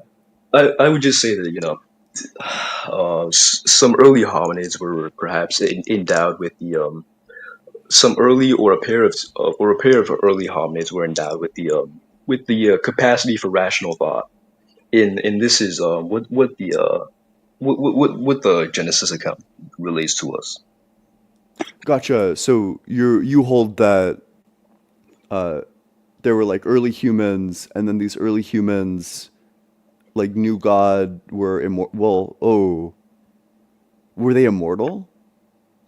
I'd say yeah, having been conferred, having been bestowed with, you know, the Imago Dei, they would have received immortality. I Not to think say that that that's there like weren't. really hard to. Oh, wait, I'm sorry, but you think that their immortality didn't come about via evolution? What did it come about from? Oh yeah, I think it came about as in the manner of a sudden grace, of a sudden supernatural grace conferred upon conferred upon two specific hominids, like, you know, Adam and Eve. Okay, So, so the problem, I actually think that I think probably the best objection to this is that our closest ape relatives have the exact same cognitive biases that we do, which would indicate that they probably came about via evolution, unless like the fall of man also included like the apes getting cognitive biases too. oh yeah. So what was I gonna say? Oh yeah. So I'd say mm, there are there are like there are defects due to the there are defects due to the natural ordering of the pre-Edenic humanity. So You know, just as a human being might, prior to having been endowed with any capacity for real rational thoughts to the extent that we have today, would have naturally evolved to such high standards of cognition that they might they might certainly be conscious and have all these things, but yet might still have their failings. But God, in endowing in endowing our first parents with with the Imago Dei, would have would have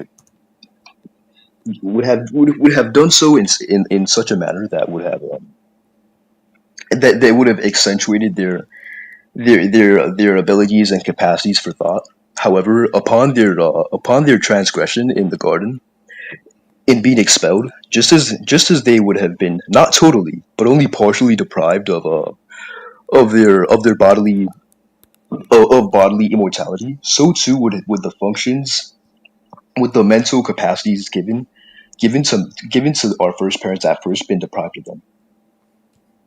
So God did not evolve us towards, or wait, so, and do you think that God is, like, God directed evolution?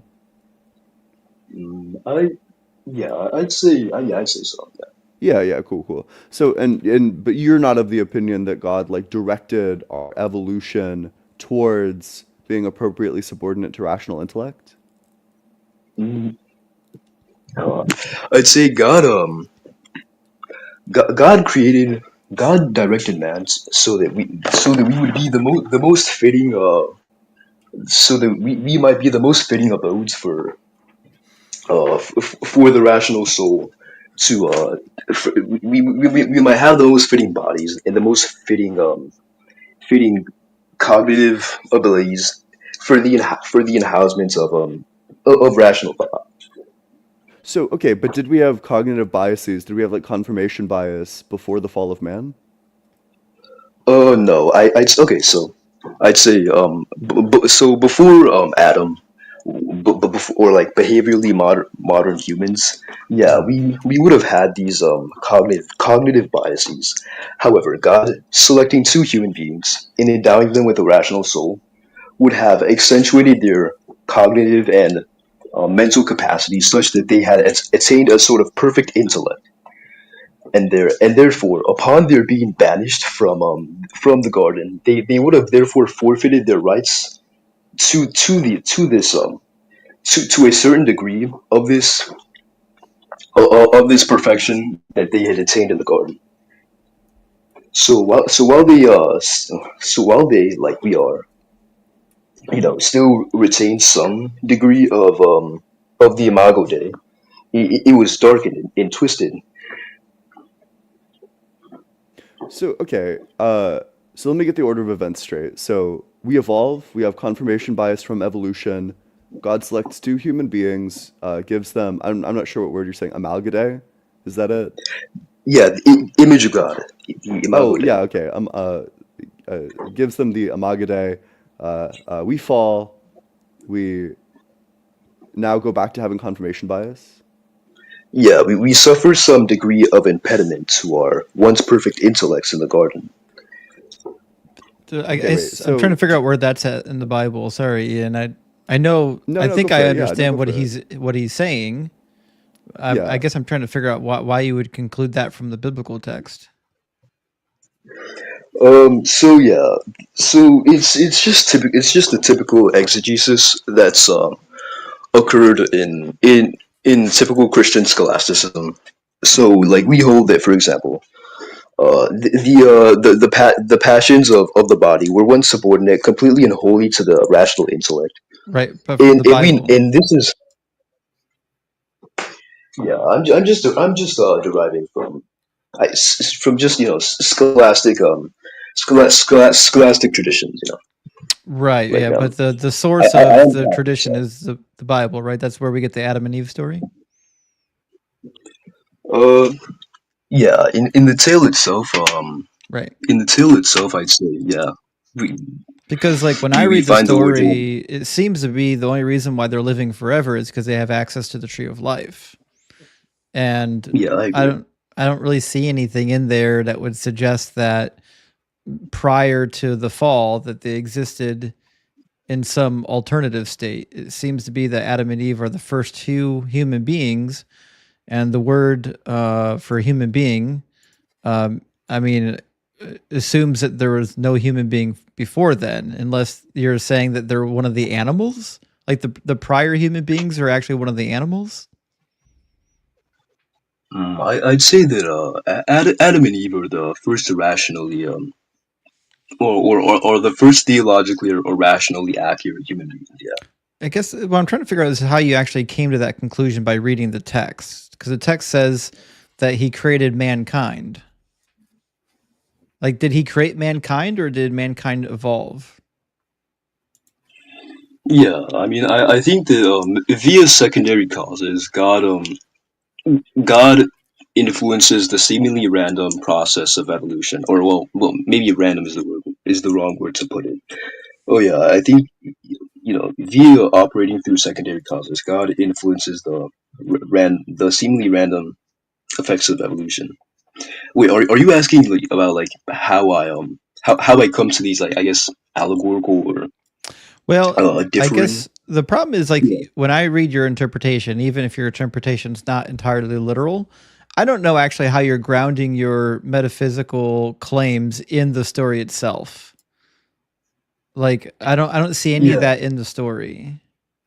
Because it says that he breathed the breath of life into Adam and Eve. That's just the air in his lungs. It's not an image of anything. And to be made in the image of God just means you're made in the likeness of God. That's the same word that's used in Genesis 5 when it says that Adam had a son made in his own image. Yeah. But did Adam instill his imago Dei in his children?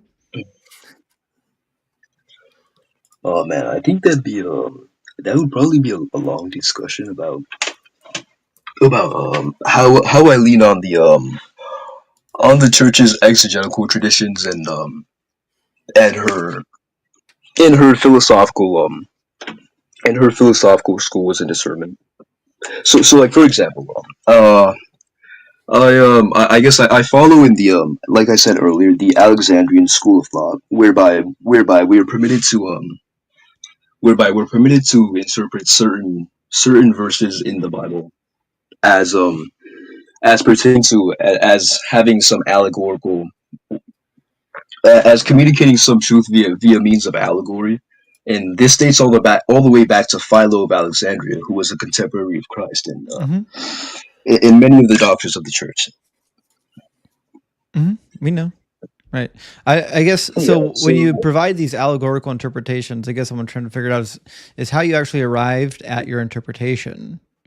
Because if it's disconnected from what the text actually says, then it seems like your methodology is just, well, my interpretation is going to be constantly changing to suit my needs. I mean,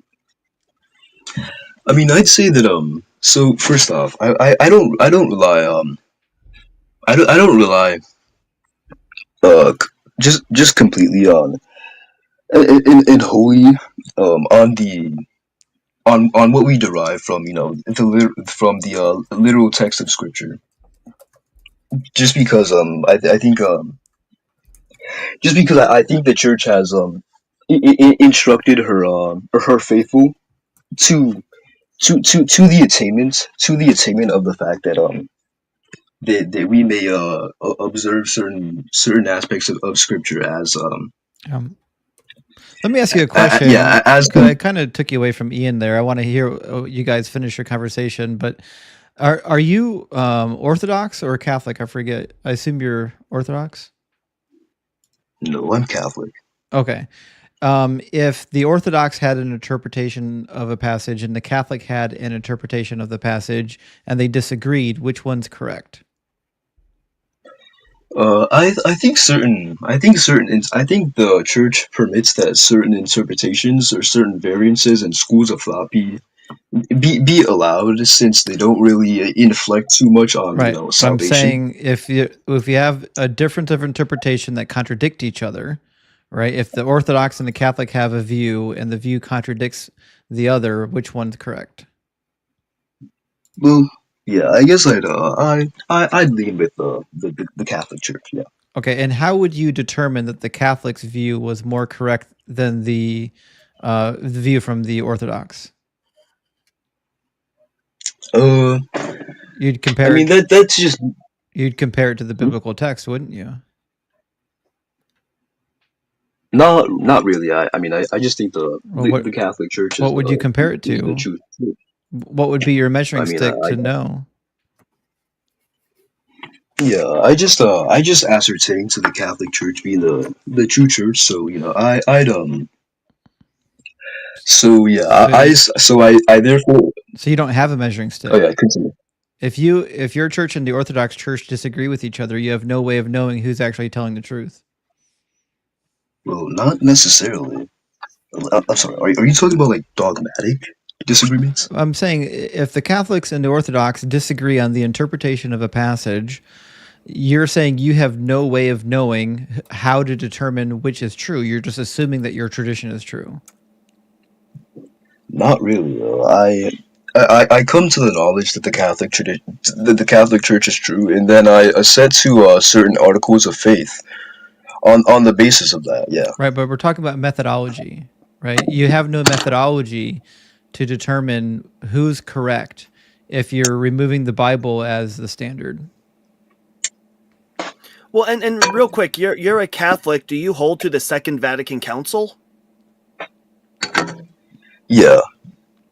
So, die verbum, section 3, just in a nutshell, but I'm just going to quote some parts here, that it states that holds that the books of both the Old and New Testament in their entirety and all their parts are sacred and canonical because it's written under the inspiration of the Holy Spirit. They have God as their author. And then it states that they, being the people that actually physically wrote them, as true authors, co-signed to writing everything and only those things which he wanted, so which God wanted. So you would have to hold that God is the author of the Old and New Testament, and you'd have to hold that what is in there is exactly what God wanted. Oh, yeah, I do. Sure. Okay, so why would you deviate away from Scripture then? I think that's I really maybe I suppose we're just thinking differently. I just don't see I just don't see how necessarily I'm deviating from the scripture. Okay. So I guess the way I'd say it is God deemed it fitting that he should I'd say that when we're thinking about the scriptures, we should take into account a lot of things like the genre and the historical situation in which it was written in the natural purpose of the holy authors, and so and then of course the scholastic traditions of the church, and so I come to certain truths based on these considerations. And this isn't even me necessarily saying that my interpretation is wrong. So, for example, the Antiochian school of thought holds to a more literalistic interpretation of the Bible within the Catholic Church. So, I mean, I don't. Okay, that's fair. I'll let you get back to Justin. Yeah, I mean, I was just trying to figure out how you got this weird interpretation of Genesis, since it's like certainly not actually in the book itself. But like, I don't want to get bogged down in semantic arguments. I actually wanted to hear the rest of what you and Ian were talking about. Yeah, I don't know. I guess I think that there's like a couple of things here. So I guess I think that maybe there's like an inconsistency here, but maybe. So you said that God's design for us is to be appropriately subordinate to rational intellect. Is this what he wanted from us when we had like the image of God? Or is this what he wanted for us when he was like evolving us? I'd say that, I'd say that I'd say that obviously the rational intellect is it's synonymous with the image of God in the scholastic tradition. So that's usually what I'm referring to. Okay, wait. So then it seems like we're not really talking about God's design at all. So what did God design us towards via like evolution? Yeah, I'd say that God just designed us via the evolutionary process, just to be a fitting, I guess a fitting to be yeah to be fittingly to be the most fittingly endowed via the within the natural order with the with rational intellect. So like so God created us that we would be the best animal within the natural intellect, deserving of the capacity for rational thought. And were we at this state before God gave us like the image of God? No, it's a grace that needs to be necessarily conferred onto humans, not via the natural order, but rather the supernatural order. Gotcha. So you're saying that all God designed us for was to be like the most fitting vessel possible to receive the image of God? Yeah, yeah. That was a yeah. I talk too much in a complicated way. That was a great way of putting it. No, oh yeah, no, it's okay. I know. I have sometimes I get like Phil brained too. I know what it's like. I guess I don't even know what that means. Like, why would one vessel be better than like another vessel in terms of like rational and like why would one vessel be because I think like the octopus is probably way better, like a way better designed vessel for high intelligence than we are because octopi can do more with it. Yeah. I think I don't want to leave it necessarily to just some just some like just some mystery delegated to the divine intellect. I'd Sure, say that yeah. but I'd say there are a number of reasons that one could maybe think I'd say even before having been endowed with rational intellect, the Homo sapiens had already apprehended like high standards of thought and cognitive Yep. ability compared to other animals in the animal kingdom. So maybe in that capacity, God thought that it would be just more fitting or more worthy of the mind or of the rational intellect and stuff like that. That's Okay, wait. So oh you're just saying that because we've had like because before God endowed us with the rational intellect for a couple of minutes, we had achieved the highest level of thought? But oh did yeah. he design us to achieve the highest level of thought possible? Mm, I'd say mm, I'd say he designed us first off within the natural order, probably towards the tendency that we attain the highest standard of thinking within the when compared with the other species, and and then hmm, oh yeah, and then when considering the supernatural grace of the of rational intellect, this is a thing that cannot be attained by by mere evolution, but needs to be supernaturally given via after the manner of gratuity or of a gift given. So like Why? Wait, why couldn't why couldn't God have achieved like a state where we don't have cognitive biases without evolution? I'd say that yeah. So I'd say that just just because we hold to the idea that the rational intellect or the or the high standard of thought that humans have attained to is something they could not be achieved if the natural order were left to itself. Hmm. Um, in this comes with things such as free will and things like that. Um, So then why couldn't God just like create us with like no cognitive biases? Why couldn't he have just said like abracadabra, snapped his fingers, humans exist, no cognitive biases? Oh yeah. So it's due to this idea in scholastic philosophy known as the known as fittingness, which is basically the idea that God deemed it fitting or deemed it more fitting for his causative or creative or his ability to create to be conferred onto material reality. So I can generate another man, even deprived of rational ability through yeah. And however, this causative power only extends so much, so therefore it requires the active and direct interference of God at some moment in time to confer these graces upon us. Wait, so why did God create us at all? What does God want from us? What does God want from us? I'd say just to participate in His goodness. This basic preachy answer. Well, okay, then I think that there's like a big problem with that because this goal is like undermined by the process that he used to get us here because the process left us with cognitive biases, which leaves people like really confused about religion.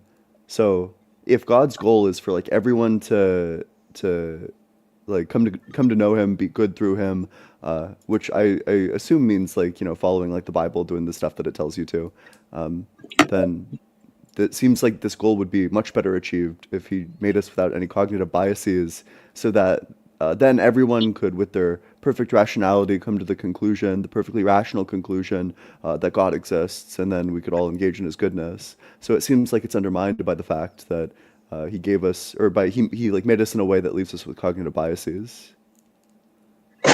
Yeah. So I'd say sorry. Hold on. Yeah. So I'd say that I'd say that. Sorry. Can you repeat that? Yeah, so if God's goal is for us to participate in his goodness, which presumably means like come to know him, we come to like follow the Bible, etc. It seems like doing it through a process like evolution that gives us all these cognitive biases that favor survival, that doing it like this uh, yields an outcome with fewer people coming to know him because we have cognitive biases. So for example, like if you're born in like the Middle East, everyone around you is Muslim, or the majority of them are. So you're probably also going to be Muslim based on like confirmation bias. So it seems like Yeah. that That's undermines the ability for entire groups of people to come and engage with like the purpose that God created us for. yeah. So I'd say that the self reflection required to attain to the knowledge of God is something that's only able to be imparted outside of the natural order rather than within, um via via God's intervention. So you So reject natural do you reject that we can like come to know God through nature? no, I'm saying that evolution cannot without divine intervention bring us to such high standards of intellect that we might be able that we might be able to reflect on God. Sure. So God necessarily im, im, im, im, imputes himself at some point in human history. It grants us the supernatural gifts. The supernatural gifts are our standard of consciousness, um, necessary for that. But that it Why did we was in lose a some more aspects of the image of God but not others? Yeah. So I'd say it's because so while we're deprived of how do I say this? Yeah. So of while we're deprived of some extent of God's graces due to the sin of the first man. So basically, we lose the I guess the light of grace given to us, and this results in a lack of immortality, and in bodily excellence and stuff like that. So, however, God does not wholly depart from man, because these faculties are the same faculties by which we are able to either turn forward or turn away from him. Okay. It seems like we're just about to wrap it up here, but I appreciate the conversation. I think that the answers are very interesting. Yeah, I mean, yeah, I wish I guess at most I wish I discussed the question of just natural evils Oh more yeah. so. At first. Yeah, that. But yeah, maybe on your next live or something. Yeah, for sure. Sure. Well, Yeah, although I don't know, like I try not to I'm running like rage bait lives occasionally, so I try not to bring people that I'm friendly with onto the rage bait live. I think it sends the wrong messages. I don't really care about that. Like Okay. I think people think that I'm like an apologist as of late, just because I join a lot of these lives. But I just like Christian scholasticism and like to answer questions. So Oh yeah, well I could tell. It just seems like you're like really into like the philosophy and scholasticism of it, which I respect. I don't know. yeah, I respect it when somebody has like picked up a book in their life. I think it's cool. readers are leaders. yeah. True. Yep. But Yes. yeah, that seems to be it. But I'll be live on probably my main allegedly.ian, and then if that one gets banned, ian.debates. Yeah, big W. All right. Yeah, we'll be doing some God's a Sick Fuck lives over there. All right. Yeah. Well, Yep, Christos, hey, thanks but for coming up. on. Anything else? I can't. I think he's dropped. Yeah, I think we're good to go. Listen, guys, make sure you're following Cyber Deconstruction on YouTube and on TikTok. He goes by the same handle on both platforms, and make sure you're following Ian as well. We're going to try to be streaming to the Unapologetic TikTok channel here in the future to get our subscriber numbers up on this particular channel. So thank you so much for finding us and subbing. And thank you so much for the cranes and the gifts and the super chats. JMR, our last super chat says, "Wait, God isn't real." I know, right? Who would have guessed? But thank you so much, guys, for being here. Ian's going to be live shortly. How are you going live right away? Yeah, like right now. Yeah. All right, guys, we're going to cut this live and head over to Ian's. Yeah. If there's like issues about like Bible translation, or like what words mean, whether or not 42 boys actually means 42 boys.